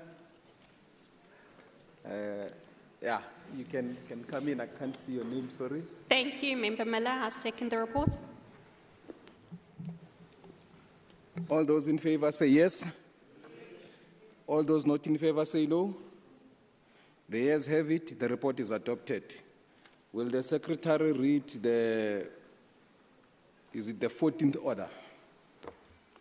E-Government and Research Development Portfolio Committee's Oversight Report on the detail of Vote 13 for the Department of E-Government of the Gauteng Provincial Adjustment Appropriation Bill G003 of 2024 for the 2024-2025 financial year. Chairperson, Member Hlope, please kindly present your committee report on Budget Vote 13. Thank you, Chairperson of the session. I'll take the report and read the summary and take it that the parts that are not read is read. The Department of eGov is charged with the responsibility of bridging the digital divide, and the province provide government services through ICT and roll out broadband initiatives. The ICT is central in modernizing, maximizing the delivery of public services, and has been identified as one of the key pillars of the NDP, as well as the Gauteng Vision 2055. It is seen as a catalyst to transforming the economy by creating more jobs and bridging the digital divide. The department is allocated an increased adjusted budget of 1.830 billion from an initial allocation of 1.677 billion. The adjusted allocation is an increase of 152.8 million for the replacement of the Gauteng provincial network, on the obsolete equipment, and the creation of the Office of the MEC. Even though the department received an increased allocation, it may not be able to keep up with the ICT infrastructure at optimum state, as the additional funds are a fraction of what the department needs to service the network. Shifts environments were made within programs to fund critical pressures. Within the programs, however, no funds were surrendered. An amount of 26.9 million was reallocated from the compensation of employees line item to goods and services, payments for capital assets, transfers, and subsidies to address critical funding pressures. The reallocation does not affect the recruitment plan, as the funds were initially allocated for vacant positions before the adjustment period. Recruitment processes will proceed as planned, as per the department's confirmation. The allocation of goods and services amounting to 51.3 million was reclassified to payments for capital assets and to fund expenditure relating to the tools of trade, software and hardware, CCTV, ePanic solution as part of the integrated security system. Whilst an amount of 19.1 million allocated to DVA Center under transfers and subsidies to goods and services to cater for the ePanic solution within ICT shared services. The department revised its annual performance plan, resulting in changes in targets. These are no adjustments to the Program 1, while Target 2 and 3 were revised to align to APP in line with the budget. The Portfolio Committee, through the implementation of the Sector Oversight Model, will monitor the financial and non-financial performance of the department for the remainder of the 2024-2025 financial year, with the aim to hold the MEC and department accountable in the management and the use of public resources. In terms of our committee concerns, the Portfolio Committee is greatly concerned about the downward revision of targets to provide WAN, LAN, VoIP, and Wi-Fi, which are affected in Program 2. These targets will severely affect the department's ability to adhere to its core mandate and to ensure greater connectivity within the province. On recommendations, the department should provide a detailed report of the list of public entities to be negatively affected by the reduction of targets and how the department will mitigate against the negative impact. This report should be duly submitted by the 11th of April 2025. On acknowledgements, the Portfolio Committee extends gratitude to the MEC, to the head of department, and to all the officials of the Department of e-Government for their cooperation during the consideration of the bill. Appreciation for diligence, dedication, and commitment shown during deliberations on the detail of Vote 13 of the Provincial Adjustment Appropriation Bill goes to members of the Portfolio Committee, Member Mehwe, Member Gentile, Member Cilliers, Member Waters, Member Smatha, Member Meso, and Member Moodley. The committee's gratitude is extended to the following support staff: our Group Committee Coordinator, Senior Researcher, Hindsight Recorder, Researcher, Communications Officer, Information Officer, Committee Administrator, Service Officer, Public Participation Officer, and our Senior Committee Coordinator. With regards to adoption, after due deliberation, the Portfolio Committee adopted the report on the detailed Provincial Adjustment Bill, Budget Vote 13, Gauteng Department of e-Government. I thank you, Chair. Okay.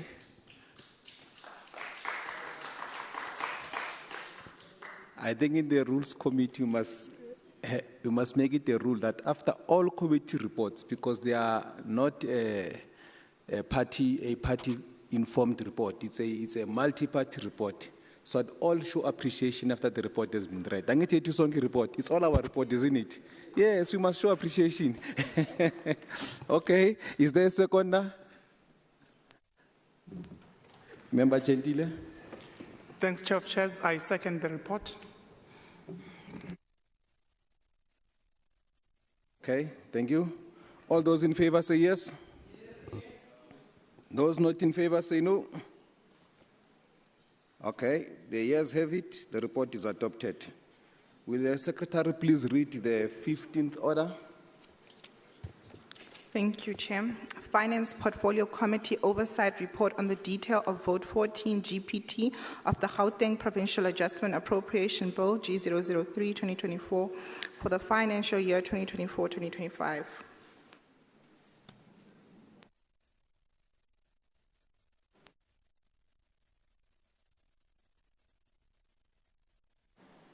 Okay, Member Musai has asked the member.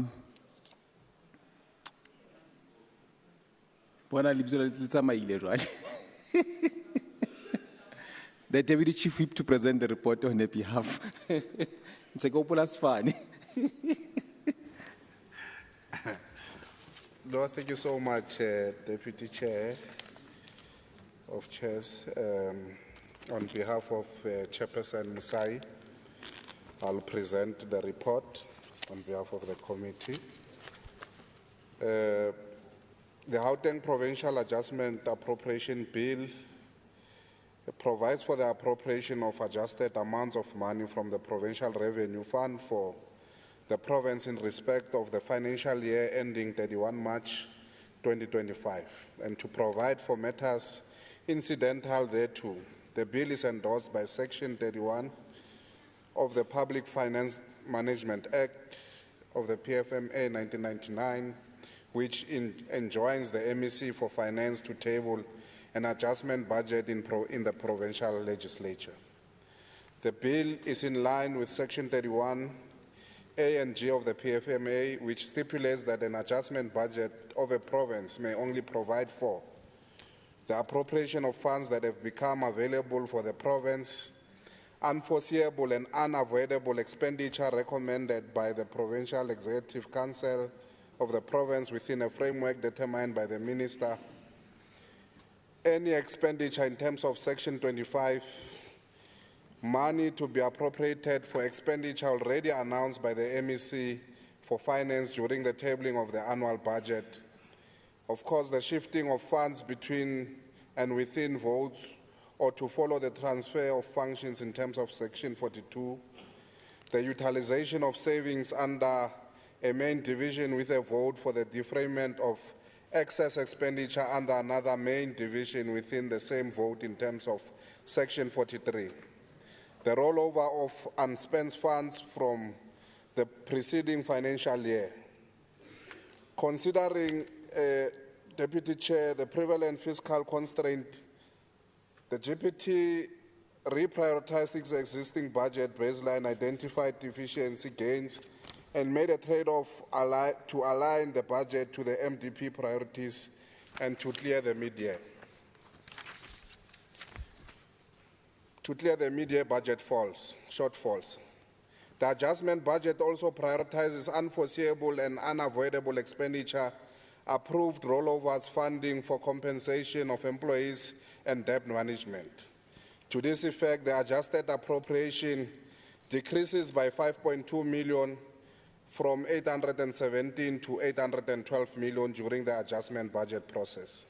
This report provides an analysis of the Gauteng Provincial Adjustment Appropriation Bill as it relates to GPT. However, it should be noted that despite GPT having revised its annual performance plans, such does not have an impact on the budget, nor did it trigger the adjustment budget. Of course, Deputy Chair of Chairs, on the process followed, the Speaker of the Gauteng Provincial Legislature formally referred the bill for the fiscal year 2024 to 2025 to the Finance Portfolio Committee for consideration and reporting. The Gauteng Provincial Treasury presented its revised annual performance plan to the committee in the meeting on Thursday, the 13th of February 2025. The analysis on the detail of Vote 14 budget was noted in the meeting of 20 February 2025. On Wednesday, 26 February 2025, Gauteng Provincial Treasury presented the detail of its budget adjustment to the committee. On the overall GPT adjustments, although the department received an approved rollover of 1.7 million for payments for capital assets, the overall budget has decreased due to a suspension of 2 million to Gauteng Department of Sports, Arts and Culture and Recreation, and the surrender of 5 million to the Provincial Revenue Fund. Thus, the main appropriation decreased from 817 million to 812 million during the adjustment budget process. The Portfolio Committee noted that the adjustments budget was induced by the surrender of funds to the Provincial Revenue Fund due to delays in the filling of vacant posts.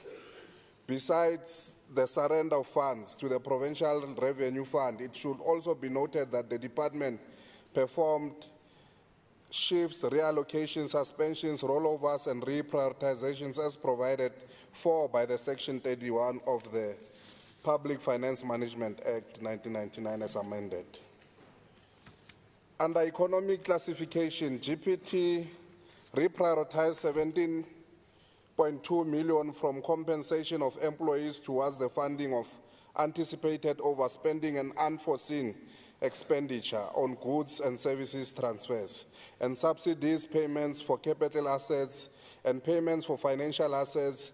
The budget for goods and services has been increased by 11.6 million to provide for new projects, while the budget for transfers and subsidies has been increased by 2.4 million, comprising of 1.6 million for the unforeseen skills development levy and 745,000 to limit overspending on leave gratuity payments.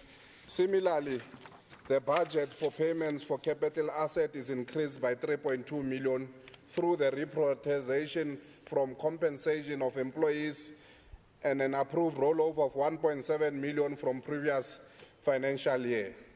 Finally, an amount of 1,000 has been allocated towards payments for financial assets to avoid unforeseen expenditure on thefts and losses.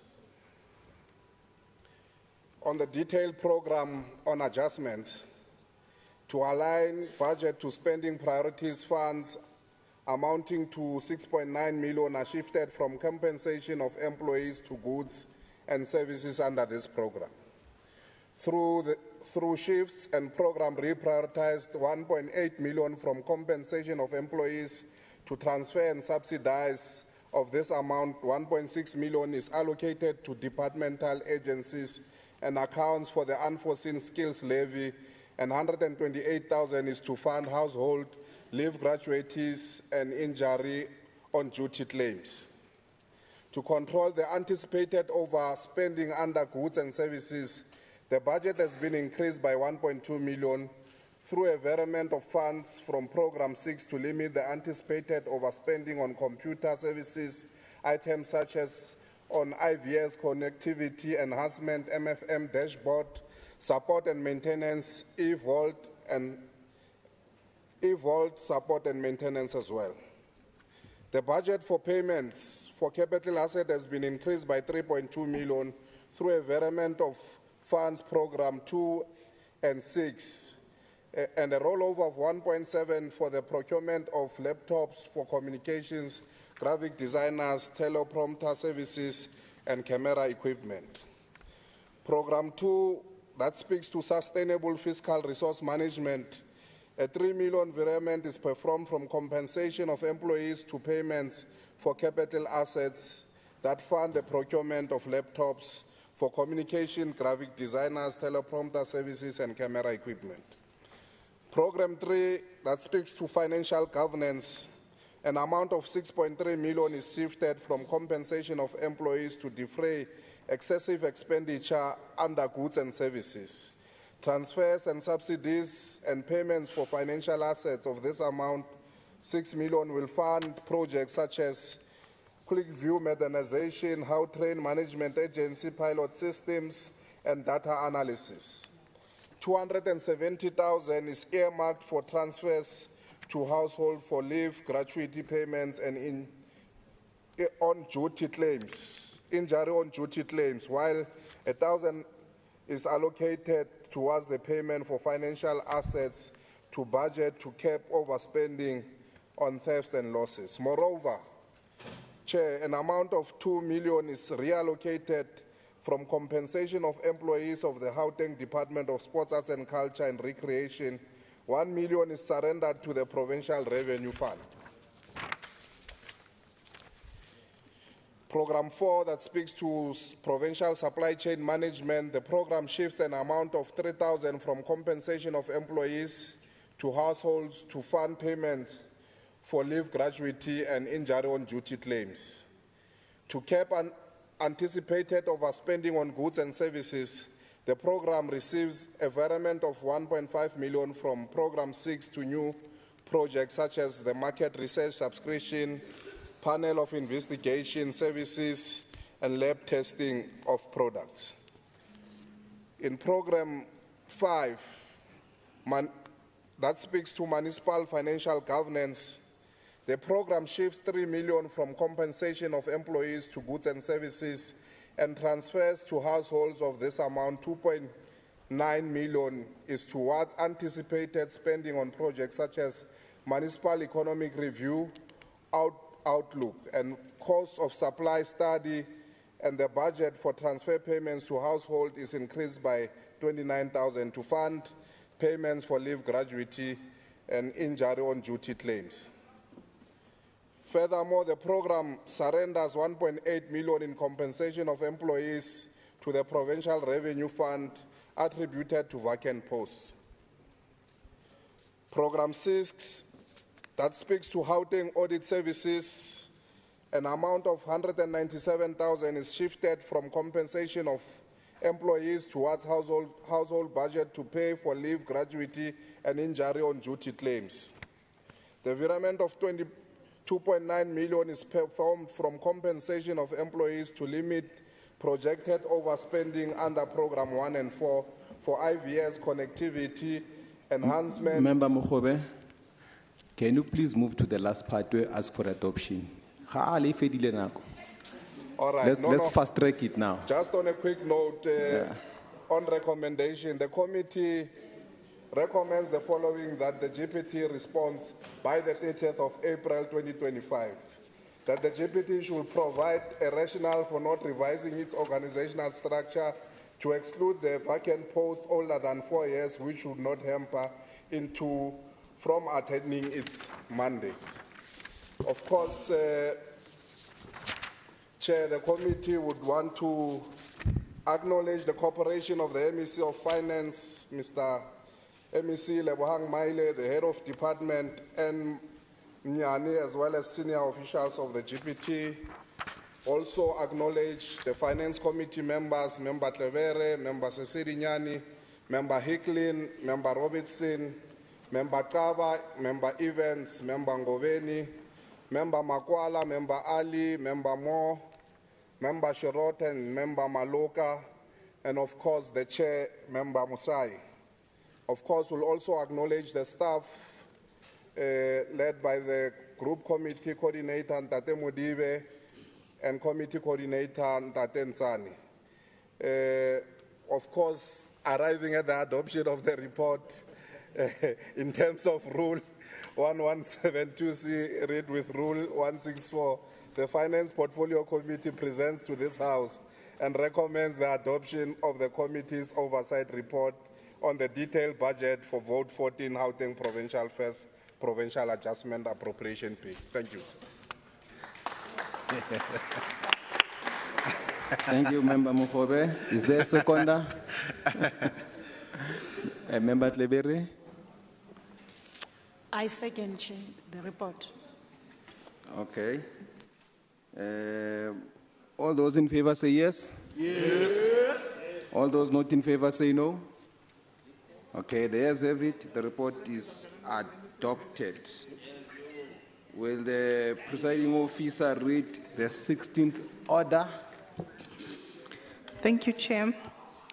Infrastructure Development Portfolio Committee's Oversight Report on the detail of Vote 15, Department of Infrastructure of the Gauteng Provincial Adjustment Appropriation Bill, G003-2024 for the financial year 2024-2025.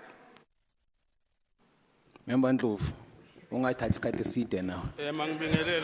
Mangibingelele sihlalo. Who was pushayo sihlalo? That's nice. It's welcome.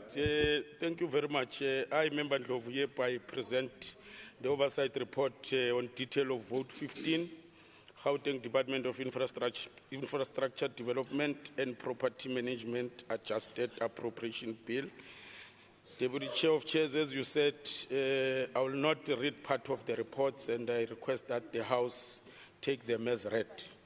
The committee recognized that the department's budget has notably increased from 3.2 billion to 3.4 billion. The committee also noted that the administration program's budget required an upward adjustment. Consequently, the total budget increased by 27 million, bringing the revised budget total to 473 million from 446 million. The department reported that the increase is vital for accommodating enhanced operational demands and unanticipated expenses that arose during the financial year. In addition to the upward revision, shifts of 33 million were strategically reallocated from different budget lines to address potential under and over expenditure associated with Program 2 and 3. These adjustments were necessary to maintain financial balance and ensure that all programs could continue to operate without interruptions. Moreover, in a bid to optimize resource allocation, 2.8 million was surrendered from the Department of Infrastructure to Cooperative Governance and Traditional Affairs. This transfer was part of a broader strategy to ensure that funds are utilized efficiently in areas that require immediate attention and support rather than remaining unspent in related initiatives. The committee noted that the Public Works program has benefited from a significant financial award, which has added 155 million to the department's previous allocation of 2.4 billion. This financial boost has increased the total allocation to 2.6 billion. The committee further observed a significant upward revision of the expanded Public Works program budget amounting to 1.8 million. This adjustment increases the total funding allocated to the program from the initial appropriation of 275 million to 277 million. The decision to increase the budget reflects the government's commitments to enhancing infrastructure and creating job opportunities, particularly in communities that lack essential resources and development. On the findings, the committee is concerned with delayed projects, specifically those implemented on behalf of the Department of Education and Health. On recommendations, after assessing the department's adjusted budget appropriation bill for the 2024-25 financial year, the Portfolio Committee recommends the following and requests the responses by Monday, 14th April 2025. The department should take immediate steps to review and improve its invoicing protocols to ensure timely payments and to reduce delays in project delivery. The department should increase engagement with stakeholders to gather feedback and address concerns related to the project management and execution proactively. On acknowledgements, I would like to thank the MEC. On behalf of the committee, I would like to thank the MEC, Honorable Mamabulo, HOD, and the entire department's executive for their efforts in the consideration of this report. I further appreciate the diligent deliberations of honorable members. I would also like to thank the committee staff for their dedication and assistance on adoption following Rule 117(2)C read together with Rule 164. The Portfolio Committee on Infrastructure Development and Property Management presents before the House the oversight report on the Department of Infrastructure Development and Property Management Oversight Report Bill on the Department of Infrastructure Development Adjusted Budget Appropriation Bill for the 2024-25 financial year for the consideration and adoption. Asibonge sihlalo.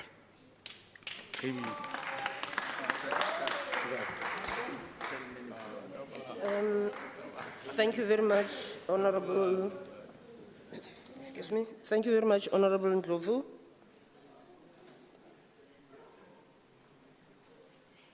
Is there a seconder?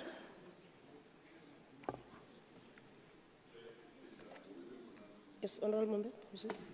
I rise to second the report. Thank you very much, Honourable Member. I now put the question. All those in favour say yes. Yes. Those that are not in favour say no. So the yeses have it and the report is duly adopted. Will Secretary please read the 17th order? Thank you, Speaker. Decision on the separate votes in the schedule to the Gauteng Provincial Adjustment Appropriation Bill G003-2024 for the financial year 2024-2025.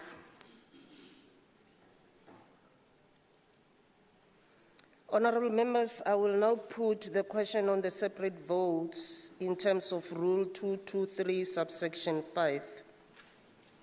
Vote 1, Office of the Premier.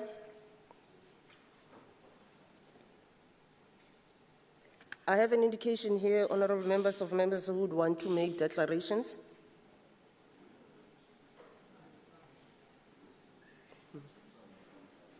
Honourable Ngani. Okay. Honourable Albert. Yes, Honourable Ngani. Sorry, Madam Speaker.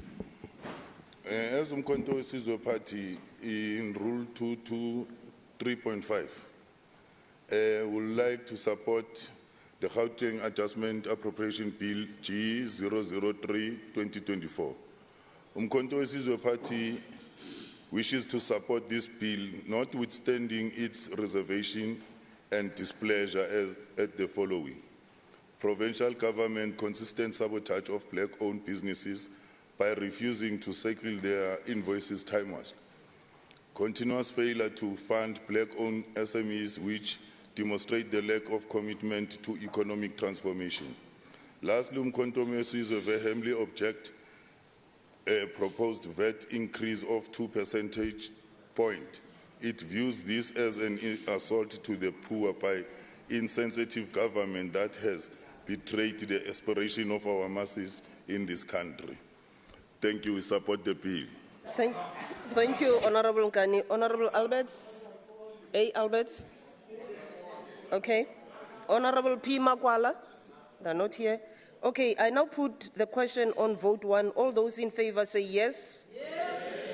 Yes. All those who are against say no. The yeses have it. Vote 1 is adopted by the House.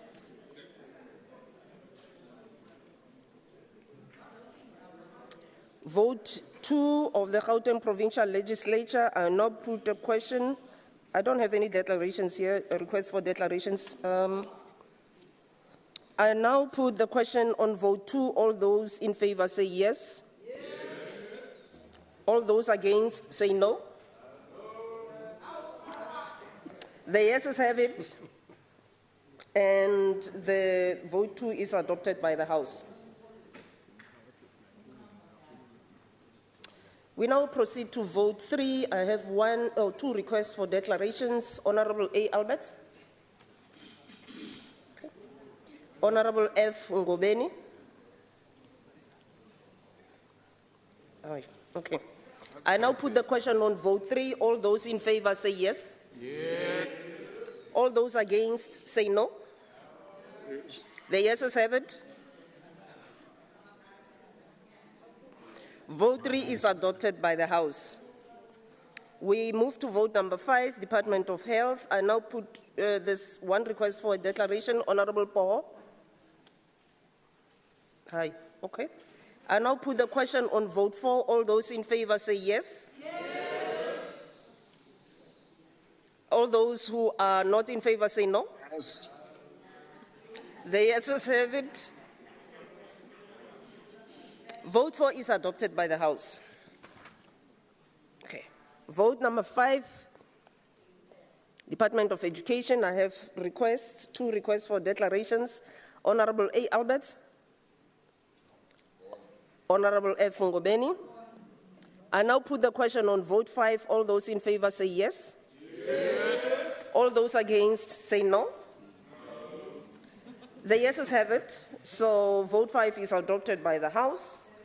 We move to vote 6. One request for a declaration, Honorable Simahla. N. Okay. I now put the question on vote 6. All those in favor say yes. Yes. Those that are against say no.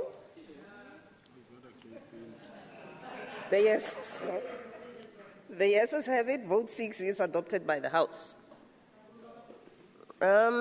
We move to vote 7, honorable members. I have requests for declarations. Honorable J. Mulder, Honorable Masoleng,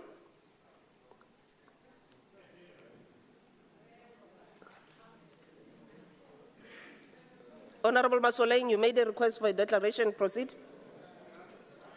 On vote 7 on COGTA.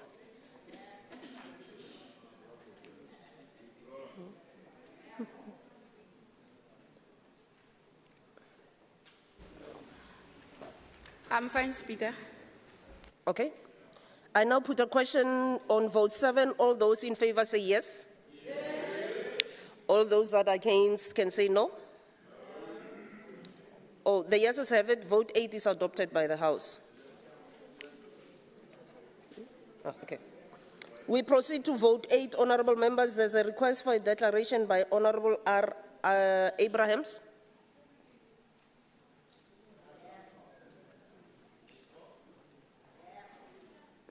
Microphone doesn't. There we go. Yes. A declaration? Yes, that. You made a request for a declaration. You don't have. Have you No. changed your mind? Yes. Oh, okay. No, thank you very much. I now put the question on vote 8. All those in favor say yes. Yes. Those that are against can say no. The yeses have it, so vote 8 is adopted by the House.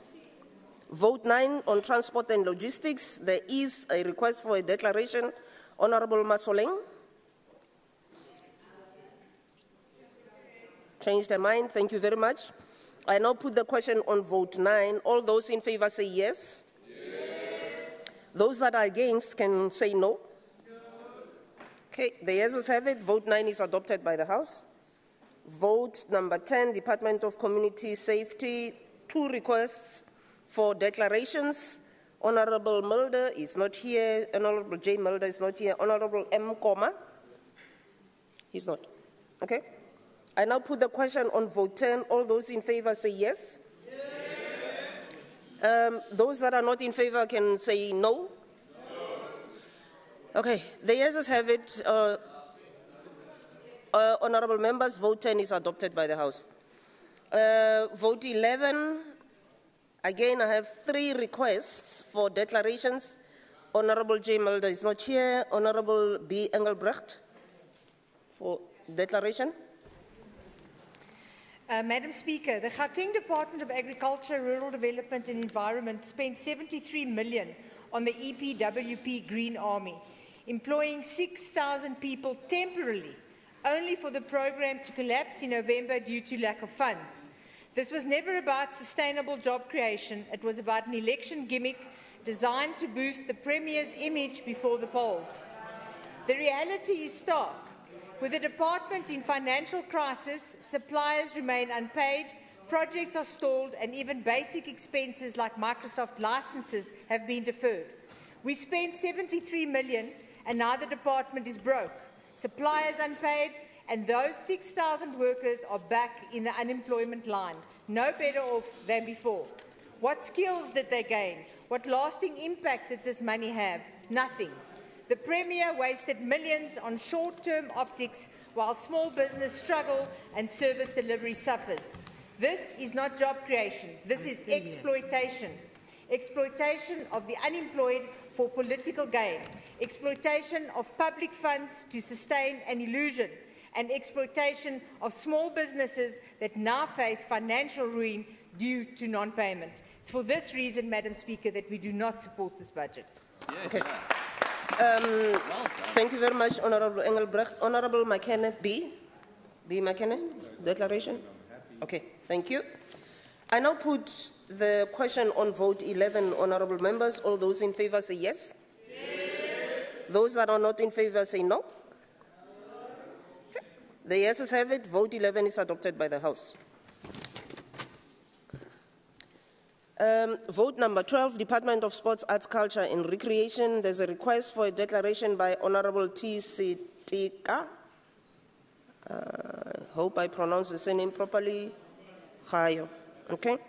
I now put the question on vote 12. All those in favor say yes. Yes.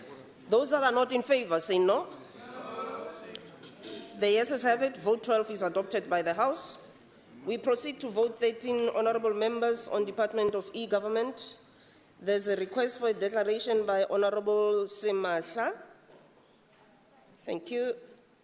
I now put the question on vote 13. All those in favor say yes. Those that are not in favor say no. Okay, vote 13, the yeses have it. Vote 13 is adopted by the House. Vote 14, honorable members on Gauteng Provincial Treasury. There's a request for declarations by 2 members. Honorable R. Robinson. Thank you, Madam Speaker.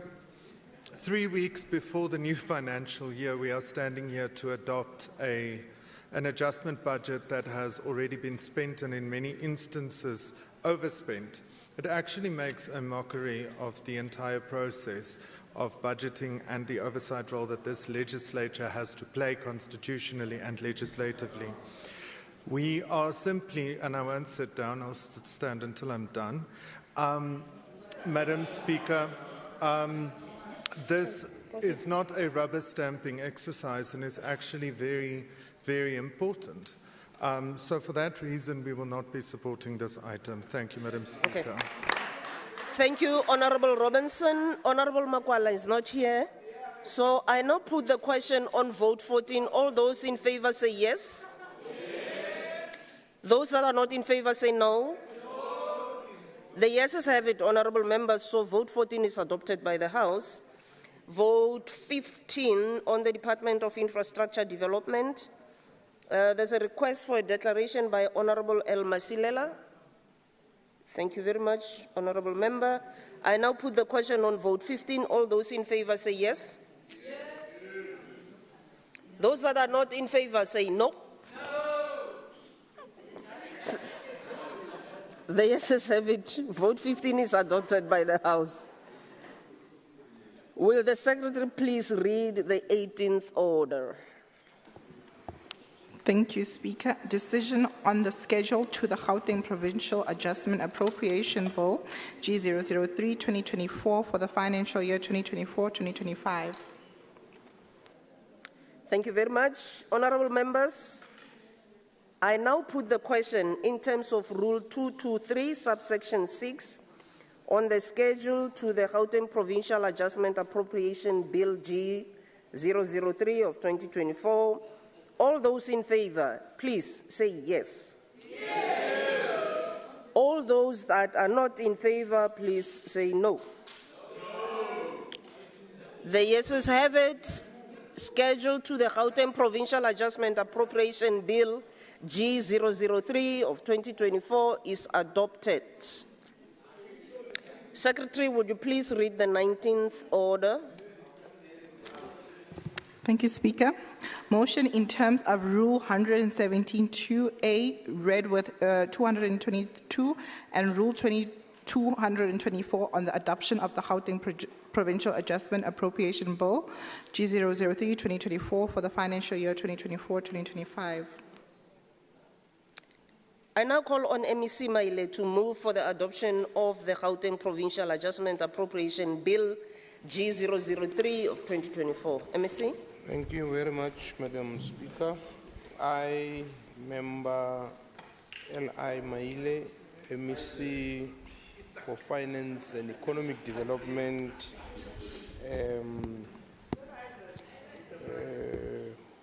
when we fight colonialism, we must fight everything that comes with it, including the names. So that's a colonial name. You can't claim you were fighting colonialism and promoting colonialism. So we must fight it. So I hereby table the following motion in terms of Rules 222 read together with rules 223 and 224 of the standing rules. I request that the House resolves to adopt the Gauteng Provincial Adjustment Appropriation Bill G003-2024. Thank you very much. Thank you very much, Honorable MEC. I call for a seconder for the motion,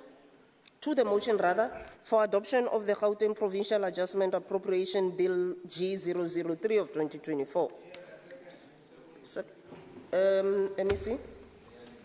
Thank you, Speaker. I rise to second. Thank you very much. Honorable members, in terms of Rule 223, subsection 7, the question on the adoption of a money bill shall be determined by a roll call. I now call on the Sergeant at Arms to ring the bells for 8 minutes, or as agreed to by the whips in terms of Rule 110, subsection 2.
Isaac.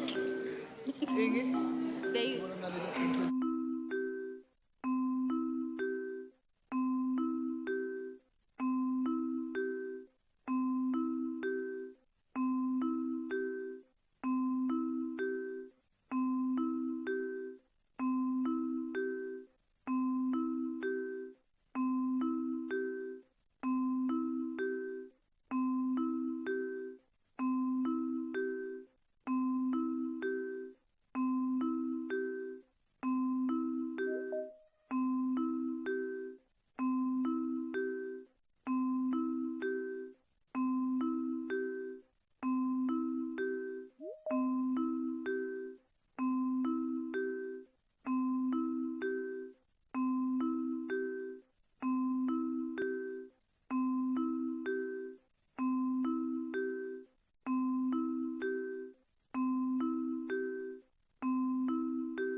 Honorable members, the doors are locked, but I'm just waiting for the officials to verify the voters' roll, so to speak.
Order, honorable members. Honorable members, order, please. The secretary will now read out the names of members, and members are requested in terms of Rule 111, subsection 2, to stand and voice a yes or a no when your name is called. Kindly respond loudly as your vote is being recorded. Secretary. Thank you, Honorable Speaker. We'll use the roll call list as per the rows. A. Lesufi. Yes. N. Nkomara Lehoko. Yes. L. E. Makubela. Yes. T. Mutara. Yes. L. I. Maile. Yes. KP Diale. Yes. PJ Mamabolo. Yes. NM Hlagaza Manamela. Yes. MMA Mfikwe. Yes. MD Shope. Yes. LH Mikwe. Extem Sam. ME Kumalo. Yes. NF Mazibugo. Ngiyavuma. VRM Ramkhopa. Yes. SM Peters. Why am I being skipped? Welcome. Extem Sam. Welcome. Honorable member, order, please. Welcome to it. Yeah. Welcome. Oh, okay. Please remember people that are online. Yes. Proceed. We'll proceed, Speaker. We'll come to the online. Was it VRM Ramkhopa? Yes. SM Peters? Yes. LJ Evans? Extem Volkwome Sam. MK Chilwane? Yes. GD Yes. Sneman? Yes. AC Musai? Yes. V Gentle? Gentile, yes. TC Chokwe? Yes. T Ndlovu? Yes. Dr. B.E. Masuku? Ngiyavuma. Titi Nkane, Yeah, Meneer.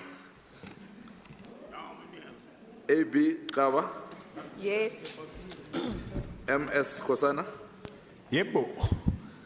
BA Mahlabe, Yes. LL Mkwanazi, Yes. N Dilebo, Yes. SD Nyati, Yebo. NE Mukheti, Yes. BE Litsolo, Yes. MI Sisedinyane, Yebo. DN Tlebere, Ya dumela. MK Mhlongo, Yes. NK Mukhobe, Yes. MT Kunene, Yebo. NE Miso, Yes. ST Msimanga, N Moriati, JB Bloom, No. P Makwala,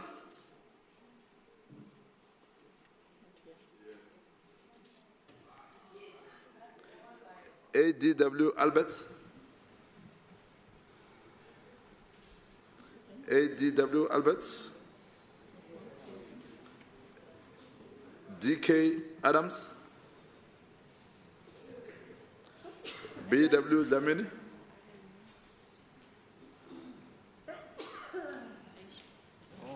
Yes. Arnteke, Arnteke, M Waters, No. B Engelbrecht, I do not support. AJ Fuchs,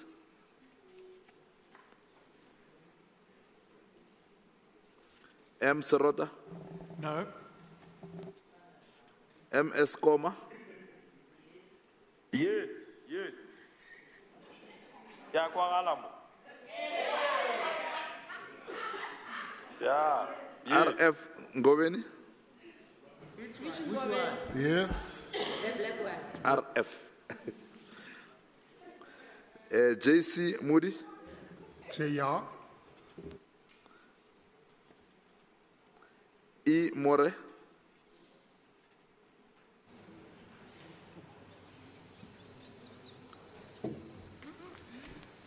A Ali, Yes. NM Diakhar, No.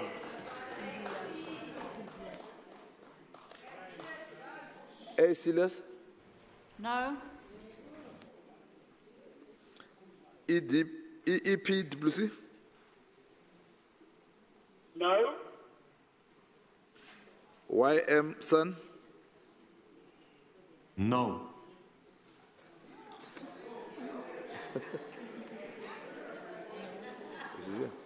No, he said online.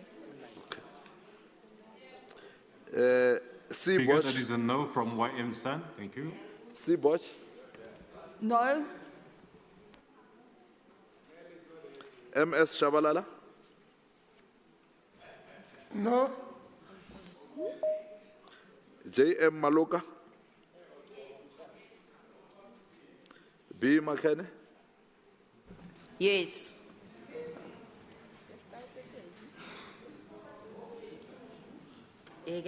M Masoleng,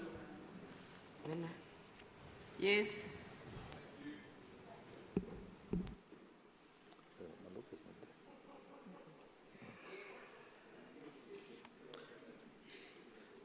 L Basilela,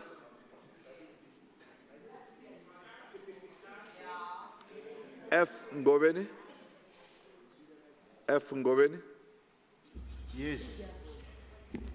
NC Smasha, Yes.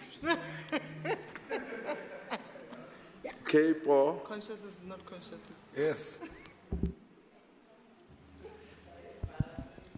Sorry, Secretary. Secretary.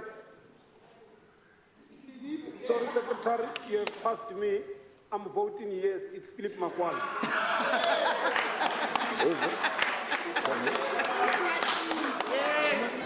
Just hold on. Honorable members, what is happening? Philip Makwala. We did. P. Makwala. Convene. We did convene.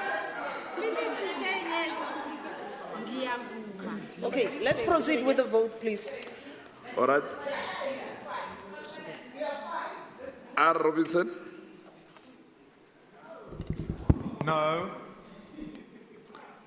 SJP Dos Santos. No. NK Sharif. No. MB Hecklin. No. J. Miller. No. ZK Raslingwana. No. NJ Van Dyke. No. RL Abrams. Ingavuma.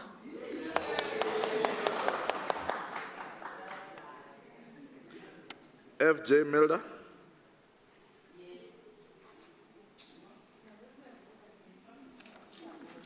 FJ Milder.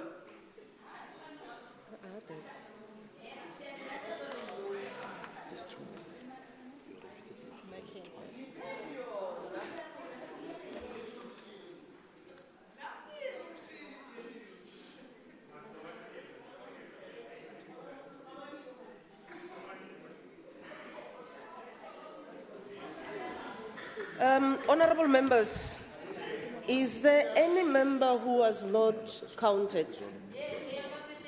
Yeah, okay, just an indication by the hands. I would like to start. I'll come back to you. I'll start with the members who are online. Is there any member whose name was not called for the vote? Members who are online? I'm not sure if they mentioned Matume Chilwane, but yes. Okay. Honorable Chilwane, you were called. It's fine. Is there any other member whose name was not called online? Okay. May I see that those hands again? Let's start with you, Honorable Diakhar. Are you? Okay. That's why I said either one will receive it. Okay.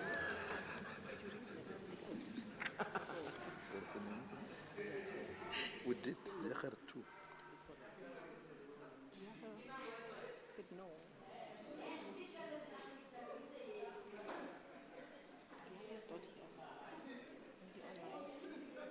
Oh, there's two Yakhar. Yeah. Then members take it. Okay, the show of hands again, members. Yes, proceed. Member, your name. Give us your name so that you are checked on the roll. Your name? Honorable Sitika. Sitika. Eh. Thank you. Could you check that? Okay. Thank you. So those were the only hands that we had. Masilela, no. Don't. Okay. You recorded Honorable Sitika's vote. Okay. Honorable members. Yeah. Mara ba sombutsi yes or no?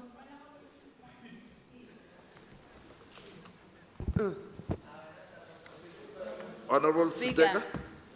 Yes. Just hold on. Ouch. Radazoba recordile ya Philip Makwala na. Is it recorded?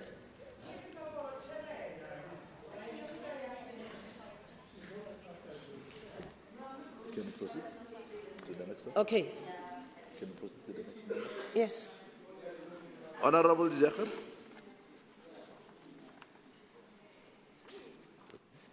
Honorable Dijakhar. Okay.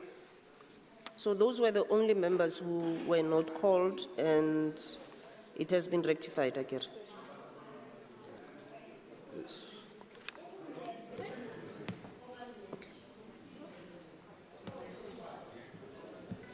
Yes, honorable member. Thank you very much, Speaker. I just wanted to find out if you recorded vote ya Moshakoma, Honorable Moshakoma and Honorable Makwala. Okay, thank you very much, They member. were online. Honorable member, please take your seat. Please take your seat. Okay, you can proceed with the counting.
Honorable members, let me give you the outcome of your voting.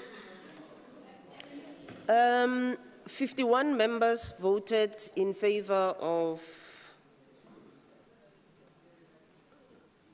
I just want to pronounce it properly. Yeah, in favor of the appropriation bill. 18 members voted no. 10 members did not respond, be it abstaining or whatever, they just did not respond, and 1 member did not vote. That member is the Speaker. So I now would like to declare the Gauteng Provincial Adjustment Appropriation Bill G003 of 2024 as adopted by the House. Now, honorable members, could I have the whips and leaders of parties to kindly approach the table to verify the count and sign the roll call lists? Sorry. Thank you. Basaina, if it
okay.